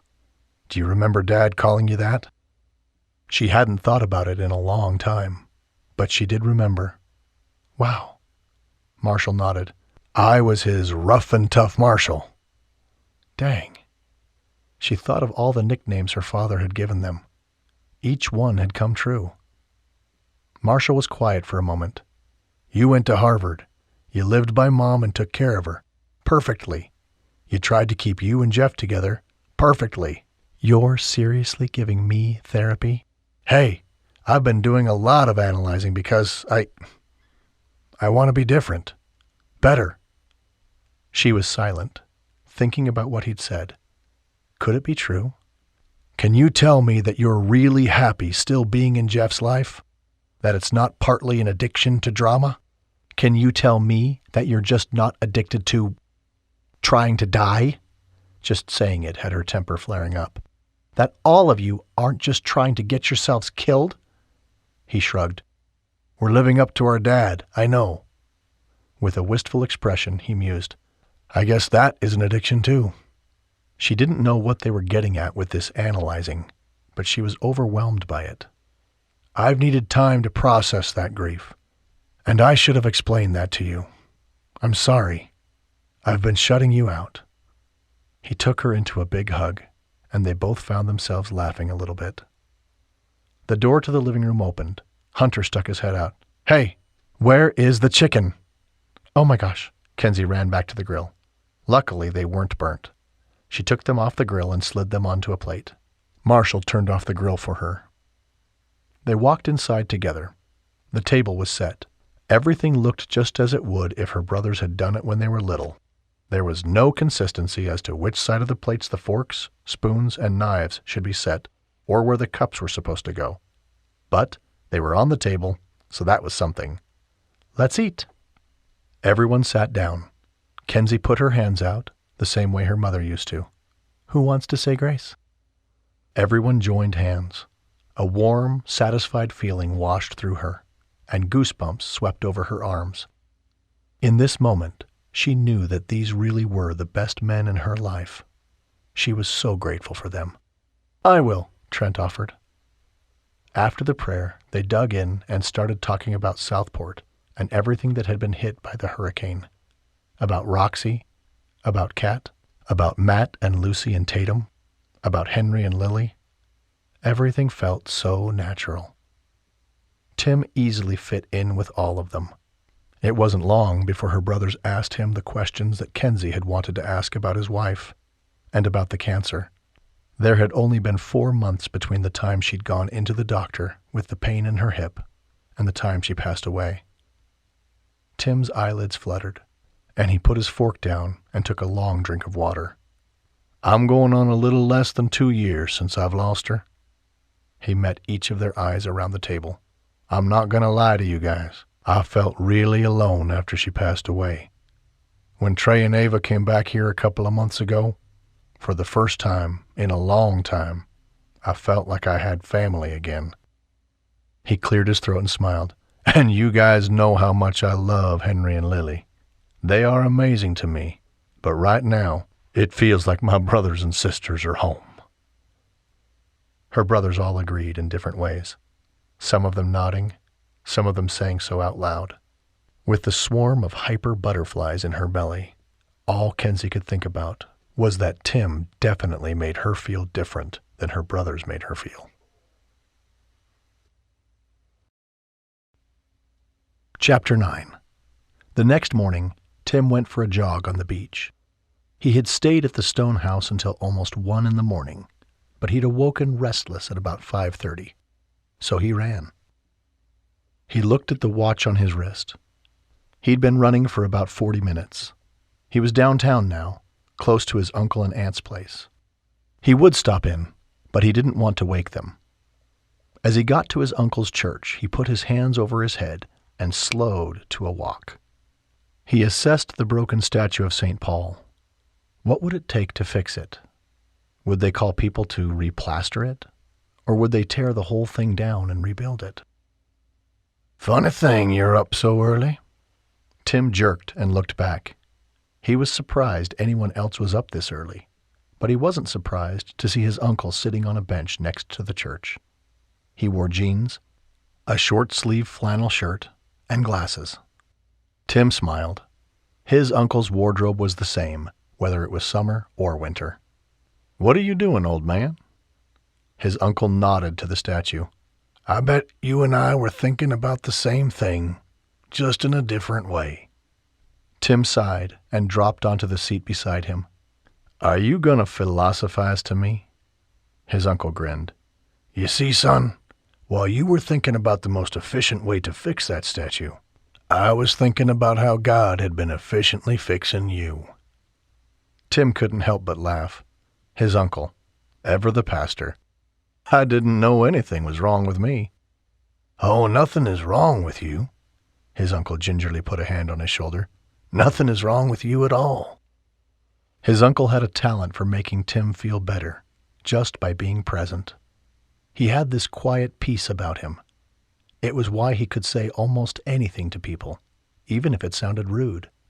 There was this abiding peace and love coming from the man, radiating so powerfully that his words didn't have the same effect as other people. Tim smiled. "I suppose you're thinking about Kensi, too." His uncle put his hands up in surrender. "I have no idea what you're talking about." But the mischievous glint in his eyes was unmistakable. Suddenly feeling caged in, Tim shot to his feet. His uncle was 5 steps ahead of anyone in town when it came to personal lives or matters of the heart, but it was disconcerting when that scrutiny was aimed right at him. "Will you calm down now?" His uncle stood too, and both of them walked to the statue. "I think she's here for a reason, son." Tim tried to quell his irritation. "You told me that the other day." "But what I didn't tell you is that I don't just think she's here for you." This got Tim's attention, although it made no sense. "Well, who is she here for?" His uncle let out a long breath and crossed his arms. It took several minutes of him just standing there before he finally answered.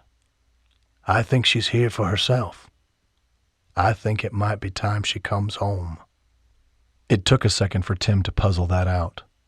"But she's doing what she loves, and living where she's always wanted to live." "Is she?" his uncle asked. Tim shook his head. "Just say whatever you want to say. I can't handle leading questions today." His uncle grinned. "I remember Trey saying that his sister was always against him selling the place. She told Trey it's the family's home." Tim didn't know this, but it didn't surprise him that his uncle did. "Trey says she's taken her mother's death hard, and that her ex-husband has been trying to get her back." "What? Jeff?" Tim never would have guessed that Kensi's ex was going after her. She'd been distracted the other morning by her phone. Had it been Jeff? "It's true. Ask Trey." Why hadn't Trey told Tim? Probably because Tim wasn't like his uncle, who always asked the right questions. "This time in Southport might be just the thing to lead her back home." His uncle focused on him as he added, "Or someone." "Wait, do you think that's me?" Adrenaline spiked through him, creating a cocktail of mixed emotions. "That can't be me. Sure, she's great, and I heard you bet her a kiss if she won that race." This was taking it to the next level. "Okay, just stop, old man. How did you know that?" His uncle pushed his chin in the air. "I know what I need to know. I know you loved Tina, but the Lord provides many chances for his children." Sorrow pulsed through him. Tina had said she wanted him to marry again and have kids, and... He turned away from his uncle. "I can't." His uncle put a hand on his shoulder. "Ask the Lord, son. Ask the Lord for help." Tim shrugged away from the touch, hating the pain filling his chest. "You're not even making sense. Sure, I've been flirting with her a bit, but I don't love her. I don't have those kinds of feelings for her." Even as he said the words, he knew they were a lie. "Ask God." "No." He pointed obstinately at his uncle. "The Lord hasn't answered my prayers for a long time. Not the ones about my parents, the ones in Afghanistan, or the ones..." Emotion clogged his throat. "The ones for Tina. This conversation is over."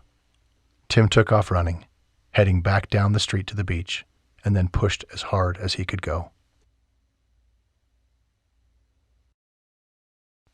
Chapter 10.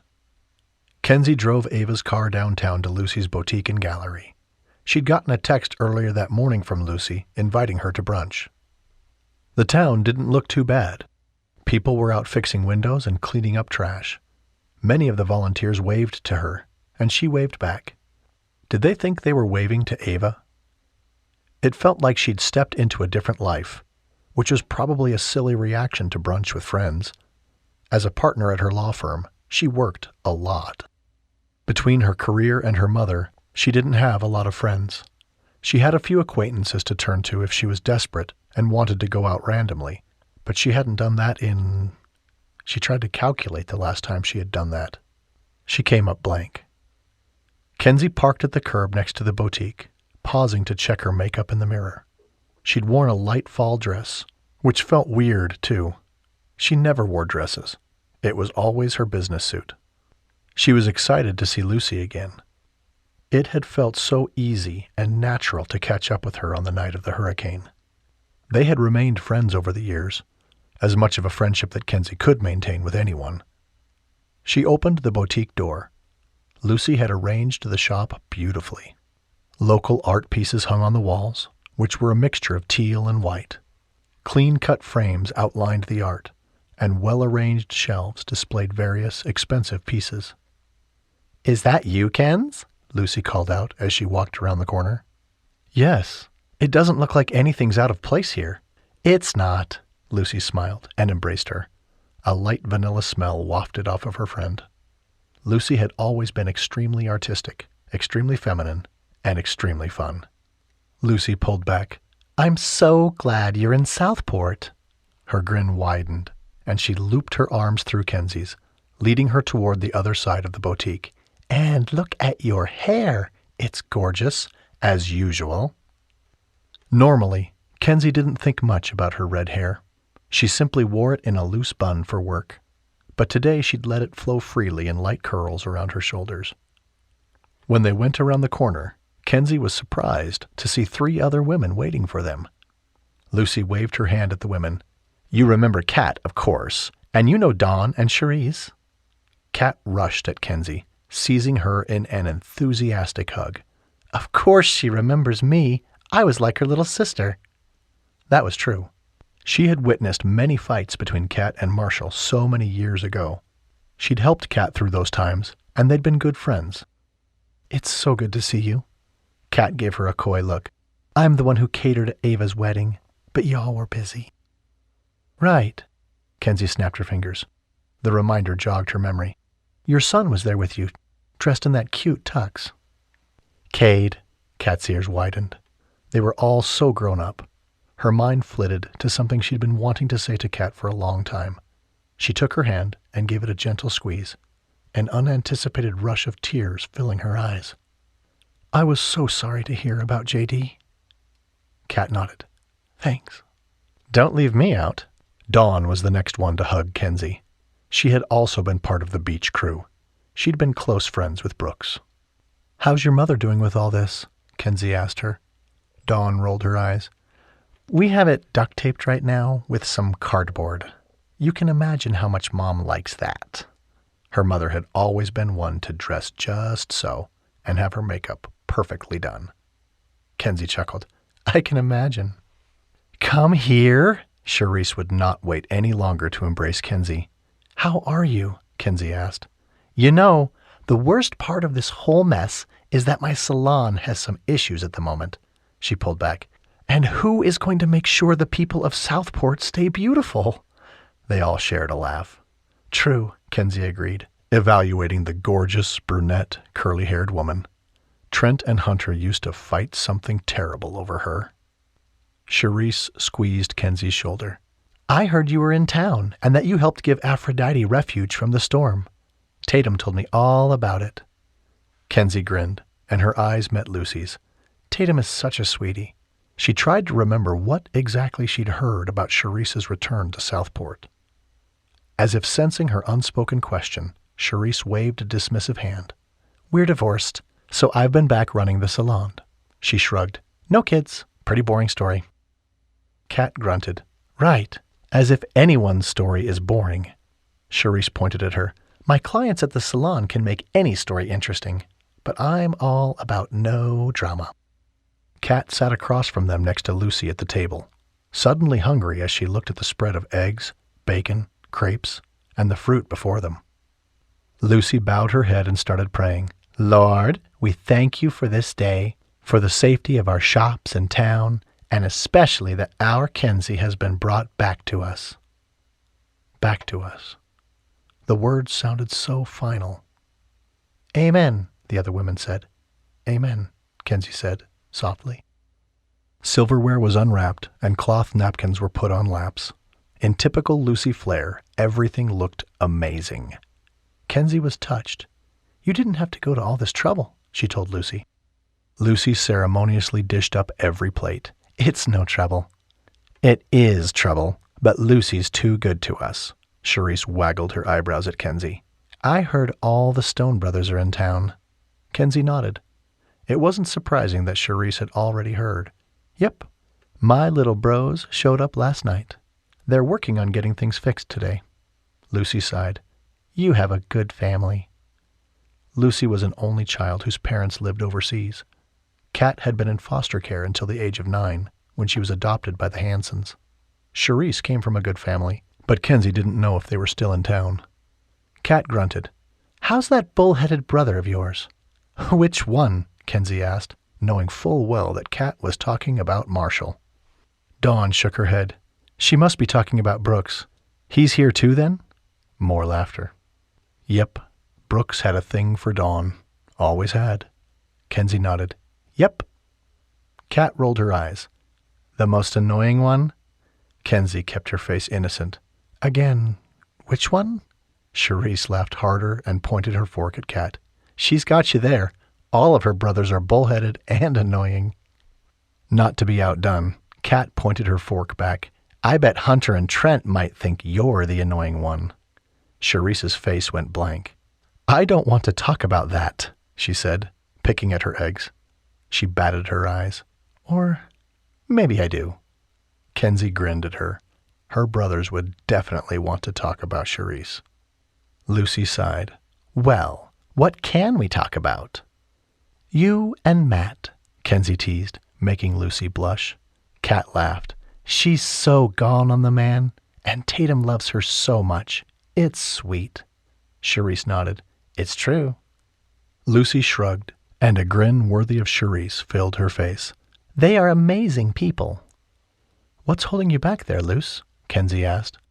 They already seemed like they were pretty close.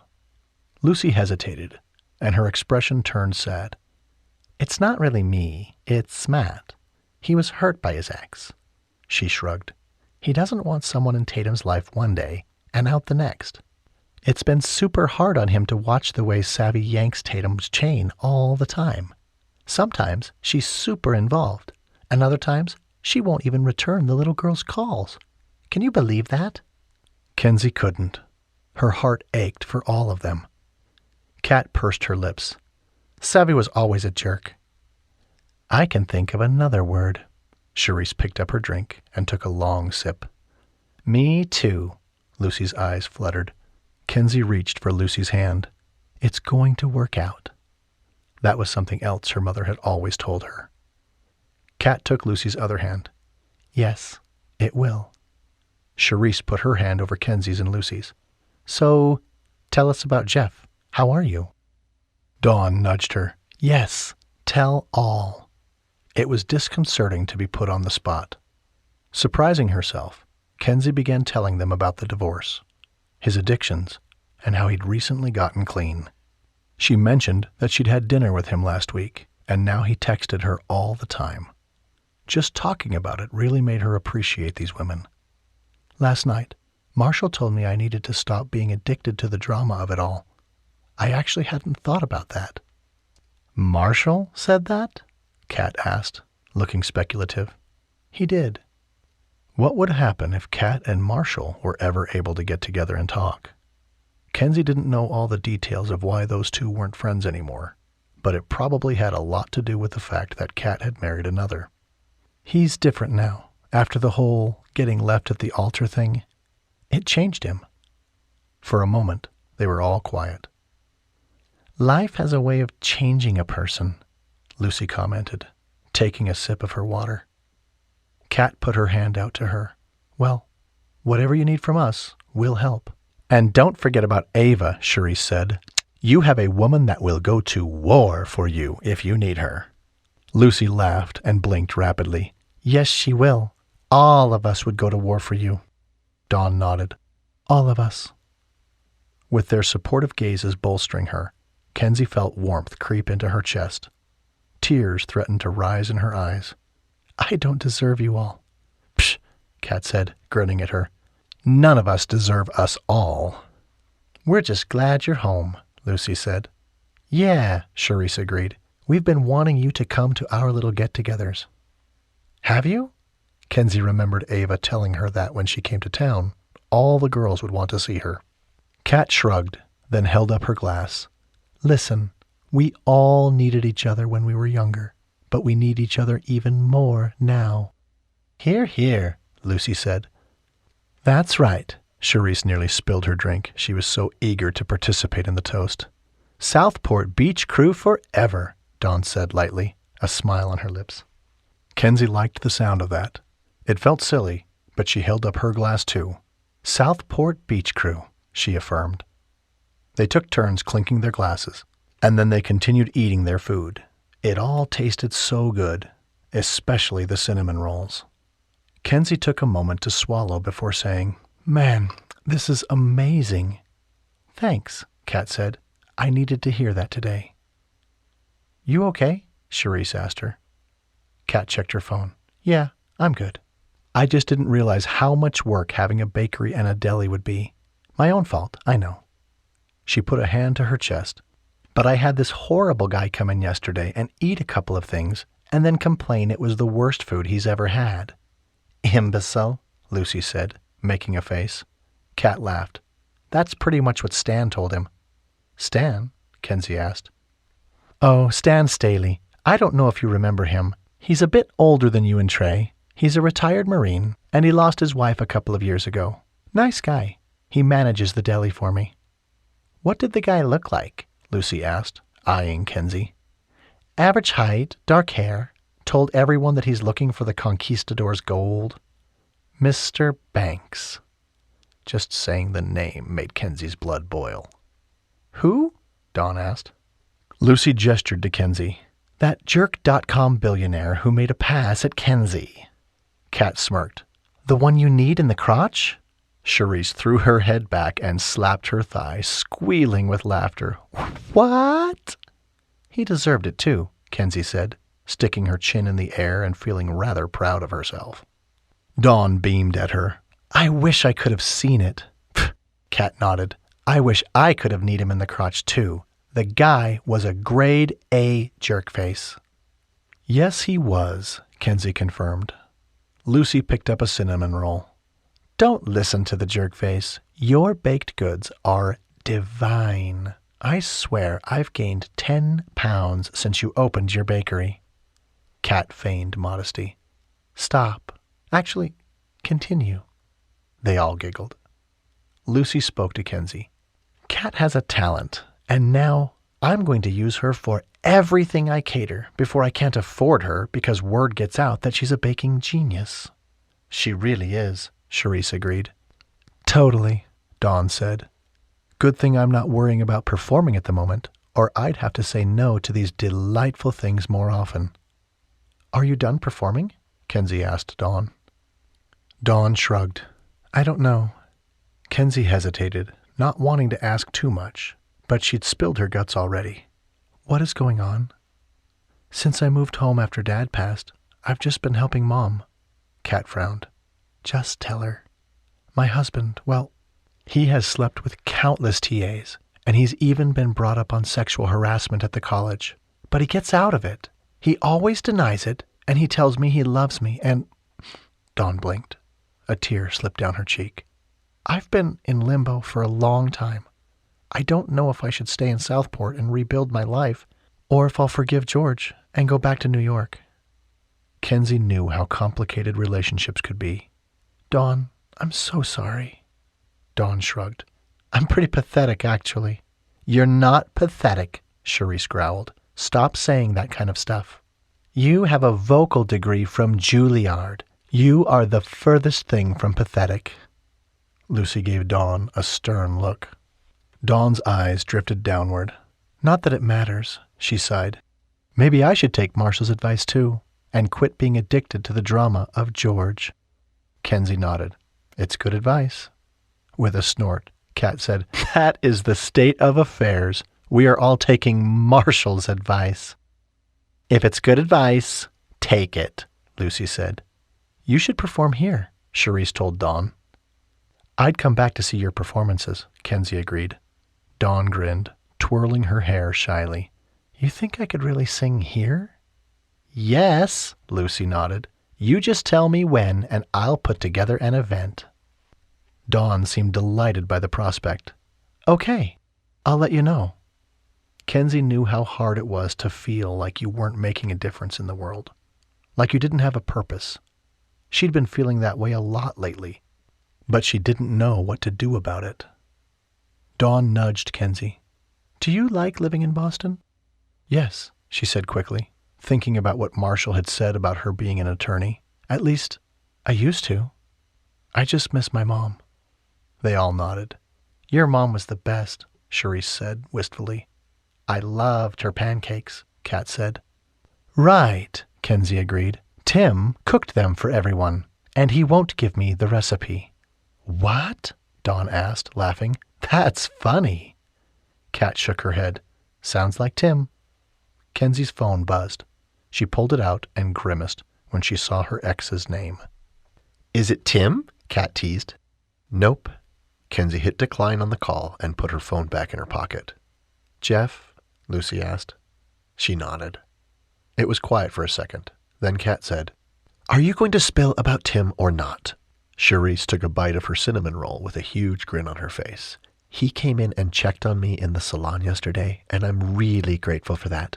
But all he could talk about was the fact that Kensi Stone was back in town and that she was here to take care of Trey and Ava's inn. Oh, and that there was some creepy billionaire she almost had to fight last night to get him out of the way." He said the word creepy? Kensi couldn't see that coming out of his mouth.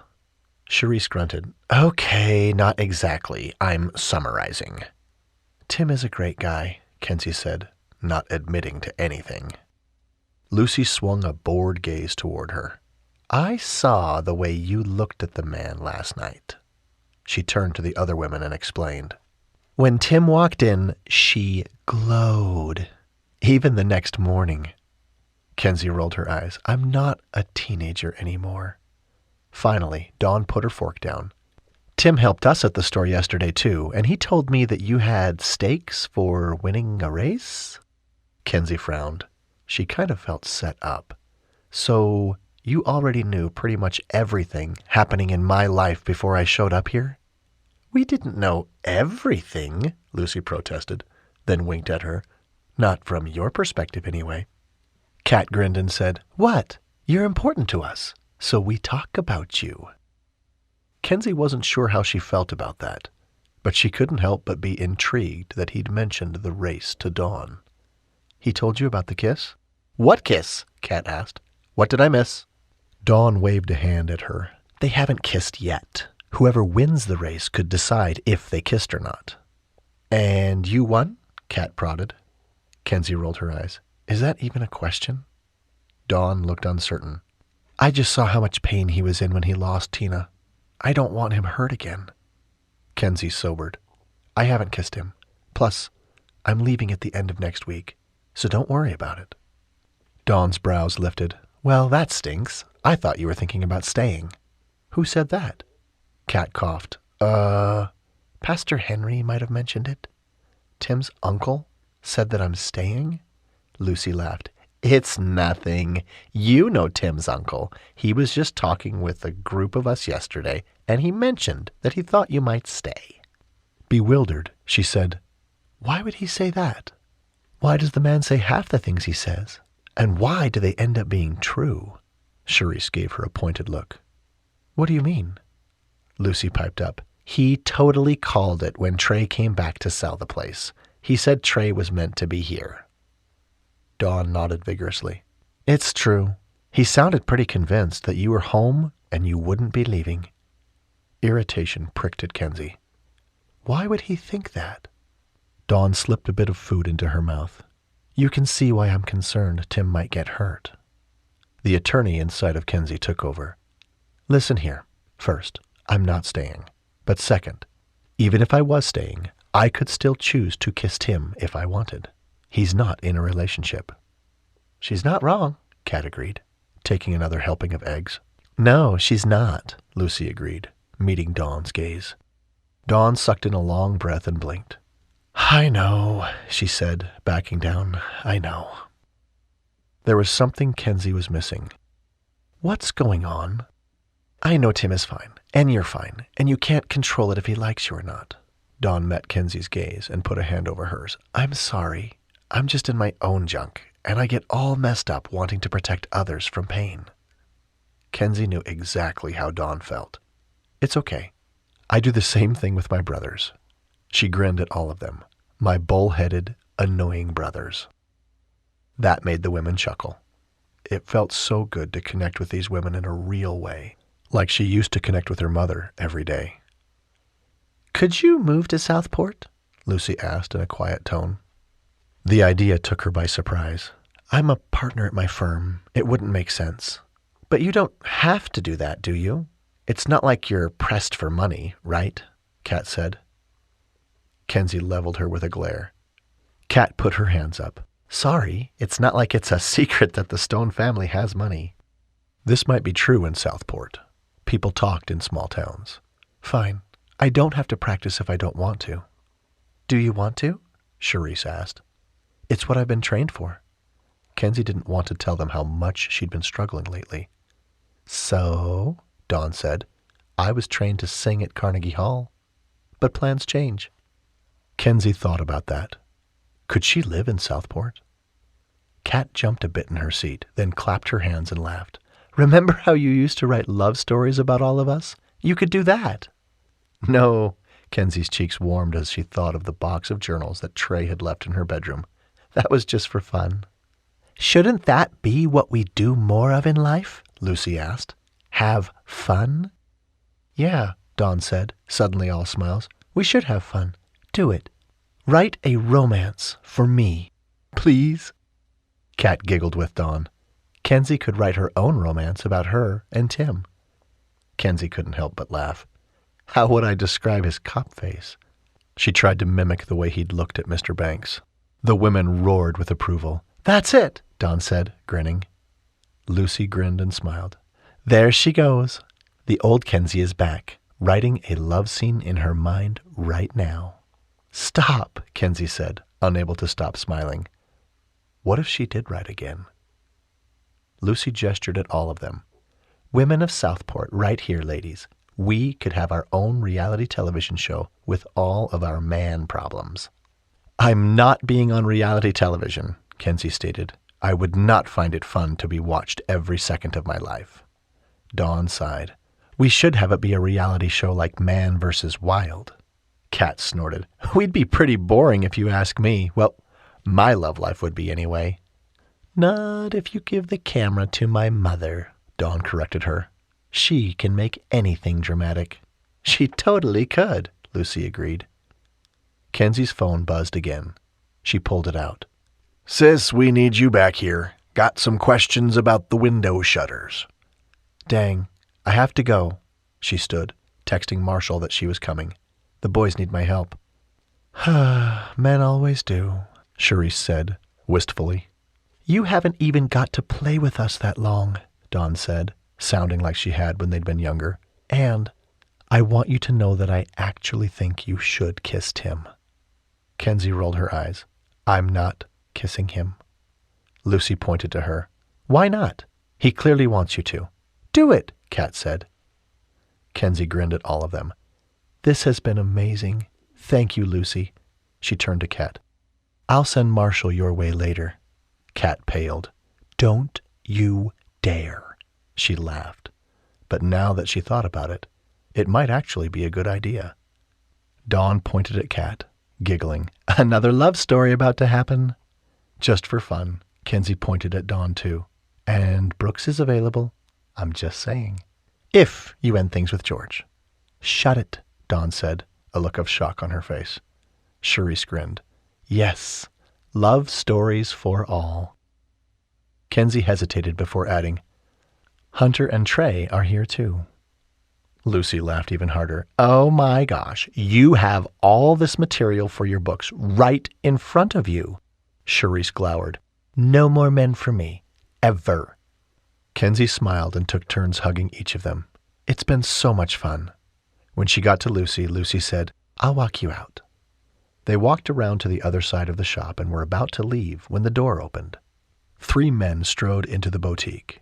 The infamous Ryan Banks led the way, looking far too pleased to see her. Kensi, I'm so glad we bumped into each other. Sheer disgust pulsed through Kensi. There was something about the man, the way his eyes lingered on her breasts before moving on to Lucy's, that made her want to throttle him. Mr. Banks? Lucy put on a fake smile. Well, Mr. Banks, she gestured to the other men, it seems your film crew is here. How is the treasure hunt going? Wait, are you the billionaire everyone is talking about? Dawn asked, popping up on Kensi's other side. Mr. Banks's face lit up. He was clearly pleased as punch that everyone was talking about him.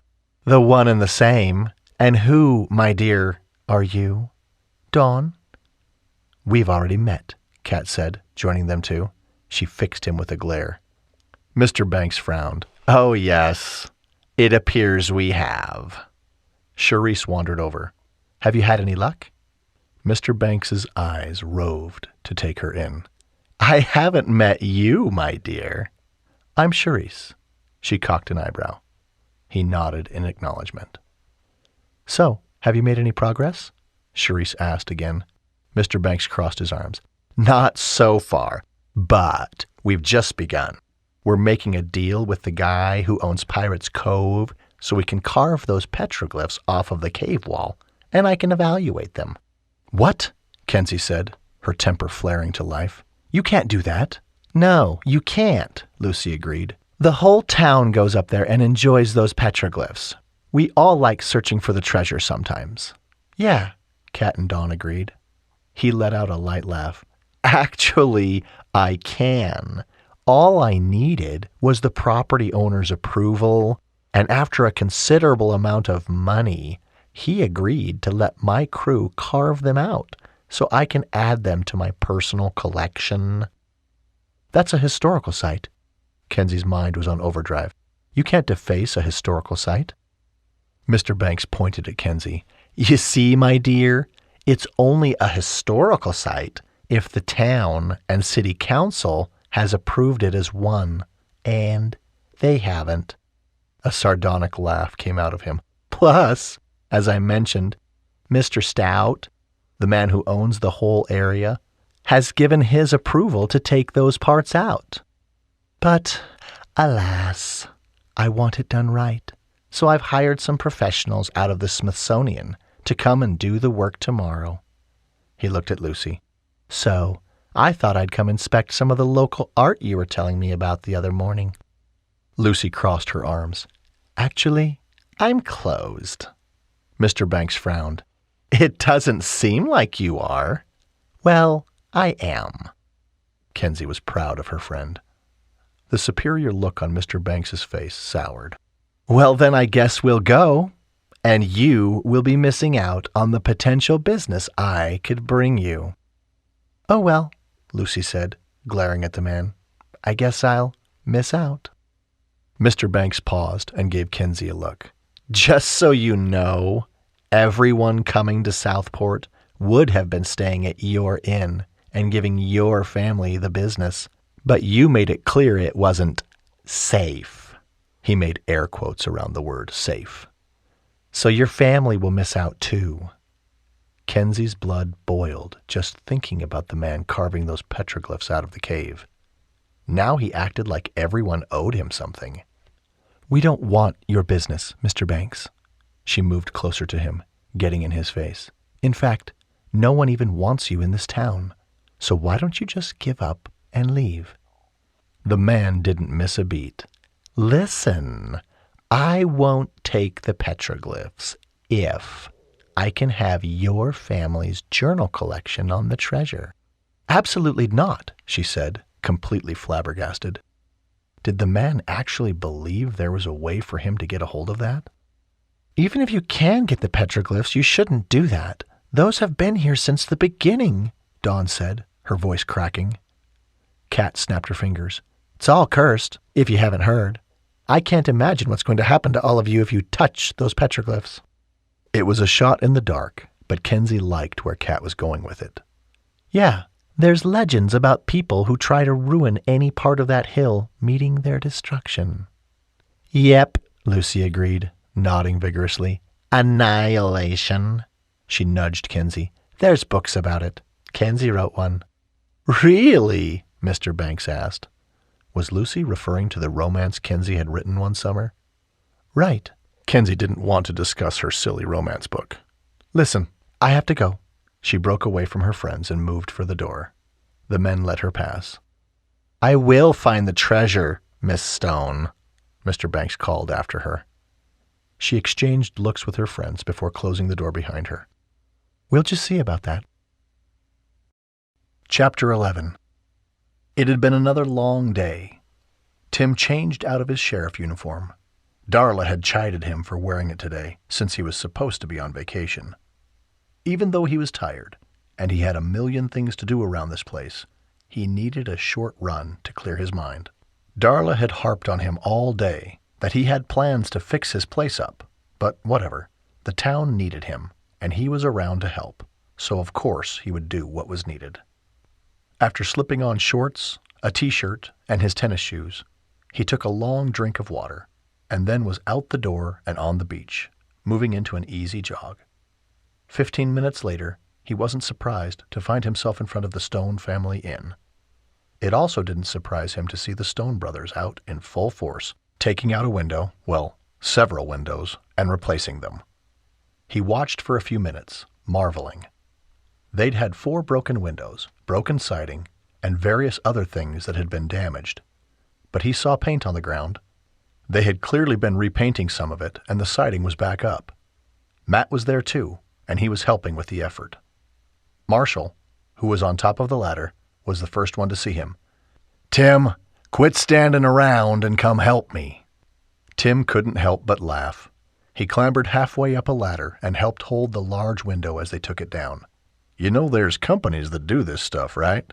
"We don't need a company," Marshall said. "True." Tim passed the window off to Hunter, who was waiting below. As Tim got down, Marshall followed him and smacked him on the back. "Thanks." "No problem." Above them, Trent was perched on the other ladder. He hummed to himself as he applied paint around a new window. "Plus," Marshall said, turning to face Tim, "we all did agree to help keep the place up, and you know that Stones make good on their promises." Oh, he did know. Except one, he thought quickly, remembering Kensi and that stupid kiss. Right. Not that it was a promise. Why was he even thinking about that? Marshall grinned at him. "We're almost done here. The boys and I thought we'd come over and see what you needed help with." "What?" Brooks put a hand on Tim's shoulder. "Trey ratted you out to us. He told us this was your vacation, and you were most likely not getting your house done because you were dealing with little things like," he paused, smirking, "gas leaks." It was true. Tim had been with Joe all day, going house to house to check on stability and make sure the townspeople were doing all right. His aunt and uncle had brought a meal in for him and the whole team working on the city stuff today. Lily had organized crock-pots of soup and rolls. "It's fine," Tim assured him. "This is what you do when there's a natural disaster." Hunter moved toward them. His hands were covered in paint. He pointed at Marshall. "Trey knew you wouldn't want us to help." "Help with what?" Trent laughed as he climbed down the ladder. "You've always been stubborn, man. When you have the Stone brothers offering to help, you should take us up on it." Tim shuffled his weight from one foot to the other. It wasn't a comfortable thing to need help. "Look, I'm renovating my house, so it's no big deal. It'll get done." The men just stared at him for a minute. Trent did a circle-up motion with his hand. "Let's get all the ladders and paint and all the stuff put away. Then we're headed to Tim's." The men dispersed without saying another word. "Now wait a sec," Tim began. Marshall proceeded to fold up one of the ladders so he could haul it. "We've decided.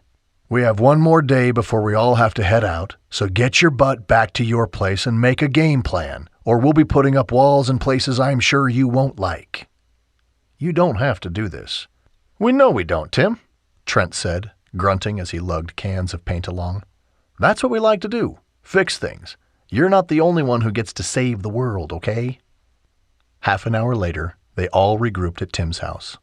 The brothers gave themselves a little tour, walking through the hallways, admiring his kitchen, and taking inventory of where he was on the sheetrock in the living room. They chatted amongst themselves about what wiring Tim needed in the bedrooms and what tasks needed to be finished in the bathroom. They were a force of nature. Tim couldn't help but feel a little gleeful, knowing that they were going to help him tomorrow. After they took inventory, they gathered around the makeshift table he used for construction, and he went through where everyone could contribute the next day. With 4 extra men, they could pound out a lot of work. Trent pointed to the bathroom. "Hunter and I are going to head into town to get some supplies you need for that bathroom. We saw the backsplash and the wiring. We'll get that done." "Brooks and I are going too," Marshall said with a nod. "We're going to get some things you need for the electrical and get this sheetrock up. Get the texturing done." Tim was overwhelmed by their generosity. He wasn't an emotional guy, but his throat tightened with emotion. He grabbed his wallet and said, "Take my card." Trent scrunched up his face at him. "Listen, You pretty much saved my sister-in-law when Mr. Jones almost killed her, and then you showed up for our sister in the middle of a hurricane. Let us do something for you, okay? Just take my card, Tim said as he followed them out to Trey's truck. The brothers piled in, and Marshall winked at him. Suck it up. You're just going to have to get used to people doing nice things for you, Tim. He watched them pull away from the house, practically glowing with gratitude. Truth be told, he was also a bit angry that they were right. It was hard for him to accept help. He only wasted a second before he rushed back in, fueled by determination. If they were going to get the sheetrock up tomorrow in the living room and the texturing done, then he needed to finish the electrical in that room tonight. Tim went back in and assessed what he had as far as supplies. He grabbed his Bluetooth speaker and put on a Pandora playlist, then started working. Of course, while his hands were busy, his mind wandered back to Kensi.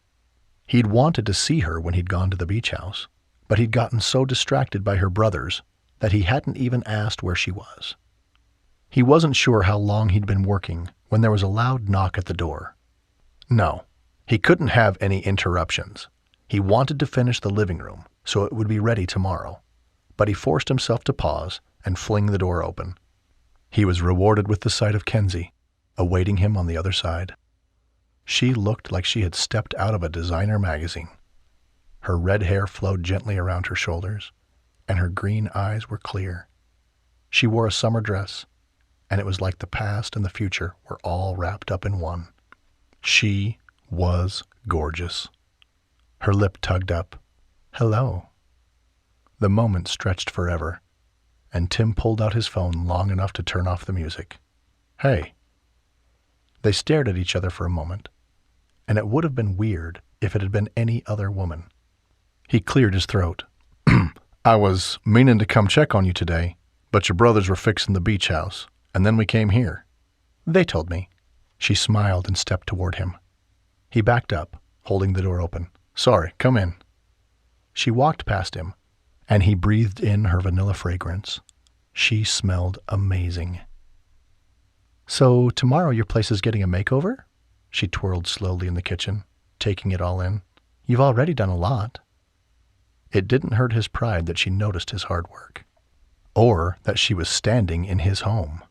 Thank you. He grinned, unable to hide his excitement. But your brothers are a force of nature. He scratched his head as he added, I think we'll be able to get a lot done tomorrow. Kensi made her way into the living room, evaluating the effort they had put in. She was slender, and her skin was like porcelain. He wanted to reach for her, hold her. Abruptly, she stopped.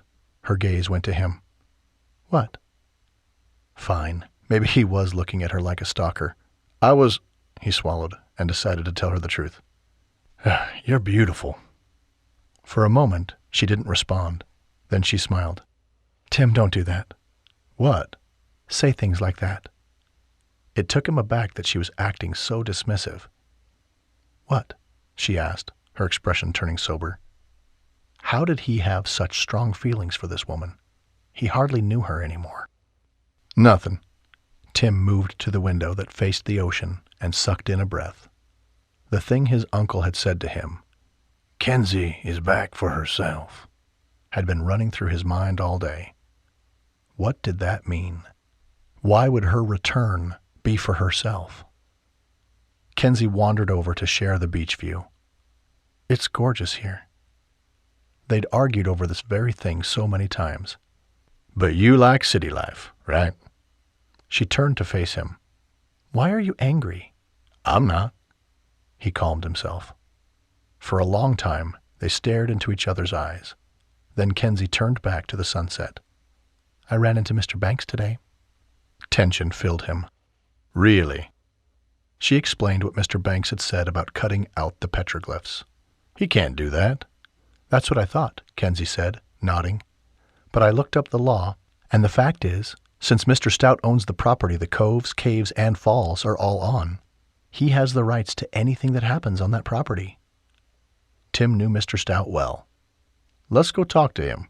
I bet we can talk some sense into him. Really? Kensi asked. You would come with me? I'll drive.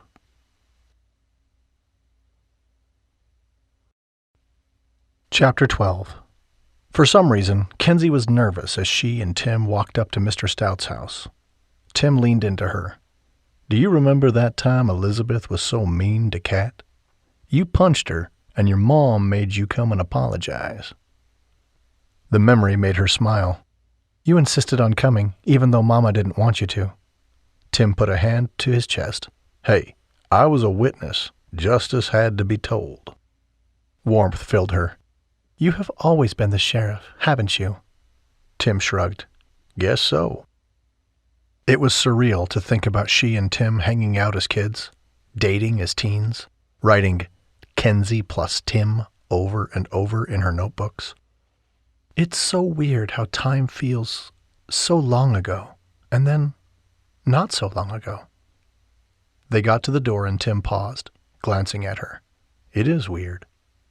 Her heart raced. For the 100th time, she thought about kissing him. Maybe she should do it, just to get the idea out of her head, just to reconcile those feelings. "I kind of want to kiss you." His hand was in the air to knock on the door, but he froze. "What?"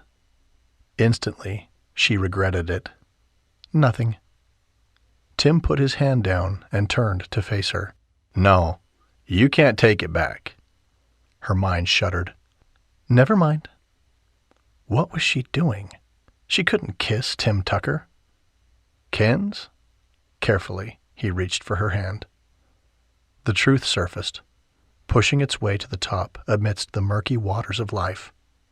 If she knew anything from her years practicing law, it was that the truth surfaced at the most inopportune times. "You hurt me when you told me to go find my own people." The thing he'd said to her all those years ago. He jolted and then blinked. She pushed on. "You hurt me when you acted like you didn't know me, when you acted like we didn't belong together." "We didn't then." His words were clipped. He pulled his hand back and ran it through his hair. "Back then, you were going to Harvard, and I was enlisting in the Marines? I didn't care about that." He jerked a thumb to his chest. "I did.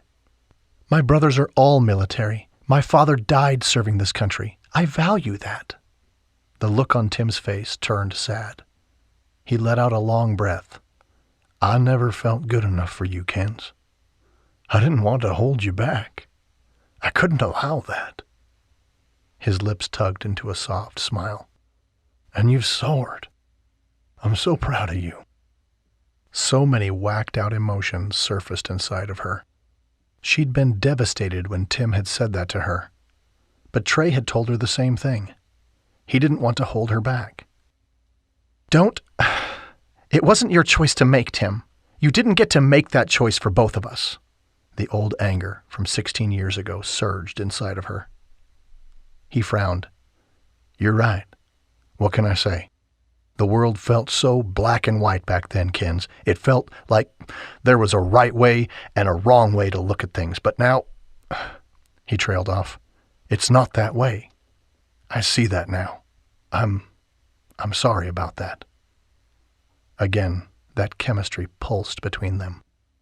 Kensi's heart raced, and she narrowed her eyes at him. She would have kept reaming him if the front door hadn't opened. "What's going on?" Mr. Stout asked. He wore a faded, beachy-type shirt. The few strands of hair he did have stuck up on his balding head. "Mr. Stout," Tim began, "sorry to interrupt your evening." "Tim?" Mr. Stout glanced at her. "Kensi, is that you too?" She nodded. "Sorry about this." He let out a light laugh and stepped back, opening the door. "Well, heavens, it's a reunion of sorts. You two together like this? Come in. I'm just glad my Elizabeth doesn't live at home anymore. I know there's no punches to navigate." Kensi was grateful for his good nature. She moved inside. No fights to sort out." Tim followed. "That's good." Mr. Stout shut the door and led them into the living room. The place looked clean, if a bit cluttered. There was a television on in the background. "Sorry to disturb you, Mr. Stout," Tim said. But it has come to our attention that a man named Ryan Banks asked you if he can remove the petroglyphs for his treasure hunt." Mr. Stout nodded, pushing his glasses back on his face. "Well, yes, he has." Kensi couldn't stop from pushing into the conversation. "You're not going to let him, are you, Mr. Stout? Those petroglyphs are sacred to this town, this whole area. They're part of the historical fabric of Southport." Mr. Stout frowned. "Well, I didn't look at it like that. I don't know if you know much about Mr. Banks." Tim took a step closer to Mr. Stout. "But the man is a treasure hunter. He wants to rip this town apart, trying to find that gold. I just get a bad feeling about the man." Mr. Stout bit the side of his lip, then flung a hand into the air. "Well, I hate to tell you kids this, but the truth is, my money's nearly gone. Mr. Banks will pay quite a price for those petroglyphs, and he's promised me a 10% stake in the gold if he finds it. I'm going to let him do what he wants on my property." Kensi and Tim gave each other looks. "I'm sorry." Mr. Stout rubbed his head. His hair stuck up even more. "I really looked at the deal with Mr. Banks as a godsend for me. Since my wife passed and the girls never come home, only ask for more and more money, I was almost at a place where I would have to sell to be able to retire. But now I won't have to do that." Sympathy coursed through her. "Okay." Tim nodded. "Thanks for your time, Mr. Stout." "I'm sorry, kids," Mr. Stout called out as they walked back to Tim's car. "If there was any other way I'd be able to keep my home, I'd do it." Tim waved at him. "It's okay." Tim opened the car door for her and then rushed around and got inside. He started the car and backed up. "Shoot." Kensi nodded, feeling her heart rate spike with worry about stupid Mr. Banks. Shoot is right. Chapter 13. Tim drove back to his home, trying to figure out how they could save the petroglyphs. "Mr. Banks makes me so angry." Kensi slammed her fist onto the seat. "He just comes into our town and starts ripping it apart." The way she spoke of the town wasn't lost on him. "I know." But his mind was filled with other things. Things she'd said about them. Things he didn't like his mind on. He pulled up to his house and got out, then strode around to open her door. But she was already getting out. "Mr. Banks doesn't need to take the petroglyphs out. He could easily have someone analyze them." "Good point." Tim pulled his phone out and called Darla. "I'll ask my deputy to guard the cave until we can figure things out." "Hey, Tim, did you get lots of work done on your house today?" "I did, thank you." He explained the situation to Darla. "No one should be allowed to deface property," Darla said, outraged. "Not in our town." "Exactly. Will you get a hold of Phil and have him guard it until we can figure things out?" Kensi had her phone out. "I'll text some attorneys who might know how to deal with this." He nodded. "I'm on it, Tim. Don't worry. I won't fail you." Darla hung up. Kensi was still texting. "Thank you for doing that, Tim. I'll try to work out something to stop him." "Yeah." His mind flitted back to the other important thing he wanted to discuss with her. She walked to her car and reached for the driver's side door. "I'm so glad no one will be taking them yet." "Wait a sec." He didn't know why he wanted to finish this conversation, but he did. "Yeah?" She turned to face him. "I just need to know. You like living in Boston, right?" She sighed. "Tim, why are you doing this?" "Just answer the question." He felt like he was interrogating a criminal. She searched his face, then shrugged. "The past few days, the hurricane, the way everyone in this town feels like family," she rubbed an eyebrow, "makes me wonder about a lot of life choices." The way she looked at him was killing him. "I've even wondered about you." The tension between them ratcheted up a notch. "You have?" She closed the gap between them, staring at his lips. He wanted this, more than he wanted to kiss her before, even more than the other night on the beach. She cursed. "I want to be brave right now. I want to feel confident, but I don't." "What are you talking about?" "I want to kiss you." "Do you?" He waited, reflexively licking his lips. Sure, he'd been thinking about it. He'd been obsessed with it. But now that she was staring at him like that, he wanted her lips on his even more. She took a step back. "Last night Marshall said something to me that ticked me off." "Cool the jets." Tim sighed and focused on what she was saying. "Not surprising." "He told me that my relationship with Jeff allowed me to take the easy way out, to always be addicted to his drama. And the more I think about it, the more I think he was right. Between Mom and her health, and the law firm, and Jeff, well, I think he was an easy thing for me to keep getting drawn back into. Because he is drama." Why was she telling him this? "That makes sense." "I don't want Jeff's drama." "Kens, what are you saying?" "I don't know." "Okay." Lucy had brunch today, and Kat, Dawn, and Charisse were all there. They reminded me of how I wrote all those love stories, and I really enjoyed it. Plus, it was so nice to just have friends and talk and connect. He propped his hand on the car, telling himself to relax and quit thinking about kissing her. Nerves tightened in the pit of his gut. Out of the blue, she pointed to the car. "I need to show you something." Confused, he moved. She opened the door, then tugged a notebook out of the large bag she'd brought with her. "I found this the other day. I found a whole box of the stories I used to write. I didn't think much of it, but today I went back to the inn, and while my brothers were working, I sat on the floor and read them." She blinked rapidly, then handed a notebook to him. "This one is about us. It's our story." Surprise filled him. Wow. Reverently, he opened the notebook and found all her old doodles. She was so close to him that her scent had intensified. If he had turned his head, they'd be kissing. "It's stupid, right?" "No." She seemed so fragile, like she was young and trying to figure out who she was. "I'll read it tonight." "You will?"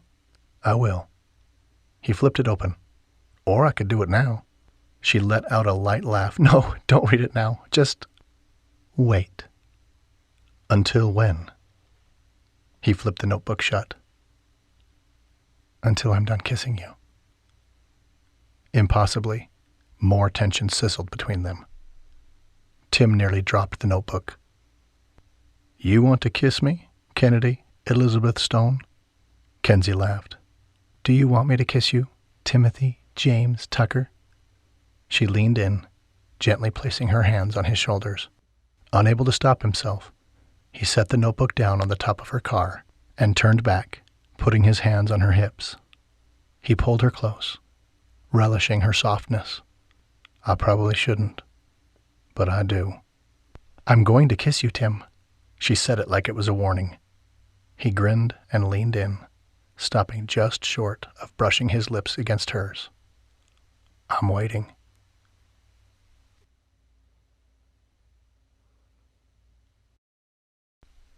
Chapter 14.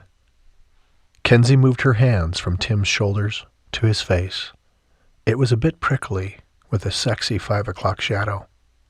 She pressed her lips to his. For a moment, he didn't respond, like he was surprised that she'd made this move.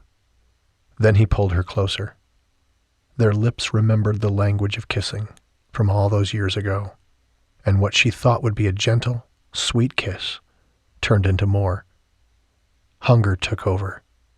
She looped her hands behind his neck, drawing him into her. His hands were in her hair, gently tugging. Kensi was overtaken by passion, so much more than she had ever remembered feeling. Tim deepened the kiss, and she responded in turn, clinging to him. Time and circumstance, and any sense of right or wrong, or adultness, faded into nothingness, and all that was left was them. This was the man she'd loved when she was young. Abruptly, he jerked back. His hands were still on her waist, his eyes wide. I can't do this." Kensi felt like she was 15 again, when her mother had caught her making out with him by the side of the house. What? He dropped her hands and took a step back. I'm so sorry, but I can't do this. Confusion filled her, then anger. If she was writing a romance, she would describe a moment like this as a lover being spurned. She shook her head and ran a hand through her hair. I don't understand you. I know, I'm sorry, he sighed. I just don't think I'm ready for a relationship. Kensi's inner attorney kicked in. She adopted the cool, collected resolve that she'd taught herself in court. If you'll remember, she said, her words clipped, you are the one that's been asking me if I was going to kiss you or not. She gave in to the litigator part of her that wanted to grind a point. On the beach, she said, counting the moments off on her fingers. That first night when we were going to bed? The next day at breakfast?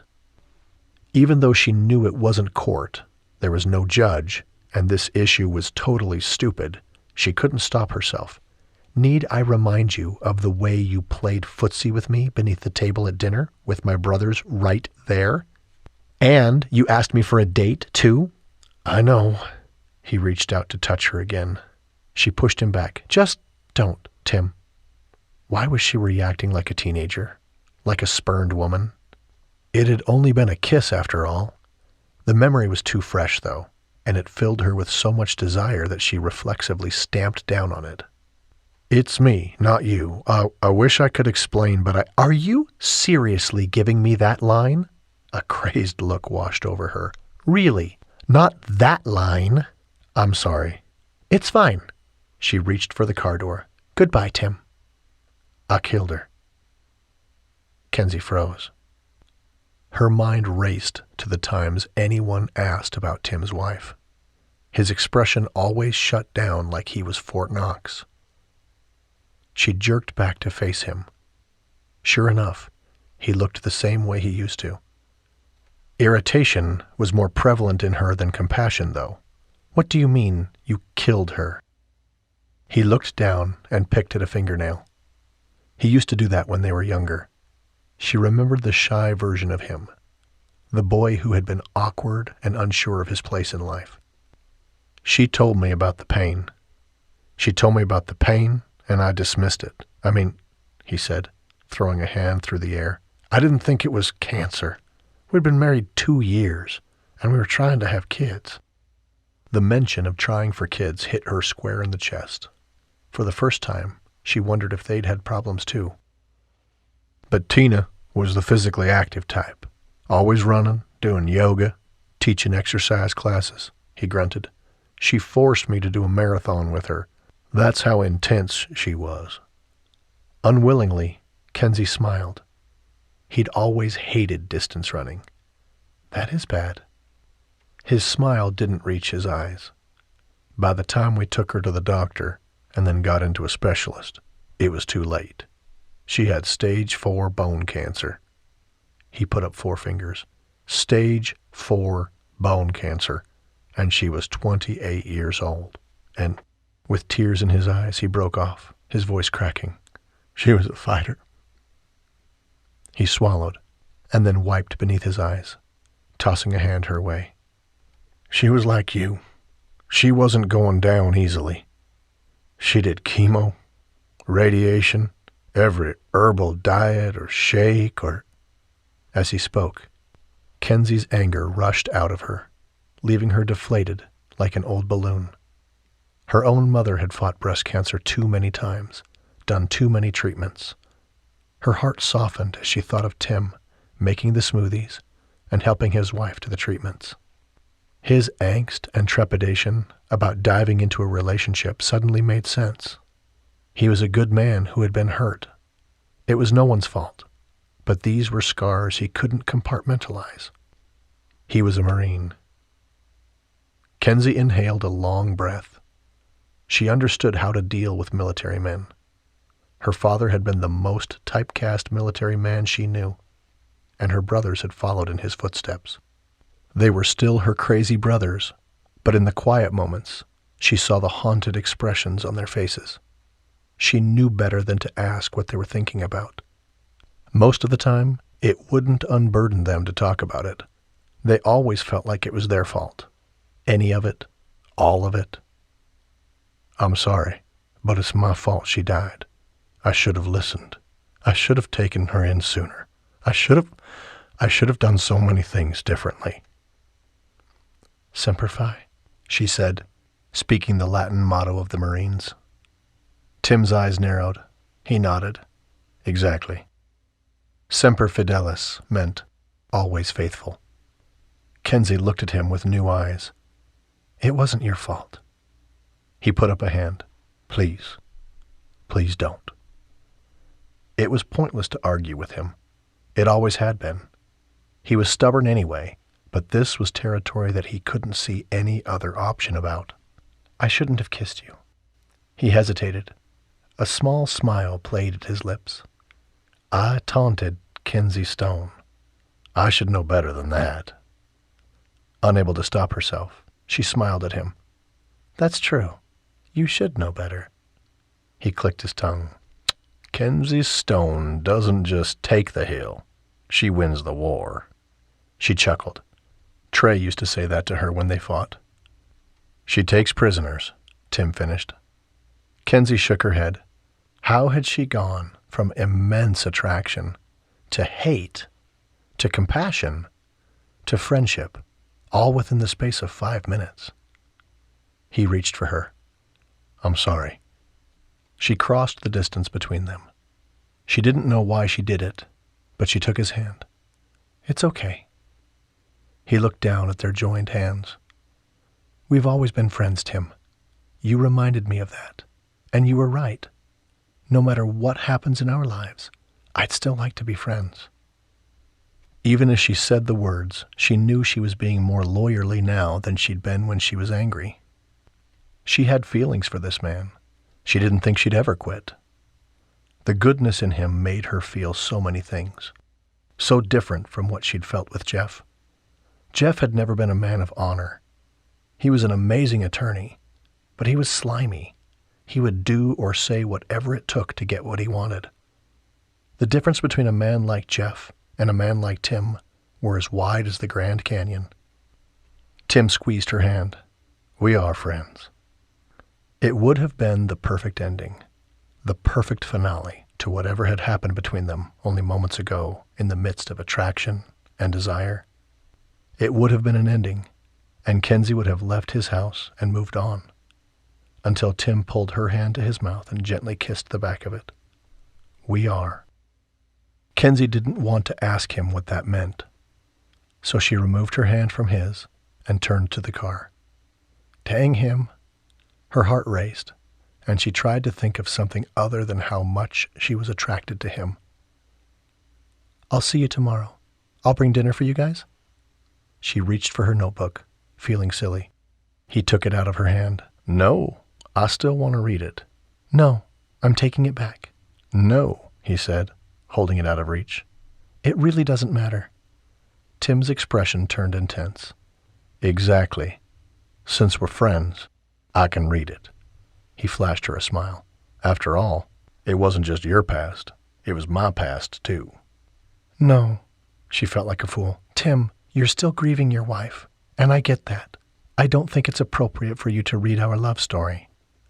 He turned away from her.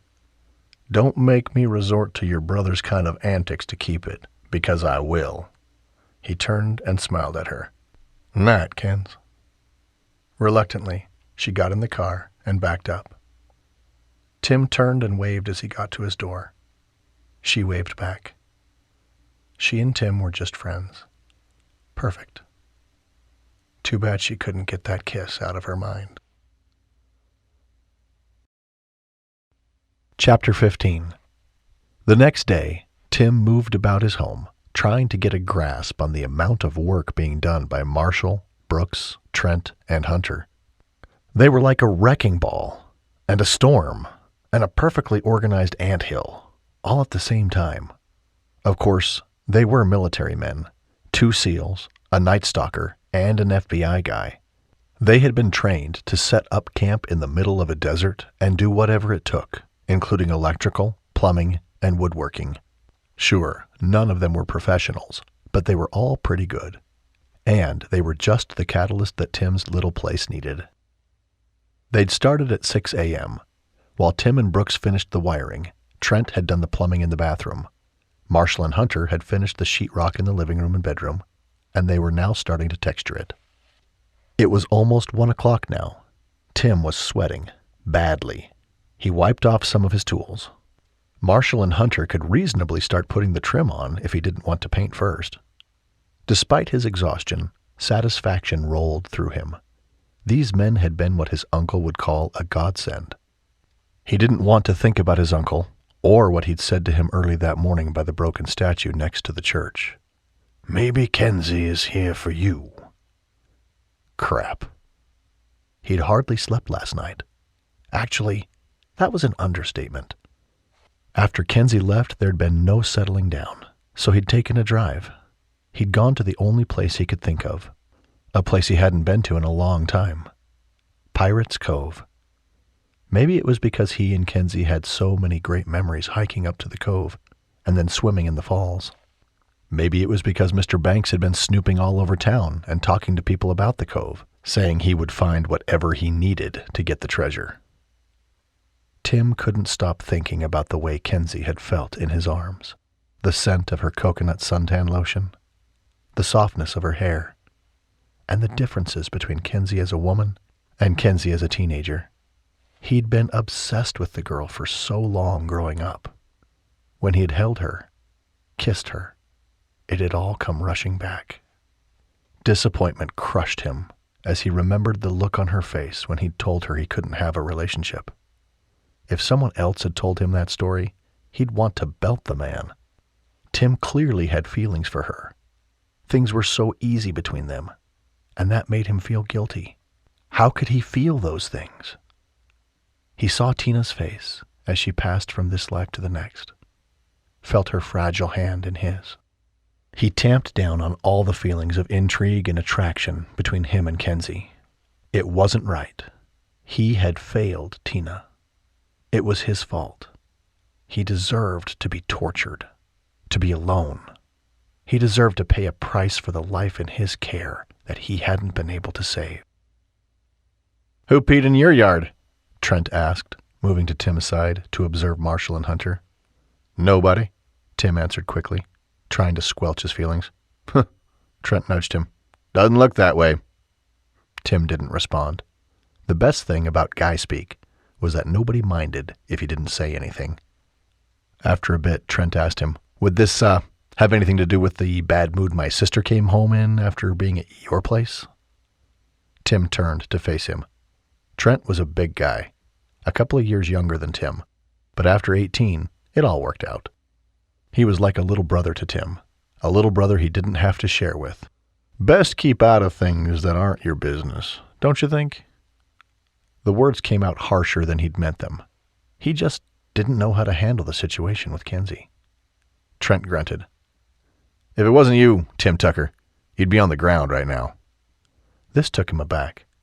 "What does that mean?" Trent sucked in a breath and shoved past him, purposefully knocking him in the shoulder. "Remember, she's my sister. You better not mess with her." If Tim had been an onlooker in this situation, he would have laughed. Of course a Stone brother would threaten a man for his sister. That was part of who they were. And yes, Tim would have threatened another man over Kensi any day of the week. Matt moved to Tim's side, patting him on the shoulder. "Let's just work, gentlemen." Trent brought in some supplies from the truck and headed for the bathroom. At 5 o'clock, halfway through painting the living room, Kensi and Lucy arrived, hauling in bags of food, with Tatum in tow.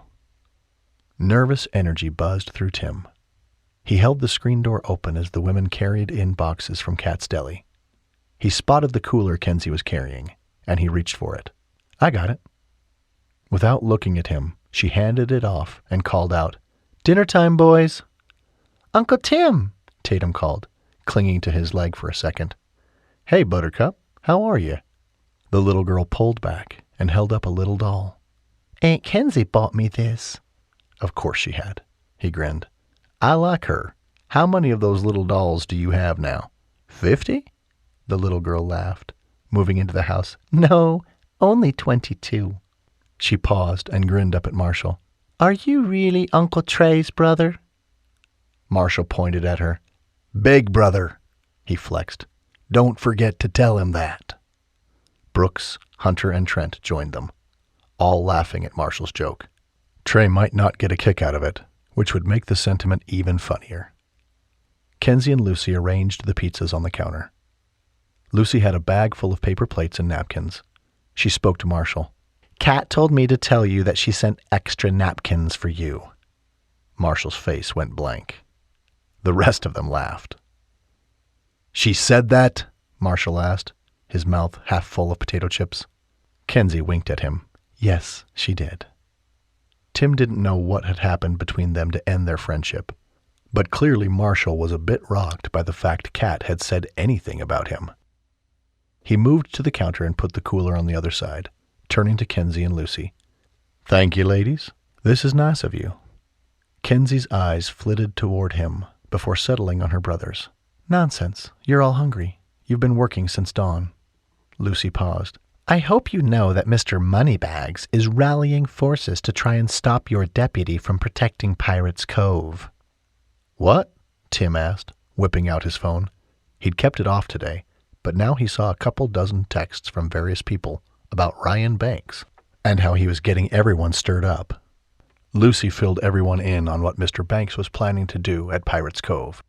That's crap, Marshall said, putting his arm around Kensi. That man needs to be taught a lesson. He has a bunch of attorneys he's bringing in tomorrow, and he claims no one can stop him, not even the sheriff. Lucy gave Tim a pointed look. Guys like him bug me, Brooks growled. Doesn't he know that he's destroying a landmark? Our landmark? Heck, it was our ancestors who put those markings there, who hid the gold. If there really is gold, Marshall snorted, seems like we should be the ones who find it. Right, Trent nodded. Hunter took a handful of chips. Guys like him need to be taught some manners. Matt shook his head. The treasure isn't real. We would have found it. Seems like no one cares if it's real or not. They're going to tear the place apart either way, Lucy scowled. Mr. Banks told Mrs. Roxy that he would level the whole town until he found something. He can't take those petroglyphs, Hunter said. Not on our watch. Brooks pointed to all of them. To Kensi's credit, she tried to keep everyone calm. Just hold on. Let's say grace. Bow your heads, boys. Then we'll talk about it. They all bowed their heads, and Marshall said grace. Then everyone dished up. There was more discussion on what they could do to keep Mr. Banks from destroying their family history. After a bit, Kensi pulled away from everyone and made her way into the hall. Tim put his paper plate down and followed her. Food could wait. He needed to say something. Unfortunately, he didn't know what he could say to make this better. He got to the master bedroom and found her at the window, staring out at the beach. The boys have done a good job, he managed to say. She jerked and looked around at him before collecting herself and looking to the window again. Yes, they have.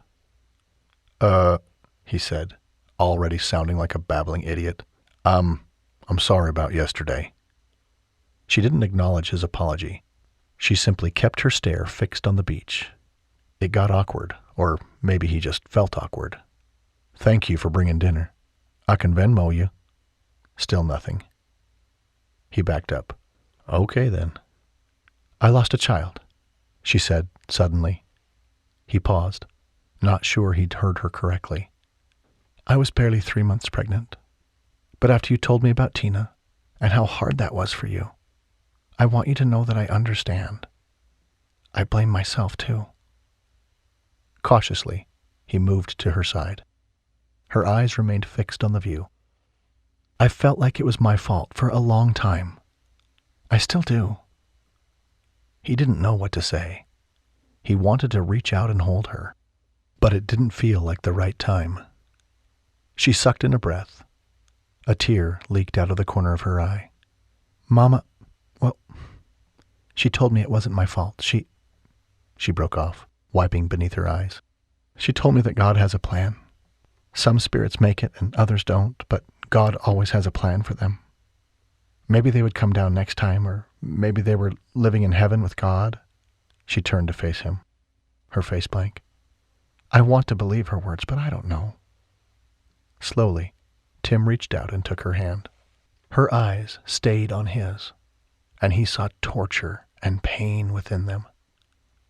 The night I started miscarrying, I knew something wasn't right. I had cramping, and then, of course, there was blood. She frowned and looked down. Jeff was too drunk to drive me to the hospital, so I ended up passing out on the bathroom floor. When I woke up, I drove myself. Her eyes moved back to his, and she smiled sadly. I don't know why I didn't just call 911. Isn't that ridiculous? Tim couldn't have answered. Even if that wasn't a rhetorical question, his blood boiled just thinking of the arrogant city slicker of a braggart her ex was. He wanted to throttle the man. I didn't tell Mama I was by myself. I couldn't put that on her. It would have broken her heart. It was breaking his heart. Emotion clogged his throat. I'm so sorry. She shook her head. I don't want your sympathy, but I do want you to know that I understand what it's like to feel like you've killed someone. When she looked back at him, her eyes were bloodshot. I've always blamed myself. Kens, she cut him off. I knew what Jeff was, an addict. I've known it for our whole marriage, and no matter how many times we fought about it, he would say he'd change. And I would believe him. More tears fell down her cheeks. I was such a fool. I see that now, but I grew up believing you don't get divorced just because things are hard, you know?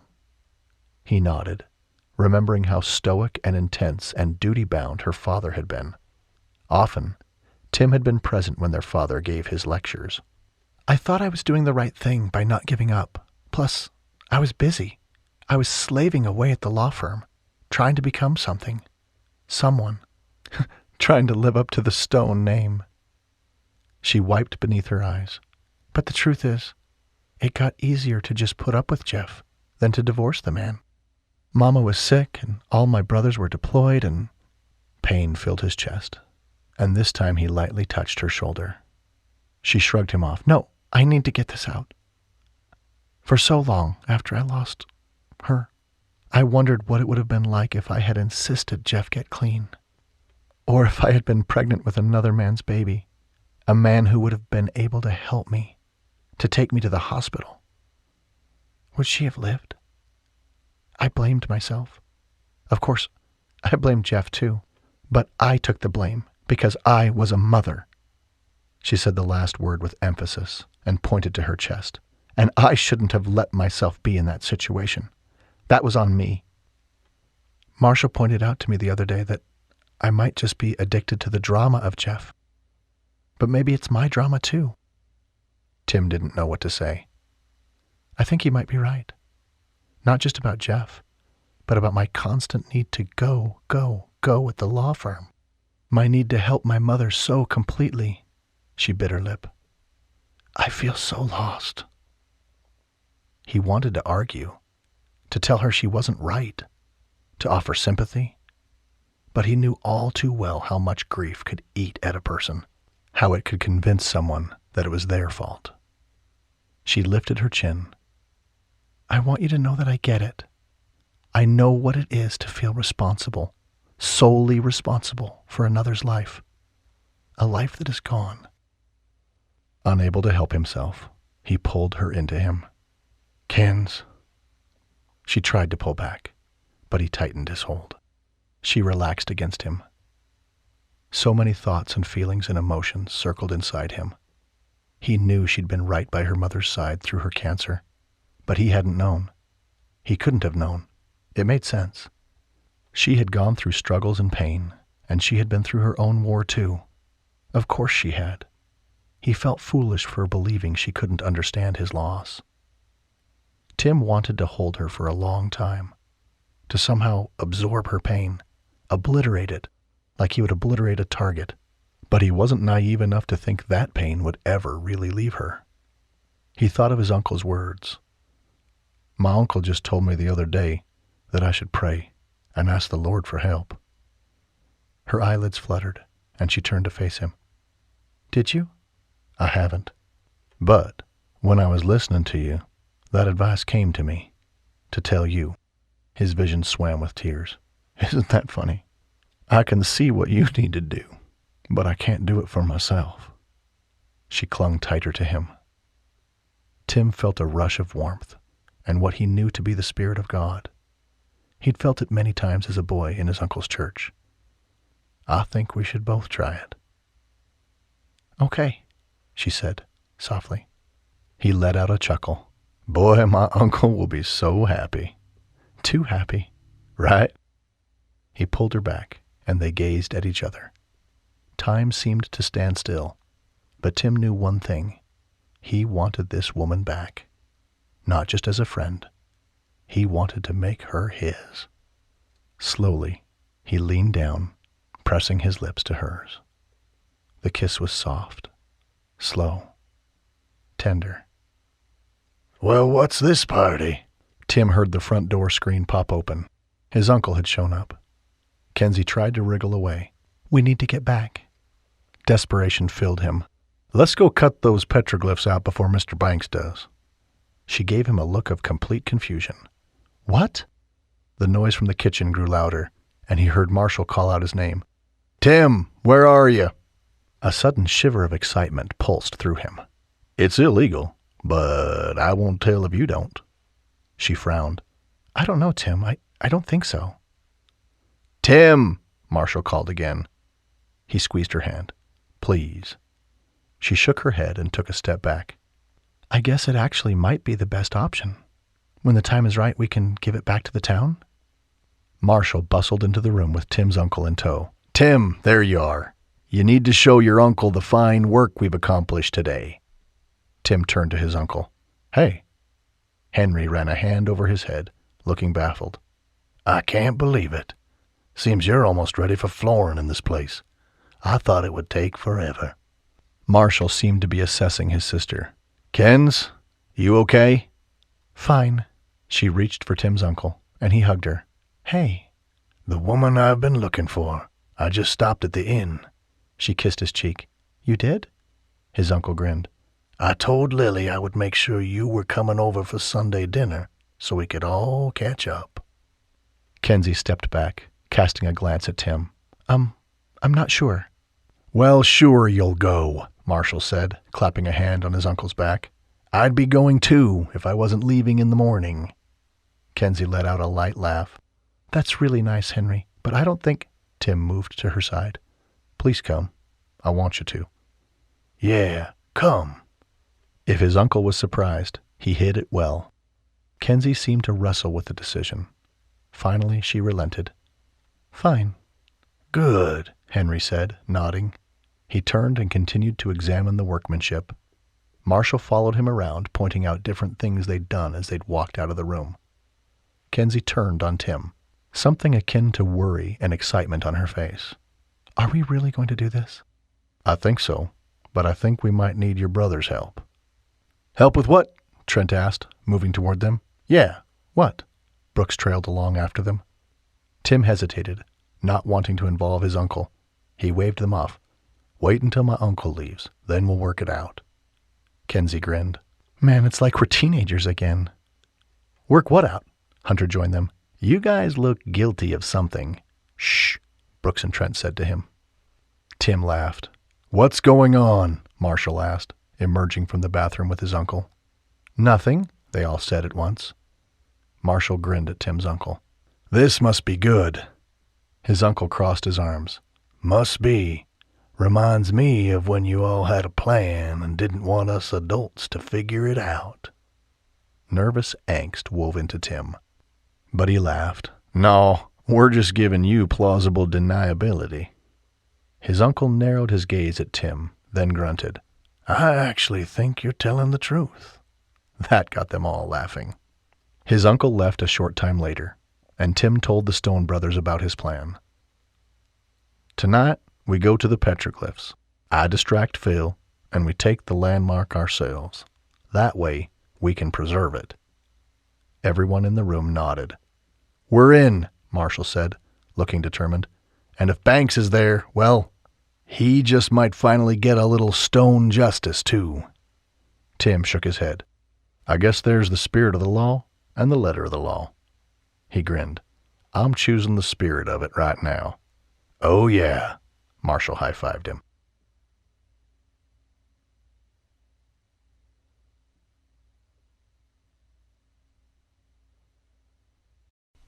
Chapter 16. It was 2 a.m, and Kensi could not believe she was hiking up to Pirate's Cove. There was a whole group of them. Her brothers, Tim, Lucy, Kat, and Charisse. Because, of course, Lucy had told all of them, and they would not be left out of it. Tim would distract Phil. Then they would go in and cut the petroglyph out of the wall.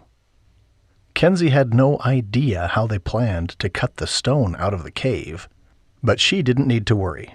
That was what Marshall had told her, because the boys would do the work. It was weird to know that this would completely freak Jeff out. For him, danger was jaywalking across the street in Boston. Often, she liked to cross the street when no cars were coming, and when they got close to the law firm, she would often just cross. That had really bothered Jeff. Most of Jeff's life was illegal, especially the part about scoring drugs, and she had always pointed that out. He always seemed to forget. They got to the top of the cove and waited. Before long, she heard Tim's truck pull up. A door slammed shut. "Who's there?" Phil called out. "Hey, bud, it's just me. I brought you some coffee in a thermos. You might need a break."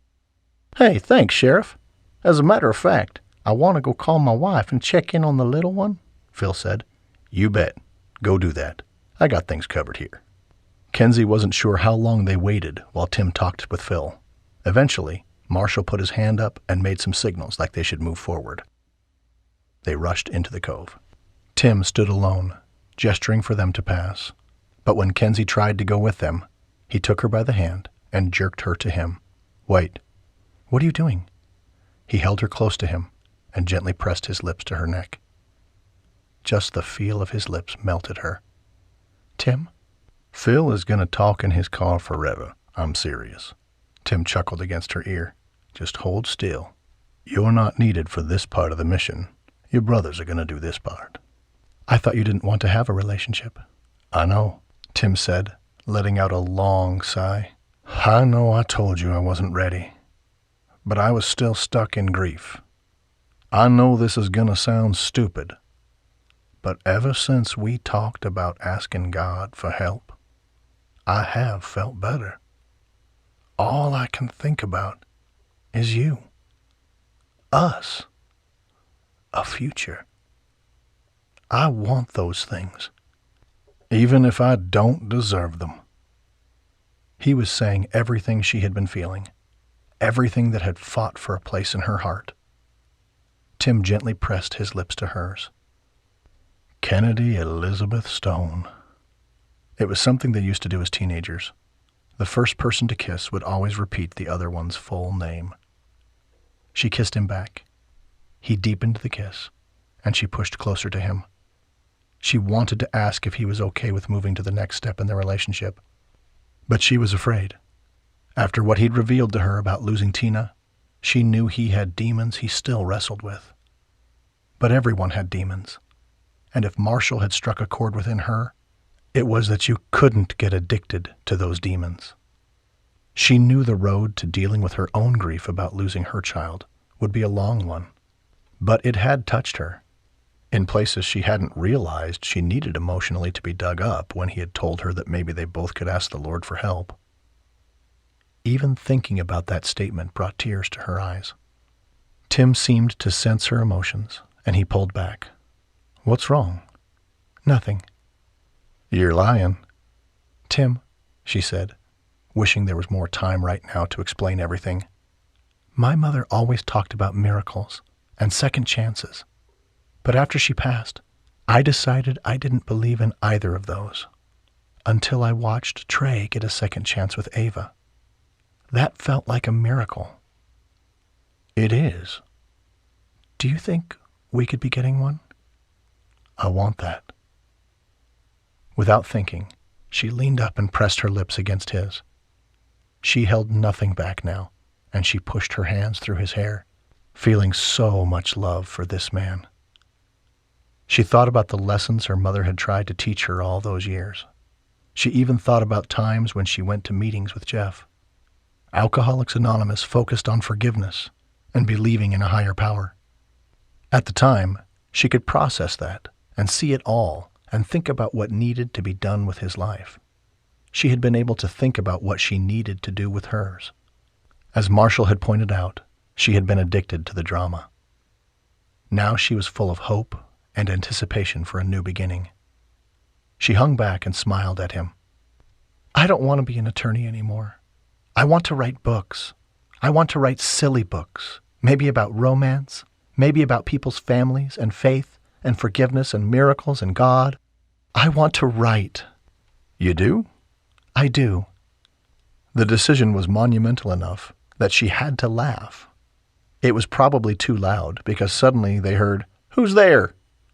Tim pushed her behind him and shrugged off his coat, throwing it back on her.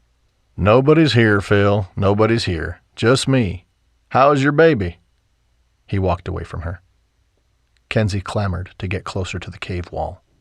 She couldn't see much in the darkness, and Tim was counting on that. She listened to Phil give a report about his new baby boy. He went on about how his wife was doing and how the baby wouldn't sleep at night. Her thoughts were restless.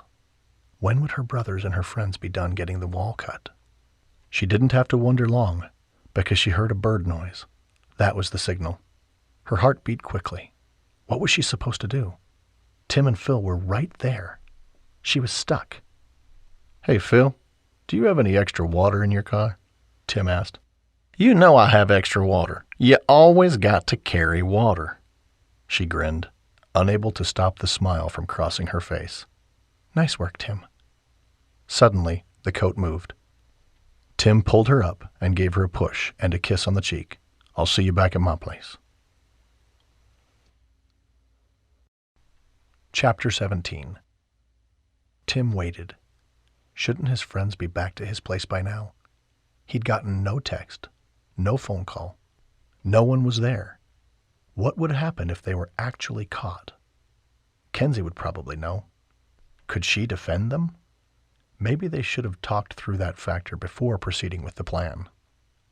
There was a knock at the door, and Tim jumped to his feet. He rushed to the door, surprised that he hadn't heard them pull up. When he opened the door, he found himself staring into Marshall's sad, irritated, annoyed face. He couldn't put a name on the emotion that all those added up to. Marshall pushed his way in. "They were caught." "What? How?" Marshall pushed him in the shoulder hard. "By that dang deputy of yours." "Phil? He was standing guard by the cave wall when I left." "No, it was by the woman." Understanding washed through him. "You mean Darla?" "If that's her name." Marshall pushed a hand through his hair. "She was really persnickety about making sure we all hit the ground and were handcuffed.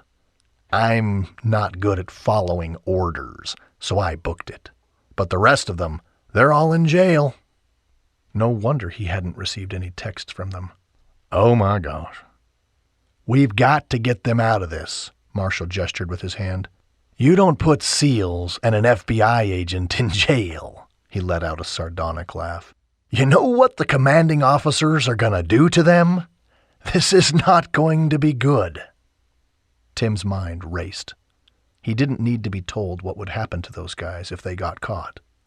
He'd been a Marine. Granted, Marshall and the rest of the Stone brothers would tease him about not being as special as they were. Whatever. He needed to figure out how to get them out of jail. All of them. "What are we gonna do?" Marshall got in his face. "What are we gonna do, Tim? This was your idea. We have to save this precious history." Tim pushed him hard in the chest. "Back off. You agreed to do it. Do I need to remind you what Mr. Banks did to your sister?" Marshall backed down. "I know. You're right. I'm taking ownership. We have to figure out how to get everyone out of jail." Tim hadn't been much for praying for most of his life, as he'd told his uncle. Sure, he'd done the dance, and he knew that there was a God, but he'd spent a lot of his life being angry at God. with recent events and Kensi coming back into his life, he decided to trust. Maybe we should say a prayer? Marshall gave him an incredulous look. Are you kidding me? Is that your answer? He ran a hand through his hair and paced the room. I guess that would be your answer. You're the kid of a pastor. But I don't know if it's the one we need right now. Maybe it is. If you would just hold still and let me say a prayer, don't you think? That way, you wouldn't just be pacing and talking to yourself with no answers. Marshall paused and gave him a withering glare. He folded his arms. This better work. Tim bowed his head. Dear Lord, we would ask for help. He thought of the prayers his uncle gave.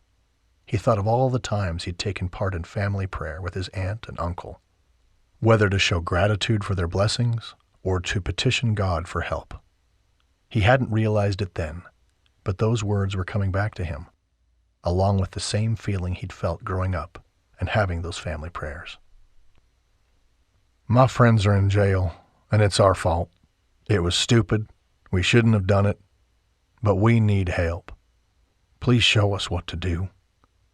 We can't have the Stone brothers getting in trouble with their commanding officers. We can't have this be a national incident for our little town. Please, Father, help us. In the name of Jesus Christ, amen. Amen, Marshall nodded, then said, Well, is it working? It wasn't 2 seconds later that there was a knock at his door. Tim's heart raced as he went to answer it. Hold up! You don't know who it is. They may just want to arrest me. Tim didn't think so. When he opened the door, he wasn't surprised at all to see the face of the man who had been there for him his whole life. Hey, Uncle. He pulled him into his arms. His uncle let out a light laugh. It was the strangest thing. I woke up about a half an hour ago, and I didn't know why. I said a prayer and asked God where he needed me. And I was led to come in here. Oh, and I have someone else with me in the car.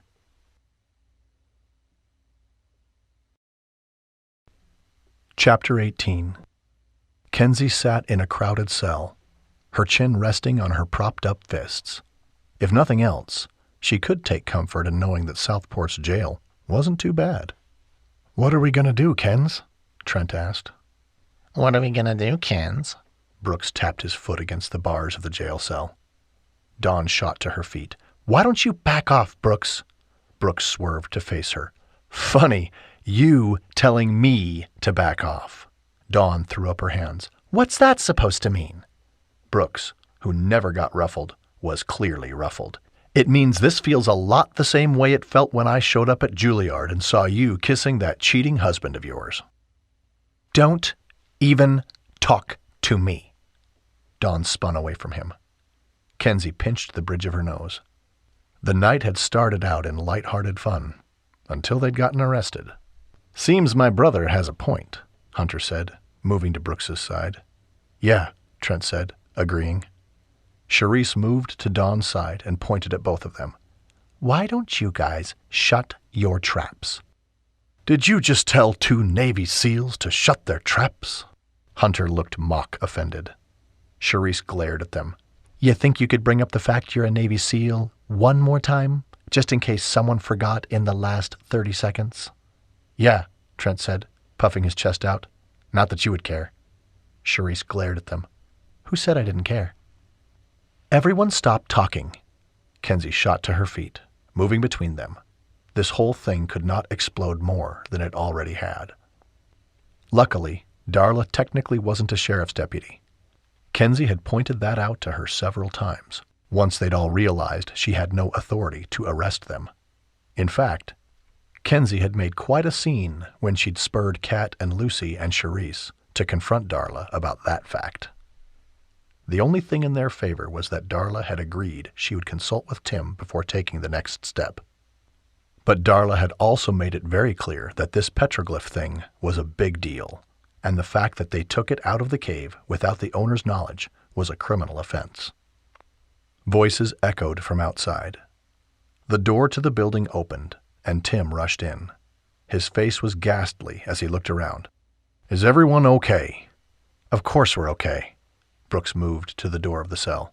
"What's your plan, Tucker?" "My uncle is talking to Darla right now." Kensi stood. "Why is your uncle talking to Darla?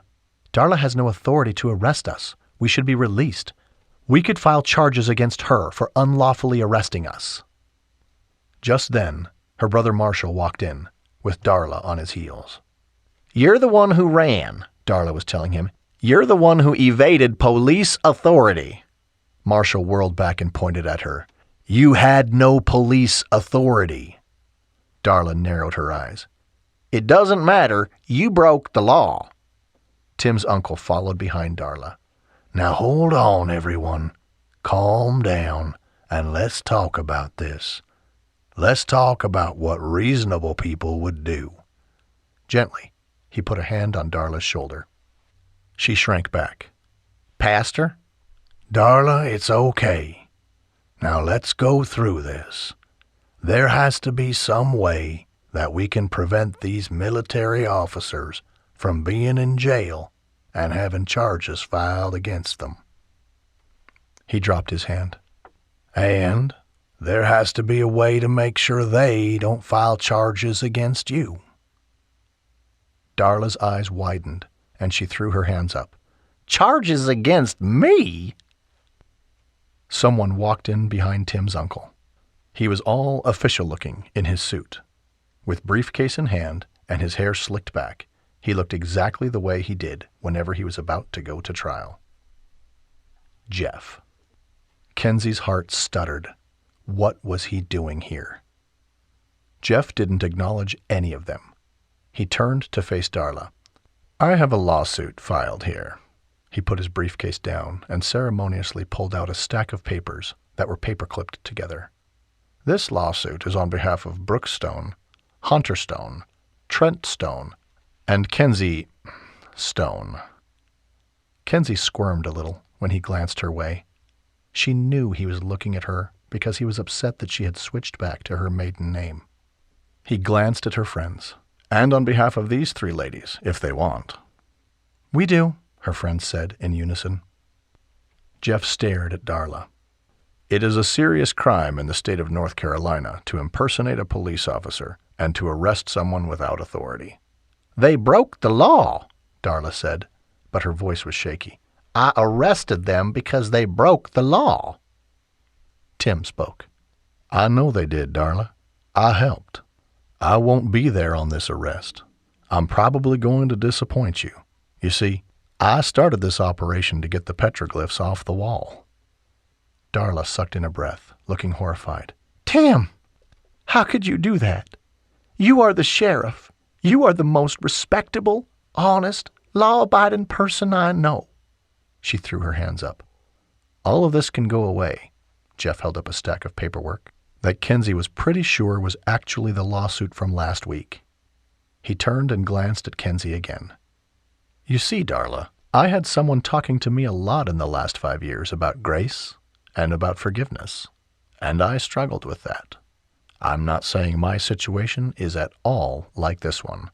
I struggled, and I hurt people."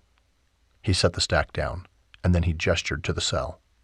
"You know they aren't criminals. In fact, the pastor has informed me of a certain Mr. Banks who is in fact going to take these petroglyphs off the cave wall." "Legally," Darla reminded them, "they are criminals." "I know. I know that this Mr. Banks was going to do this legally, but as I understand the situation, it is a great miscarriage of justice to have these petroglyphs taken from this town." Darla nodded. "That's true. How can we get everyone out of jail? Would it be better to just give these petroglyphs to Mr. Banks?" "No way," Kensi stated, moving to the cell door. She fixed Jeff with a stare. "I know what you're doing. We can't give those petroglyphs to that man. We'll give them to Mr. Stout. He legally owns the caves." Jeff didn't look away from Darla. "Would that be justice? Would you let these people go if they gave the petroglyphs to this Mr. Stout, who was legally going to let Mr. Banks take them anyway?" Darla frowned. "Is that justice?"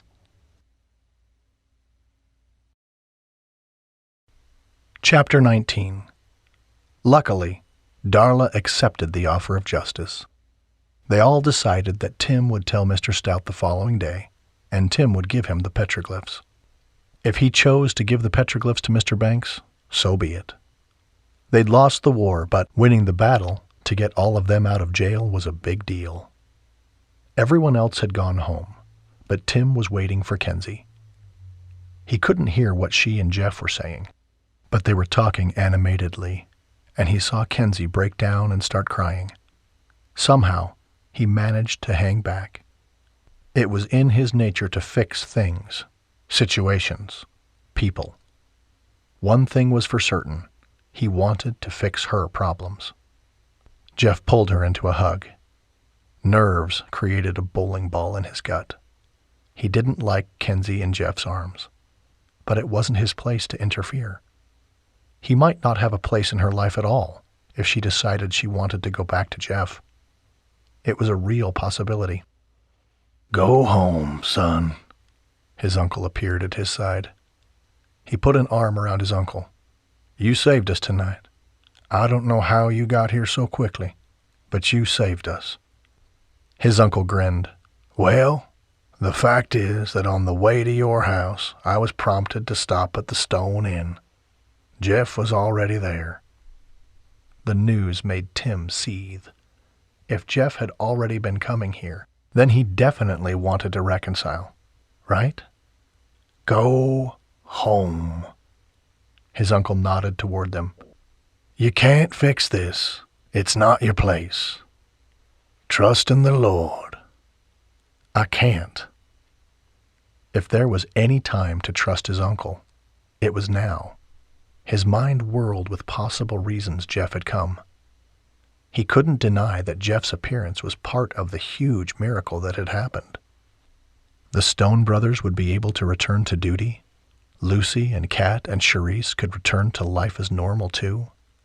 They all would have been affected by an official arrest. Tim didn't like seeing Kensi in Jeff's arms, but he was grateful to the man for getting them out of trouble. Kensi suddenly broke free and moved toward him. Jeff followed. Tim wanted to say something, but Kensi blew right past him. Jeff scowled at him, wagging his finger. You're lucky I was here. He watched them both go and wondered if his heart would be broken all over again. Chapter 20. Kensi woke the next morning and heard voices. She pushed the covers back. The events of the past evening rushed back to her. Jeff had helped her and told her that because he loved her, he was letting her go. She couldn't believe that it had all worked out.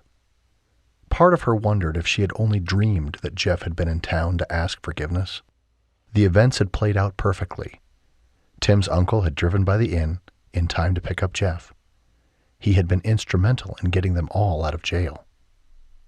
She felt peace in her heart, a peace that she'd desired for a very long time. Kensi dressed quickly and rushed down the stairs and into the kitchen. Her brothers were all eating. They looked up at her when she walked in. About time you got up. Marshall was the first to go to her side and pull her into a hug. We're about to leave. She held him. She wished they could stay, but she knew the only place they wanted to be was out in the field. I'll miss you guys. She hugged the rest of her brothers in turn, and each of them said something clever or teased her about Tim. I will say that last night was a party, Hunter grinned as he looked around. You can't deny the Stones know how to shake it up. True, she said, smiling at them. Marshall waited until the rest of her brothers were down the front steps. So Tim texted me and asked me if I would ask you to stop by this morning. Really? Marshall nodded, then lightly punched her shoulder. Tim's not drama, by the way. She frowned at him. What does that mean? Marshall laughed and walked down the stairs. It means don't be afraid to pick up whatever he's putting down. She rolled her eyes. Whatever. The rest of her brothers waited by the rental car. Love you guys. They all shouted goodbye and that they loved her. As she waved goodbye to them, She knew what she wanted to pick up. Kensi didn't knock when she got to Tim's house. Instead, she stared up at the beach house, feeling so many things. Old things, new things. Emotions that she hadn't felt for so long came flooding back, and it was like the past and the future were being bridged together. She didn't have to wait long, because soon the door opened and he was staring at her. His expression was blank. Hey. Hey. They just stood there like that for several seconds. He gestured for her to come in. I was hoping you'd come over. Kensi walked into the house. It was pretty close to being done. They just needed to finish the floors. She stared at the sunrise out his window. It's beautiful. He'd moved next to her and tentatively took her hand. It is. She looked up into his eyes and knew he was talking about her. I guess that was intense last night. Yes, it was, he shrugged. Jeff stopped over this morning. The news made her perk up. Really? We had a good talk. He told me that he'd asked for your forgiveness, and that you told him you guys were over. She smiled at him. Then she reached up and pushed a strand of hair out of his face. He closed his eyes and covered her hand with his. There was the connection that she'd never imagined she could feel so strongly. I did. Epilogue. 1 month later. It was a small ceremony. Small, if the whole town of Southport didn't count. Tim smiled and stared at the chairs lining each side of the red carpet. Of course, Lucy and the other women had taken over this event. Tim was grateful for that. He stood on the beach next to his home. Their home. Warmth flooded him. It's a glorious day, my boy, his uncle said, clapping a hand on his shoulder and joining him at the front. The wedding march began. Tim turned to the tent he knew Kensi was waiting in. The flap opened and she walked out. Then all of her brothers appeared, each sporting a tux. Trey linked her arm, then Marshall on the other side. Tim grinned, tears welling in his eyes.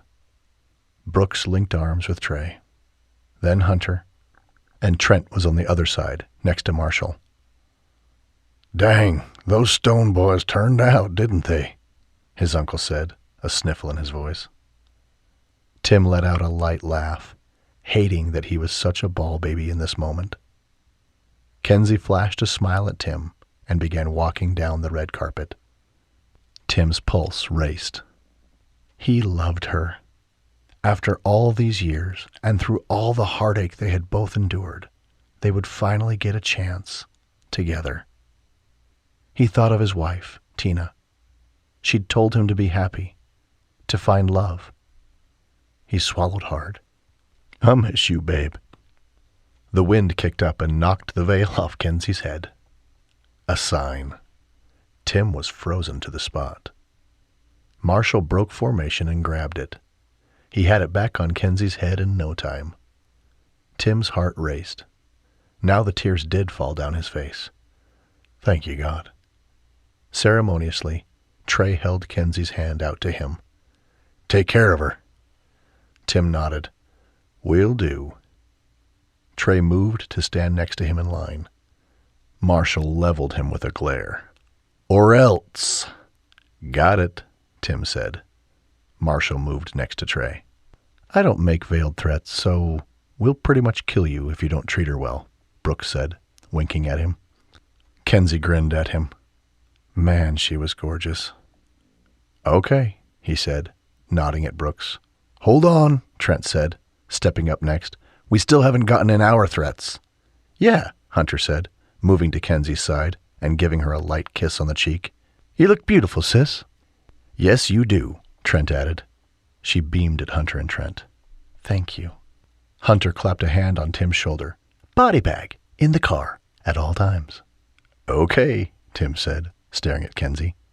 Hunter moved to his spot. Trent clapped a hand on Tim's shoulder. no one would find you. Like, ever. Got it, Tim said, his eyes glued to Kensi's happy face. Trent moved to his spot. Sorry, she whispered. I know what I'm getting into, and I'm okay with that. She let out a light laugh. His uncle began the ceremony. We are gathered here today to celebrate and witness the union of... His voice cracked. Tim turned to see tears streaming down his uncle's face. That was it. Now the tears ran freely down his own face. Timothy Tucker and Kensi Stone. There was a happy murmur from the audience. About time, Ava said, softly from Kensi's side. Tim kept his focus on Kensi, and everything else melted away. It was just them. He thought of the little notebook she'd been working on, the old notebook that was labeled Our Love Story. She'd been writing in it every day, and yesterday she told him he could finally read it, after the honeymoon. He grinned wider at her and answered, I do, at the appropriate time. Never in his wild imagination did he think they'd end up together. But here they were, ending up together. He turned to his uncle. Maybe God did have a perfect plan. That was something to think about. I now pronounce you man and wife, his uncle finally said. The crowd clapped, but Tim didn't care about the crowd. He pressed his lips to hers and then dipped her back. Ow! One of her brothers called out. As he righted her, she laughed and then waved to the crowd. Another round of clapping and laughing. She turned to him. I love you. I love you too. Guess what? What? A tiny smile played at her lips. Now, you are my people. Yes, I am. The end. Thank you for listening to Kensi and Tim's story. The Stone Family Heart was written by Taylor Hart and read for you by Christopher Ringer. Are you ready for Marshall's story? Keep listening for the first 2 chapters. Chapter 1. Marshall drove through the streets of Southport, remembering all those summers and the fun that he had shared with his brothers and sister. He pulled up to the Stone Family Inn and parked. Trey and Ava had made the old house pretty amazing. They had restored it to how it had once looked over 100 years ago, though obviously there were modern aspects included. Granted, when Marshall had first discovered his mother had given the beach house solely to Trey after she had passed away, it had ticked him off. Not that it had taken much to tick Marshall off during that time of his life. It hadn't been enough to be left at the altar by the woman he'd dated for 3 years. No. Just when he'd thought things couldn't have gotten worse, his beloved mother passed away after a long battle with breast cancer. Pain stabbed the center of his chest as he thought of his mother. Last week, he'd told his therapist that his mother had been the only woman he'd ever truly trusted with his heart. When he'd said that, it had been a revelation to him, too. Funny how therapy could uncover things a person might not know about themselves. He opened the car door and got out, smiling as he remembered the fiasco of his last trip to Southport. If Marshall liked anything, it was a good adventure and a good rumble with the law. Which was funny, because he dedicated his future to law and order. As a Night Stalker helicopter pilot, he had to obey the command structure. Doing so was crucial to the lives of many officers. Lives were on the line every time he flew his missions. Marshall loved to fly helicopters. When he had joined the Army's elite 160th Special Operations Aviation Regiment, or SOAR, he'd hoped to be one of the recruits chosen to fly Navy SEALs and Delta Force in and out of special operations. And he had indeed been chosen. 15 years later, he was an old pro at it. He thought of his last mission before his time off. It had ended with the helicopter burned and crashed, and half the crew dead. He sucked in air and tried to push away the feeling that he was suffocating. Breathe, he commanded himself. He closed his eyes, He did not want to have a meltdown. The therapist had told him to focus on breathing, not resisting when the anxiety started.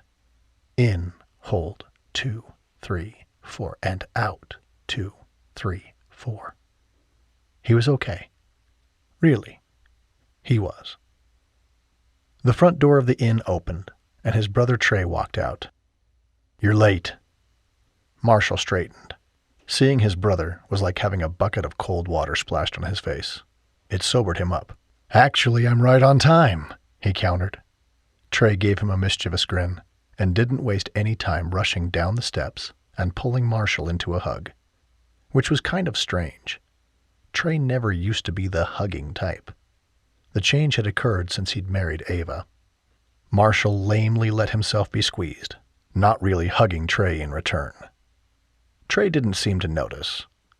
"Don't you know that on time is 5 minutes late?" Marshall grunted. His brother was a recently retired Navy SEAL. "You always gotta be right. And cocky, too." Trey laughed, moving past him to the car. "What, me? Never." "You're here?" a female voice called. Marshall turned back to the inn and spotted Ava rushing down the stairs. She was gorgeous, of course. She looked better and better every time he saw her. She opened her arms and he fell into them. He and Ava were like siblings. In nearly every one of his beach memories, she was there, with Trey. It felt right that they would end up together, much like it had a couple of months ago when Kensi and Tim had finally married. It was like destiny had finally gotten its way with all of them. Things were how they should be. Marshall pulled back. "Did I tell you that if this guy ever gives you problems, you can always come to me?" He waggled his eyebrows flirtatiously. "I'd be happy to step in." Ava rolled her eyes and laughed. "Right." Trey punched his shoulder as he sauntered past. "Sure you would, cowboy, but that's never going to happen." Marshall had to grin at the threat packed in Trey's punch. He purposefully didn't rub his shoulder. He wouldn't let his brother see that he'd inflicted pain. "What? Are you threatened, big brother?" Trey jogged up the steps. "You wish." Ava patted Marshall's arm. "Would you mind following me and talking while I pack this stuff?" Sure." Ava moved to the back of the SUV and began organizing the bags. "Trey may be a Navy SEAL, but I wish he would learn to make things fit properly," she said under her breath. Marshall couldn't ignore the disorder she was working with, and he helped her stack the bags so they weren't a jumbled mess. "Oh, that's a good idea," Ava said, nodding when he'd arranged the bags so they fit together like a stack of Tetris pieces. "Thank you." "No problem." His mind had been trained to solve puzzles, as he had to think of where the best spot would be to land the bird on any given op. There were times when he had to be creative with his landing, and that was something he prided himself on. Fitting into tight spaces. Ava shut the back door and turned to him. "Okay, we have the binder out on the counter in the kitchen for you that will tell you all the major stuff you need to know." The infamous binder. Right. Marshall thought of Kensi's story. She'd looked over the binder right before Hurricane Charla had come in and wrecked a bunch of the inn's windows. Ava gave him a look. "Read it, please." He surrendered. "Fine." She ticked off her fingers. "We have 2 couples and a family here now. We've told them you'll be here this week." Her eyelids fluttered. Marshall felt like she was nervous to leave the inn in his care. "It'll be fine." "Next week is a pretty light week, too," she hurried on. "There will be 2 families and 2 couples. Remember, the only thing you need to do is check them in and take them through all the procedures for the pool, hot tub, and access to the beach. Waivers have all been filled out online. But make sure they don't use up all the towels at once. You'll have to run some probably by the end of the week." "Wash the towels. Check." He nodded. "You feed them breakfast. The fridge is stocked and recipes are on the counter." He hadn't really thought about that. He didn't want to tell her that he didn't cook. "Perfect." Protein shakes for all. "And Kensi is just down the beach. You know that. So don't be afraid to call her." Kensi had made it abundantly clear in the last family email that it was everyone's responsibility to help Trey and Ava take care of the inn. After all, Trey had given each of them a percentage of it, even though they hadn't asked for it. as Marshall had wanted to point out. Nevertheless, he was still grounded, so he may as well help. I got it, Ava. Don't worry. Ava pressed a hand to her head. I know I'm forgetting so much. Please check the binder. She pulled in a long breath and then put her hand on the SUV for stability. Marshall was alarmed to see that she looked pale. Are you okay? She put her hand out. I'm fine. I'm fine. He grabbed it. You don't seem fine. He put his other hand beneath her elbow to stabilize her. Let's get you inside. Maybe you can rest a bit. No. Ava straightened. We have to go now. We have to catch our plane in Wilmington. But as she pulled away, she stumbled and reached out for the SUV again. Marshall put his hands beneath her arms. Hold up, little sissy. We're not going anywhere for a sec with you like this. Trey! Don't. Ava turned and leaned into him. Please, he's already worried enough. Don't worry him more. Marshall brought her closer. You okay? For real? Of course, his thoughts immediately went to his mother. This was exactly how his mother looked when she had been diagnosed with cancer. Tired and pale. I'm okay. I think we need to get you to a doctor. His I have to save you skills took over, and he kept her steady on her feet as he started to pull her to the house. I don't care if Trey is stressed out. He needs to know what's happening. Wait. Marshall. She dug in her heels, preventing them from setting foot on the front stairs. Stop. No. He was about to call for Trey again, or just pick the woman up and haul her into the inn and stick her on the couch. I'm pregnant. Marshall screeched to a stop, both literally and figuratively. He quit trying to push her up the stairs. What? I just get tired, and sometimes the nausea hits me at random times, making me lightheaded. But I'm fine. Her smile widened. You're pregnant. A little thrill went through him, and he gave her a hearty hug. She laughed, then said, Shh, we only found out last week. I'm not even 2 months yet, and we're waiting to tell everyone.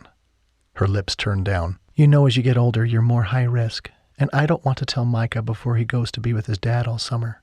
He worries about me. Marshall let her go, but he couldn't let go of his happiness so easily. That's so great. Wow, a baby. Trey would have a kid. Not that Micah wasn't his kid, but Marshall was really thrilled that Trey was having this experience. Trey rushed out of the house just then. He was holding another bag as he plowed down the steps. Were you bellowing at me, bro? He rolled his eyes at Marshall in annoyance and kept walking to the SUV. Micah, we have to get on the road. Unable to stop himself, Marshall barreled at him, plowing into his shoulder as he opened the SUV. You dog. Trey took the hit and deflected it, shoving the bag in the back. He gave Marshall a stern look. Trey, Ava said softly. Their eyes met, and Trey seemed to deflate. Marshall had always been baffled at the way Trey and Ava seemed to talk, without saying anything. A huge, satisfied grin filled Trey's face. She told you. Marshall took this chance to bear hug him. Trey laughed and hugged him back. I can't believe it, Marshall said, releasing him. Trey put his dukes up and play punched him. Who knew I'd ever be in charge of one of those little humans?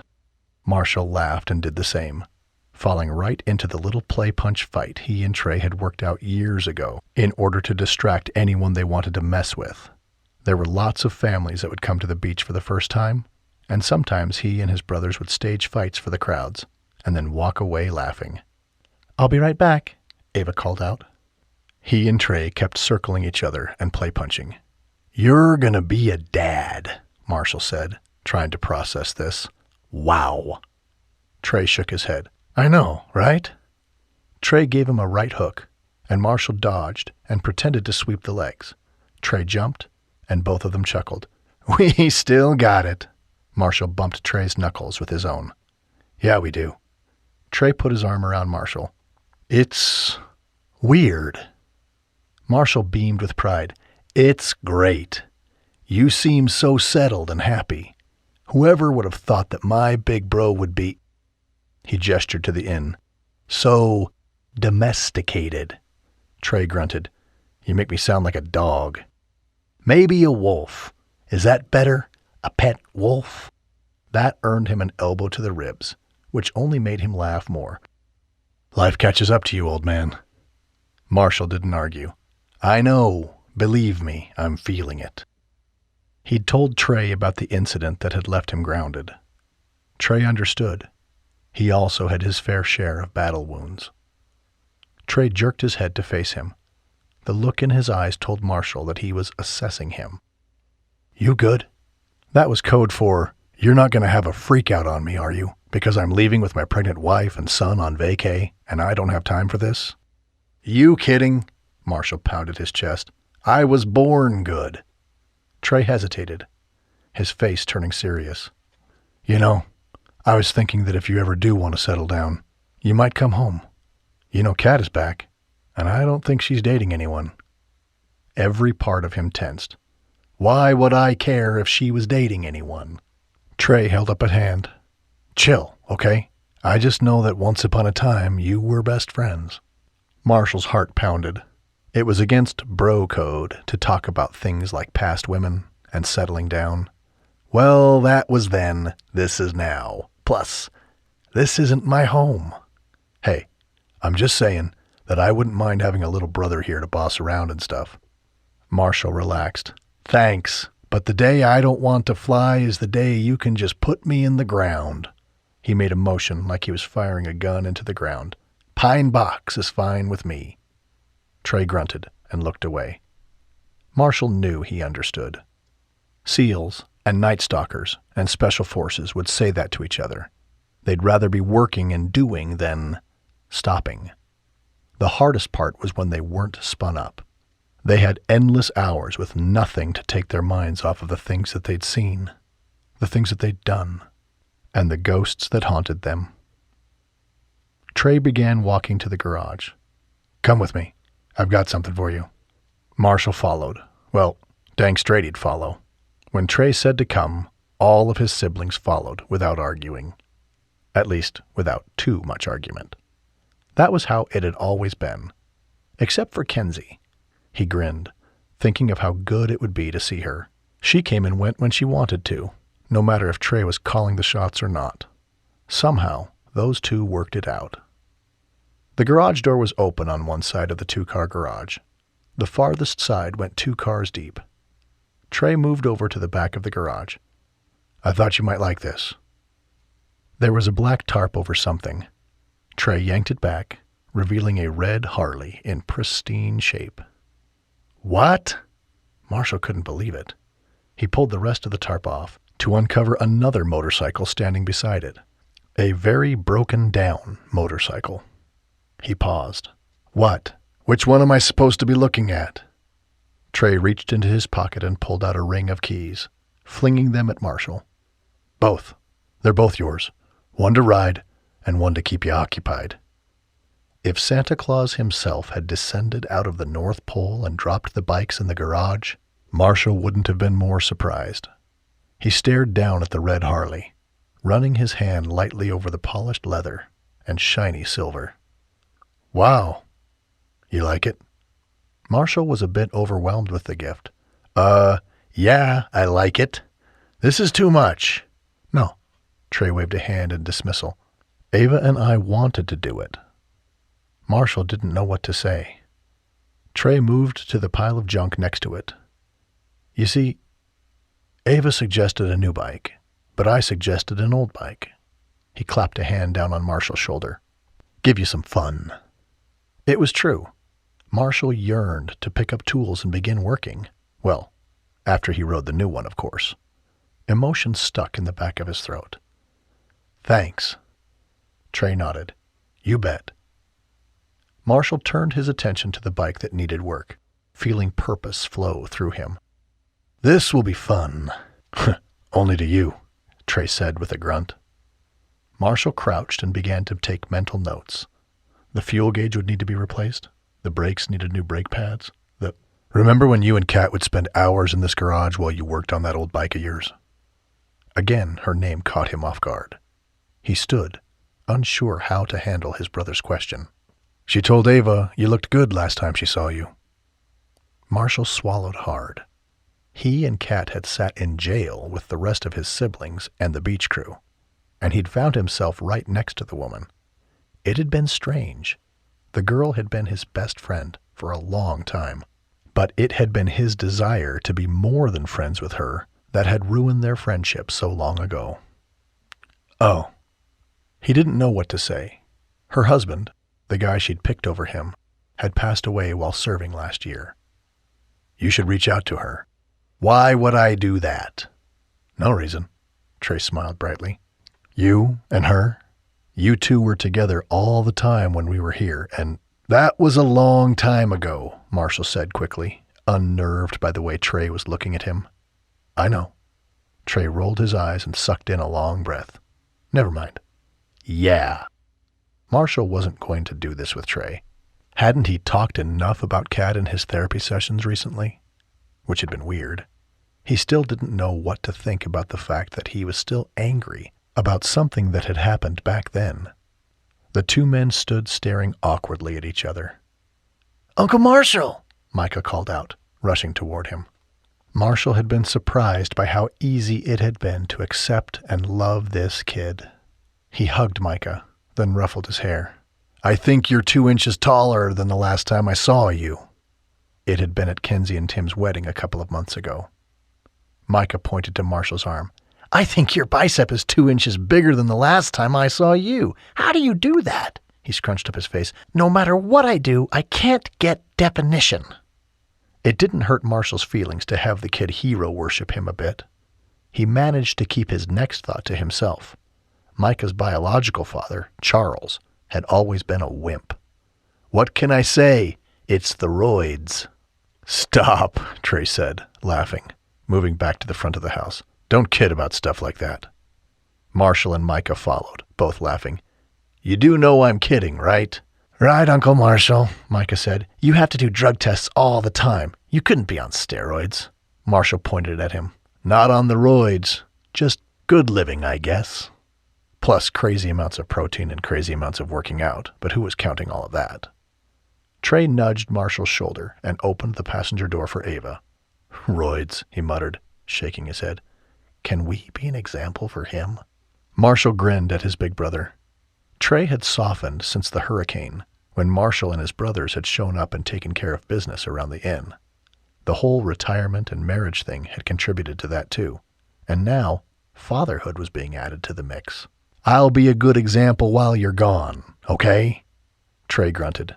You better be.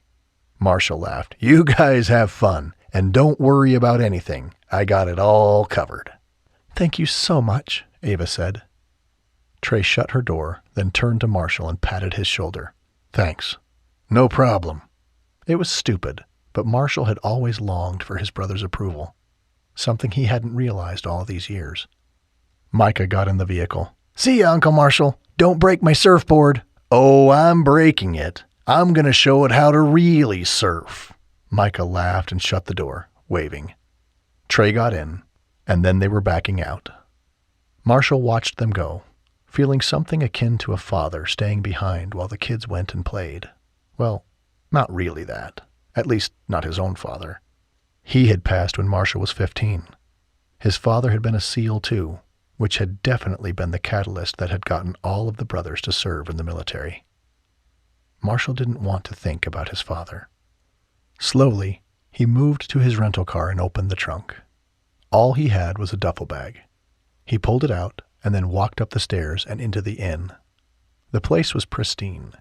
Every part of it looked polished and scrubbed. Trey treated it like he would if he were a captain of a ship. Marshall moved up the long staircase to the second floor, heading straight to his room, the Night Stalker room. He grinned at the plaque on the wall next to the room with his face on it, and a little bio about him. Even though he would never admit it, he liked how Ava had given each of them their own room, and would only rent it out if they were full, which wasn't often, Trey had confided. Neither he nor Ava liked to rent out the siblings' rooms. Marshall tossed his bag on the bed and sorted his pants and shirts into a pair of drawers. The rest was emptied into a miscellaneous drawer, and he put his bag in the closet. That was done. He left and inspected the rest of the second and third floors. He glanced in on the 3 rooms that the family and 2 other couples were occupying. Next to each door was a small chalkboard boasting the name of the family staying there. The Andersons, the Blackstones, the Carvers. Everything seemed to be in order. He moved downstairs and inspected rooms on the east side of the house, then moved through the smaller bedroom, which looked magical.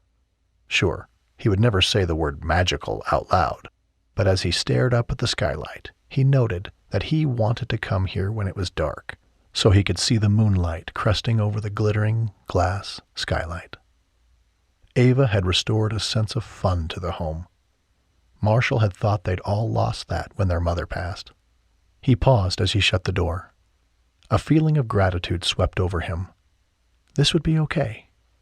Maybe he wouldn't call this place home, as Trey wanted him to, and maybe he loved the open road and the thrill of landing in a war zone, but this inn had a definite place inside his heart. He sauntered down the hallway and into the kitchen and living room. He peeked into his father's old office. Satisfied, he shut the door and then moved back to the kitchen, where he spotted the precious binder on the counter.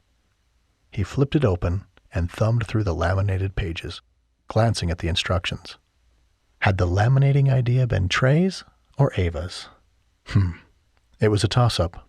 They were both maniacal when it came to the inn, and he supposed that was good. They had a morning list, and a breakfast list, and a closing it up list, and a check the website list.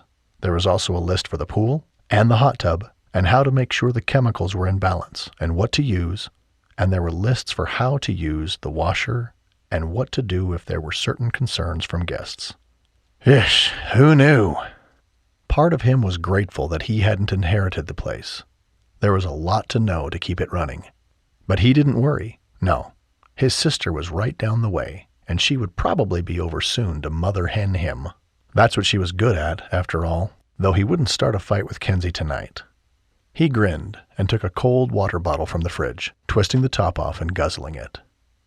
The side door to the pool opened. "You're here." Kensi rushed toward him, wearing a summer dress.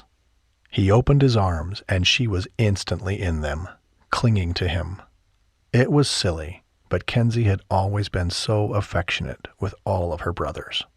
In some stupid, psychoanalyzed way, he liked that about her. He'd always wanted someone warm to be around. His ex had been the least warm person he'd ever known, never wanting any kind of PDA. He pushed his ex out of his mind. "Thank you for coming," Kensi said when they broke apart. "I've missed you." He grinned at his newly married sister. She and Tim had looked so happy at their wedding. "No, you don't. You're too busy honeymooning with Tim." She laughed and smacked his shoulder, a blush washing over her. "Shut it." He laughed. His sister had always been so prim and proper. "Hey, I think it's great. Make me a little nephew." Now her cheeks really caught on fire. "Did Tim tell you?" Stopped short, Marshall gave her a sweeping glance, and his instincts told him what was going on. "No." "What?" There was no way his brother and his sister... "We're pregnant." She covered her face, then burst into a huge smile. "What?" He was stunned. He swept her up, and they hugged again. "Are you serious?" "Who knew?" She laughed. Her sister was radiant, and more beautiful right now than he had ever remembered her being. "I didn't think we could because Jeff and I had such problems, so we haven't been doing anything to prevent it, and..." She smiled again, tearing up, "and voila, it happened on its own." "Wow." She sucked in a long breath and nodded. "I'm only barely 2 months." "Same as Ava." Her eyes became misty with tears. She smiled. "She told you?" He nodded. Kensi laughed. "I know. I'm so happy for them, too." "Yeah." Kensi shook her head. "It's so weird that it just happened like this, out of the blue." Marshall bit his tongue, cutting off his knee-jerk response of pointing out that it wasn't like a stork would be dropping them off. They knew how this process had happened, but he didn't want to upset how happy she was. She beamed at him. "I'm so glad you're home." That word again. Home. He didn't really like being in the same sentence as that word. "I'm here for a visit, to take care of this place." It dawned on him now why Trey had been so insistent that Kensi couldn't be the one to be in charge. "This is why Trey insisted that I come, and you couldn't handle it." A guilty expression washed over her face. "Yep," she said, shrugging. "Who knew that my husband and my brother would be so protective and that I'd be okay with it?" "Well, I'm glad I could help." She cocked an eyebrow at him. "How long are you grounded for?" A topic he didn't want to discuss. Nervous energy punched at his gut, and he tried to push it away. "Another 2 weeks, or it just depends on how the psych test went." A light hand rested on his shoulder. "You okay?" He shrugged the hand off and moved to pick up the binder. He didn't want to discuss that. "Fine, thanks." He put the binder by the counter, out of the way. "Okay, tell me what I need to know for when the guests get back." Kensi went through everything. "We have a college kid that watches the desk during the day, in case someone comes to the door or the phone rings. Vince makes sure that only the guests are coming and going during the day. That job can be tedious." Oh, good. Marshall hadn't really thought about the details. Vince comes over at 10 and leaves around 7. He'll also help if the guests need something for the pool or the beach. He just sits at the front desk by the door, but sometimes he locks the door and sits in the main kitchen area. Okay. Marshall didn't love the idea of this dude being there all the time, but he also didn't want to be on call every second. Sounds good. And the nighttime ritual is that you put on a movie at 8 and pop popcorn and put out drinks. The guests can view the movie or not. Sometimes they just want to chit-chat. Chit-chat wasn't his thing, but he nodded. Got it. It's not hard. And if you want to go out one night, Tim and I don't mind coming down and hanging out. She smiled at him. But I am tired a lot more, and Tim insists that I rest a lot. I would agree. You rest. I'll be good. Okay, Kensi said, heading for the back door. I'm going to walk home and get dinner going. Call me if you need anything. You bet. She opened the door, then turned back to him. Marshall? Yep. You're going to be the best uncle ever. He grinned. Part of him was delighted that she'd said that, as her opinion meant a lot to him. But there was this other feeling, this nagging feeling. Would he only ever be an uncle? Was he okay with that? He realized he couldn't sit around all night. Kens, hold up. She was about to shut the door, but she paused. Yeah? Would you and Tim be able to come down after you eat? I don't know if you know, but Trey got me a new bike. She laughed. Yes, it's so cool. You want to go for a ride tonight? Yes, the open road. That was what he needed. If that's okay. We'll be back around 7. Sounds perfect. Chapter 2. Kat was tired. Stan, if you could just put the rest of the food away, I'll finish cleaning up the kitchen. Margie almost has the bakery done, and we can be out of here by 9. No problem. Stan went right to work, finishing the deli food items that needed to be put away. Stan was a good assistant manager of the deli. Kat had never imagined her life would look like this. Well, not exactly like this anyway. It had been her dream to open a bakery in Southport after her husband passed away almost a year ago. Looking back, she wasn't sure if that had been the right decision. Her place of business had turned into not just a bakery, but also the town deli. There had been a need to fill, and she had been able to fill it. But on a day like today, with summer just starting and a bunch of tourists in town, it felt overwhelming. The store door opened, and she waved in her parents, who were visiting for the week, and her 10-year-old son, Cade. Come in, come in. Are you hungry? If she was honest with herself, she didn't want to feed another person, but her parents had arrived in Southport a few days ago, and they had been spending time with her and Cade. More time with Cade, since he was off for the summer. Tomorrow they were taking Cade to Florida, where they lived, but of course she would cook for her family. Her father gave her a dismissive gesture. Oh no, baby, we got plenty to eat on the boardwalk. We just came to check in on you. Her son moved to her side and gently leaned into her. Are you almost done, Mom? Cade had admitted to her that he was nervous to be away from her for a week. She could sense that he needed some time with her. Almost, sweetie. Stan moved back into the kitchen. You take off. I'll finish this. And I'll check with Margie to make sure the bakery gets cleaned up. He grinned at her. Stan had been a godsend the past year as she had opened up this bakery and deli. The man was in his late 40s, and he had lost a wife to cancer some years ago. He was also a retired Marine. He sympathized with her since she'd lost her husband.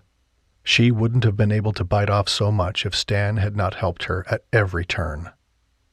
Normally, she would refuse his help. Are you sure? I'm sure. Stan moved his arms and gestured for them to leave. He pointed to her purse, then took Cade into a little hug. We're gonna miss you around here, but have fun in Florida. Cade adored Stan. Thank you. I'll miss you too. Cade was emotionally fragile. Kat could see it in his face, though he was trying to hide it. So she agreed to do what she usually never did. Normally, if her parents weren't in town, she would have him do his homework while she finished up. Or he would go to karate down the street. Or he would, worst case scenario, play video games in her office while she finished. And there were lots of times Cade actually helped with closing. She sometimes gave him little chores, and he did them. He was happy to help, constantly asking her what he could do. But she tried not to take away his childhood. Her mind flashed back to Cade's father, to the funeral, and to the way her son had squeezed her hand so tightly and asked, Who will be my dad now? She pushed those thoughts away. Let's go. Later that night, Kat put Cade to bed, singing him a song and holding him a little bit longer than normal. It was silly that she felt a little bit vulnerable and afraid to let him go. Cade was a comfort to her. As they walked out of the deli, her father put his arm around her shoulders. We will take good care of him. Her mother smiled at her. Yes, we will. Kat nodded. She knew they would. They were the best people in the world. Her father hugged her to him. Remember, it's just a week. Then you're going to join us, right? Right. She'd worked it out with Stan and Margie that they would take over while she went to Florida. It was overwhelming to think about being gone. On a broader scale, it was overwhelming to think about her future at all. Usually, she focused on dealing with that day or that week, making sure she had enough food going into the week and the vendors were in place. Granted, she often had to book out food and vendors a month at a time. But as for her personal life and Cade, she took it one day at a time. Later that evening, as Kat made sure all was in order for Cade to leave, her mother put her hand on Kat's shoulder. You work too hard, sweetie. I know you don't like it when we talk about this, but why don't you move to Florida? You can live close by. Dad and I can help you get a little place. We will help you figure out a job, and we will definitely help with Cade. The trouble was that Kat didn't want to be that woman, a woman who couldn't do it by herself and who always needed her mom and dad. She hated the idea. She didn't need anyone's pity. No, I'm fine. Kat opened Cade's travel bag and rummaged through it, making sure he had a swimsuit, a bunch of shorts, a bunch of t-shirts, and extra underwear. He forgot his swim shirt. She moved to his room and cracked the door open. Cade was already asleep. Quietly, she walked inside and opened his drawer and got the swimsuit shirt. As she was leaving, she hesitated at the door and suddenly stared at Cade, feeling overwhelming gratitude for this boy. Out of the corner of her eye, she caught a glimpse of a framed picture on the shelf by the door. It was a picture of her husband, J.D., in his uniform. He had just gotten back from a deployment, and they had met him at the airport. He had his arm around her and the other arm around Cade. All of them were smiling. Resentment boiled within her.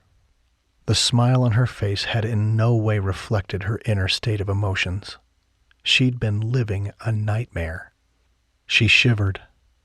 That same day, she'd made the decision that had led to J.D.'s death. No, she couldn't think about that. She sucked in a long breath and blinked away the sudden moisture in her eyes. The closer she got to the anniversary of her husband's death, the more she thought about everything that had happened between them. She hated it. She walked out of Cade's room and put the swim shirt in his bag, directing her thoughts back to how much she loved her son. Kat, are you still getting those weird things from someone? Her father wore a look of concern. It was so stupid. Kat hated even talking about how she sometimes found a batch of cookies left randomly on her porch, and the notes were the most ominous. Enjoy the sunshine somewhere else. What did that even mean? I got one a couple of days ago when I left the bakery. She turned away from her parents and moved to open the sliding door that led from the kitchen out to the deck. Her parents followed her onto the deck and into the cooler air. Why didn't you tell us? Her father said, leaning on the rail next to her. Her mother approached her from the other side. Kat, every time you get something like that, you need to call Tim and file a report. You need to document this stalking. When we do figure out who is doing this to you, then you can get a restraining order. Feeling extra tired and not wanting to deal with this, she glowered at her mother. It's not a big deal. It's probably just a silly crush or something. It could be a big deal, her father said softly. She wasn't in the mood to be parented. Don't treat me like a child. I have talked to Tim about the situation. I can handle it. Her mother sighed and crossed her arms. Kat, she said, her tone low, mimicking the same tiredness in Kat's voice. We know you can handle it. I know you can handle it. Sweetie, her father said, with a similar long-suffering patience. We just want you safe. We care about you and Cade. Just because we voice concern doesn't mean we don't see how much hard work you put into everything. All of this is you. He gestured around at her little rental house that she had fixed up. You've painted and you've fixed so many things in this house. You've made this place really nice and a great home for Cade. Not to mention you've opened a deli and a bakery. That's impressive. Very impressive, her mother agreed. We just want you and Cade safe. Kat wanted that too. Her son's safety nagged at her, like a little pebble in her shoe. The thought was always there, wearing her down until the skin was gone and it was just raw. I know. She backed down and forced a smile. I will talk to Tim again tomorrow. I do appreciate you guys so much. You have been the best parents, and I know Cade is going to have such a good time with you guys. He's not going to want to come home. Her voice cracked at the end of the sentence, revealing that her real worry was about letting him go. Her parents were more equipped to deal with Cade than she was. Of course, her dad was retired, and both he and her mother were amazing. As if sensing how fragile she was, her parents held out their arms.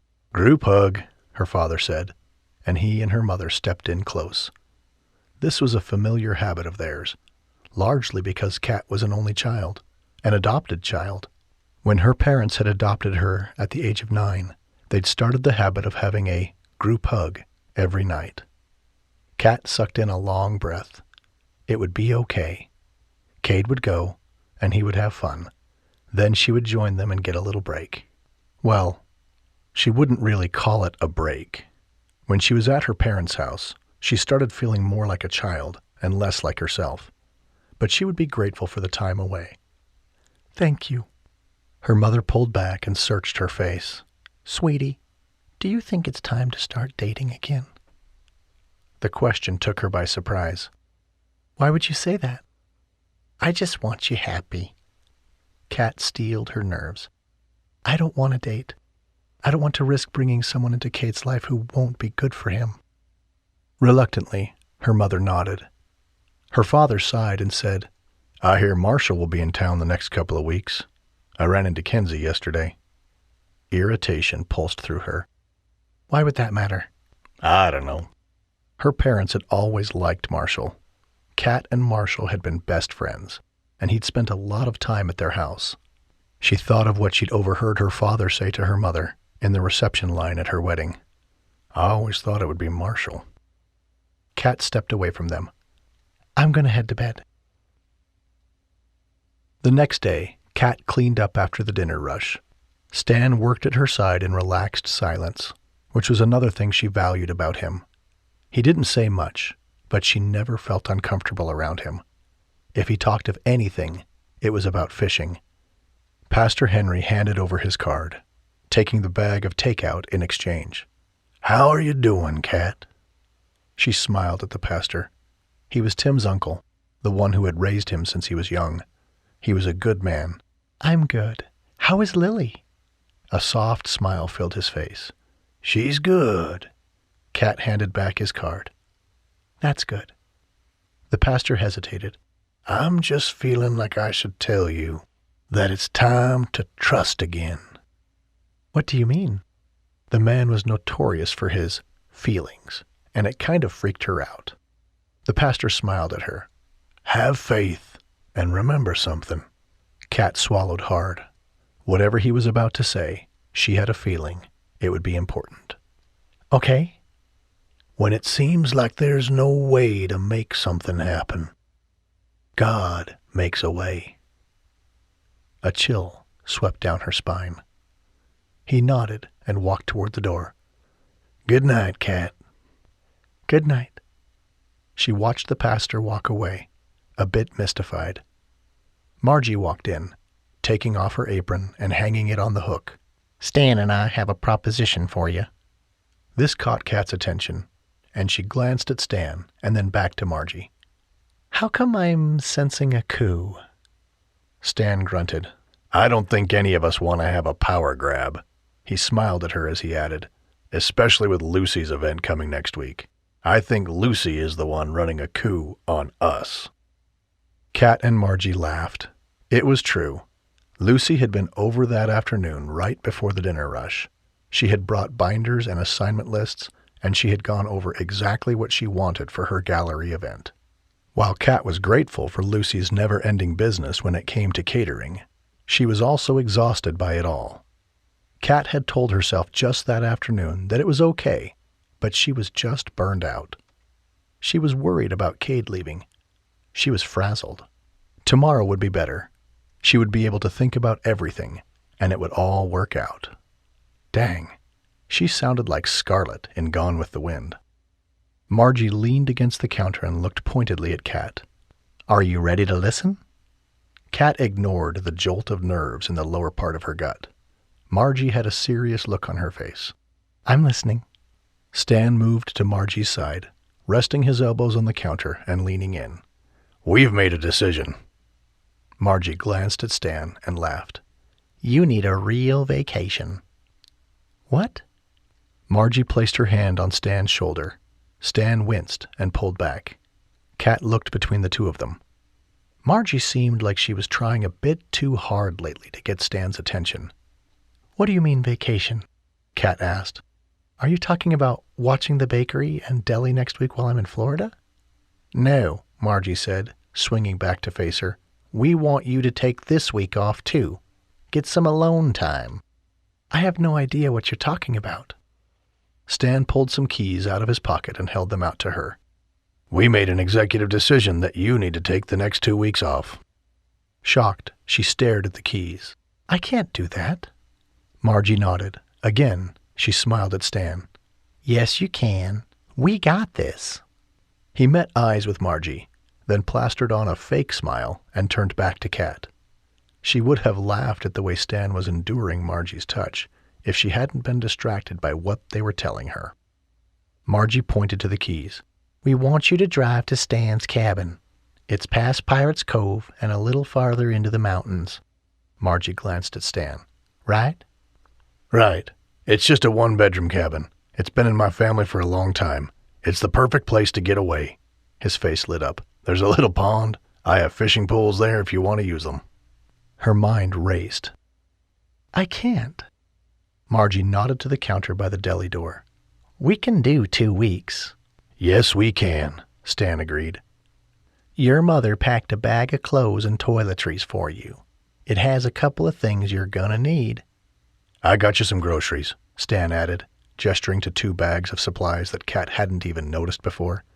They sat by the back door. We will take care of this place. Margie smiled at Stan. Right? Right. I couldn't, Kat said with less conviction. You can, Margie insisted. We'll have a great time.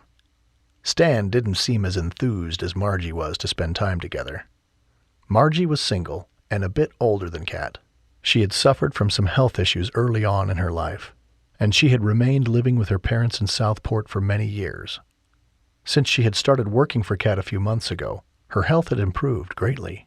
It will help you to see how I can handle everything, Margie said, and you'll still be close enough to come back if you need to. It's like a test run before you're all the way in Florida. But don't come back, Stan said, his face stern. We've got this. I'll help Margie if she needs it. You will? Margie gazed at him as if he'd just offered to exchange his own life for hers.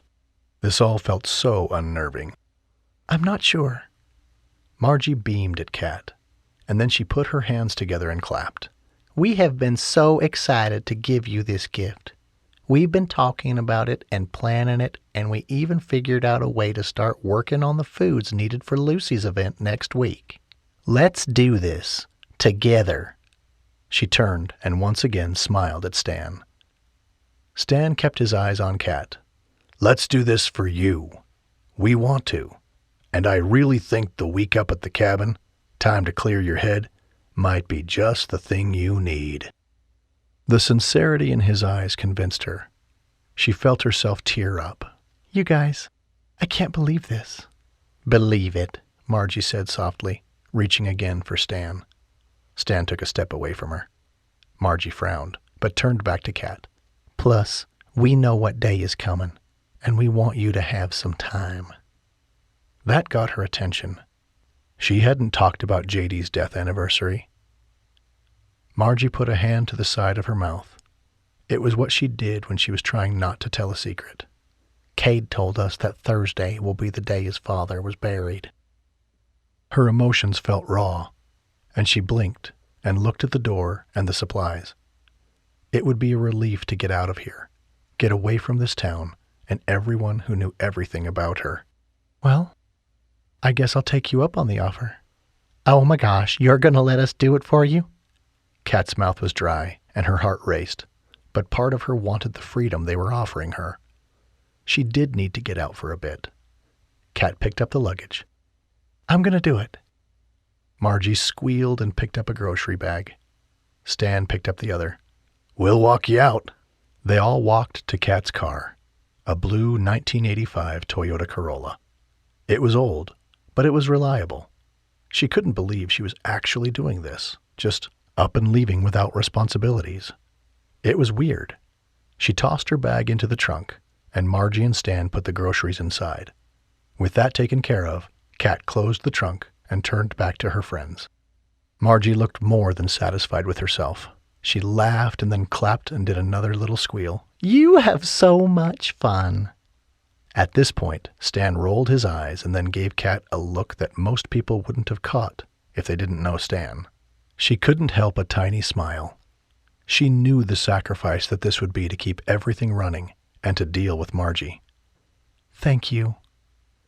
Stan nodded and pointed to the car door. Let me open it for you. Oh my gosh.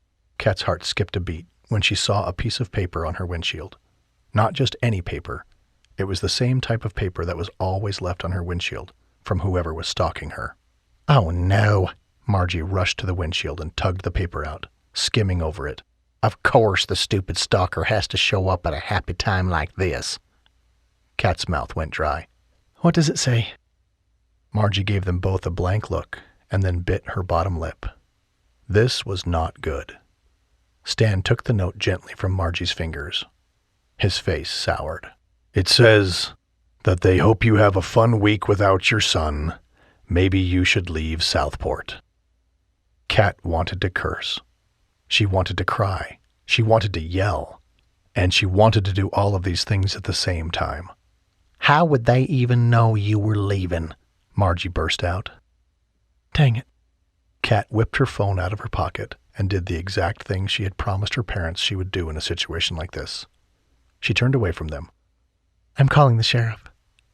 Tim answered on the second ring. "What's up, Kat?" She explained about the note and what it said. "Well, if there's not anyone who saw anything, all we can do is file the report and wait. Come down to the station and we'll go over everything." "No," she said, growing annoyed that he wanted her to come waste precious time at the station. "Sorry, Stan and Margie are going to watch the shop while I get away for a few days." "Well," Tim said, letting out a sigh, "I wish there was more we could do besides file a report, but there's not. You might install cameras outside your shop so we can get an idea of who is doing this." She scrubbed a hand over her face. "Tim, I'm making a profit, but if I'm not careful, I won't be. I don't have a budget for that." "I can talk to Kensi. We could probably loan you some money." "No." She would not do that. "Or I could talk to my uncle. I'm sure the church could donate something." "Heavens, no." She braced herself, imagining what Pastor Henry would put together if he knew the situation. She'd have the whole town raising money to catch her stalker. "Just please file the report. When I get back, I'll stop in before I go to Florida." "Okay. Be safe." "Thanks." She hung up the phone and turned back to Stan and Margie. The looks on their faces betrayed their concern. "I can't put you guys in danger. I can't go." Margie frowned. "He's not stalking us. Our lives aren't in danger." Stan glowered at Margie, then turned to Kat. "Maybe it would be better if you got out of town for a bit. Maybe things will settle." That was true. Kat's head spun as she thought about everything. "But he seemed to know I was leaving. Does he know where I'll be?" Margie snapped her fingers. "Whoever it is probably just heard me and Stan talking about giving you a vacation. We've been putting together how we would convince you to take this week off." She tapped her head. "But I don't know who it could be." Stan frowned. "We really haven't paid much attention who we were talking in front of, besides you and Cade. I wonder if Margie's right. Someone overheard us." Margie pointed to the paper. "Clearly they know where you work and live. So I think you should go." Stan pulled out his credit card. "Actually, why don't you go to a different town? Maybe go into Wilmington and get a hotel for a couple of days. That way no one will know where you're going to be." "I don't know." Kat rankled, knowing that her confusion and slight fear was obvious to them. She would never use his money. "No, I'm just going to go home." "No," Margie smacked the car. "You can't. We are ready to give you the week off. If you're home, you'll work, and you know it. You deserve time to yourself." Kat couldn't help but smile at Margie's determination. Stan shoved his card at her. "Please, just go. Consider it the gift you deserve for saving me from retirement oblivion." She tried to push the card back. "No, I couldn't use your money." "Yes, you could." Stan put it in her purse. "You can pay me back later. Go and have fun." Her mind raced. Could she do that? Just go somewhere? She pulled the keys out of her pocket. "Then here's your cabin keys." "No, keep those too. Maybe you'll bounce between places." Margie nodded. "Yes, and we'll tell everyone we're not sure where you're at." Her eyebrows waggled. "Then the stalker won't know where you are." She liked the idea of no one knowing where she would be. "Oh, okay." Stan gestured to the car. "Go. Have fun. Don't worry about anything." He winked at her. "Especially Margie." Margie let out a light laugh, then smacked his shoulder. "Stop, Stan." But Kat could tell that Margie liked it. Stan rolled his eyes at her. They all laughed. "Fine," Kat said, seizing the sudden feeling of freedom. It was something she hadn't felt in a long time. "I'll do it." She got into the car. Margie cheered again. Stan held the door long enough to tell Kat, "Be safe." This has been a production of the Stone Family Heart. Written by Taylor Hart. Read for you by Christopher Ringer. Production copyright Archstone Inc. and One Shot Productions. All rights reserved. For more information, visit taylorhartbooks.com or oneshotatthetitle.com. Archstone Inc. and One Shot Productions support the right of free expression and the value of copyright. The purpose of copyright is to encourage writers and artists to produce the works that enrich our culture and make our world a better place. The duplication, distribution, and uploading of this audiobook without permission is a theft of the author's intellectual property. If you would like permission to use any portion of this audiobook other than for review purposes, please contact the author at taylorhartbooks.com. Thank you for your support of the author's rights. Names, places, and events in this book are either the product of the author's imagination or are used fictitiously. Any resemblance to persons, living or dead, events or locales, is entirely coincidental.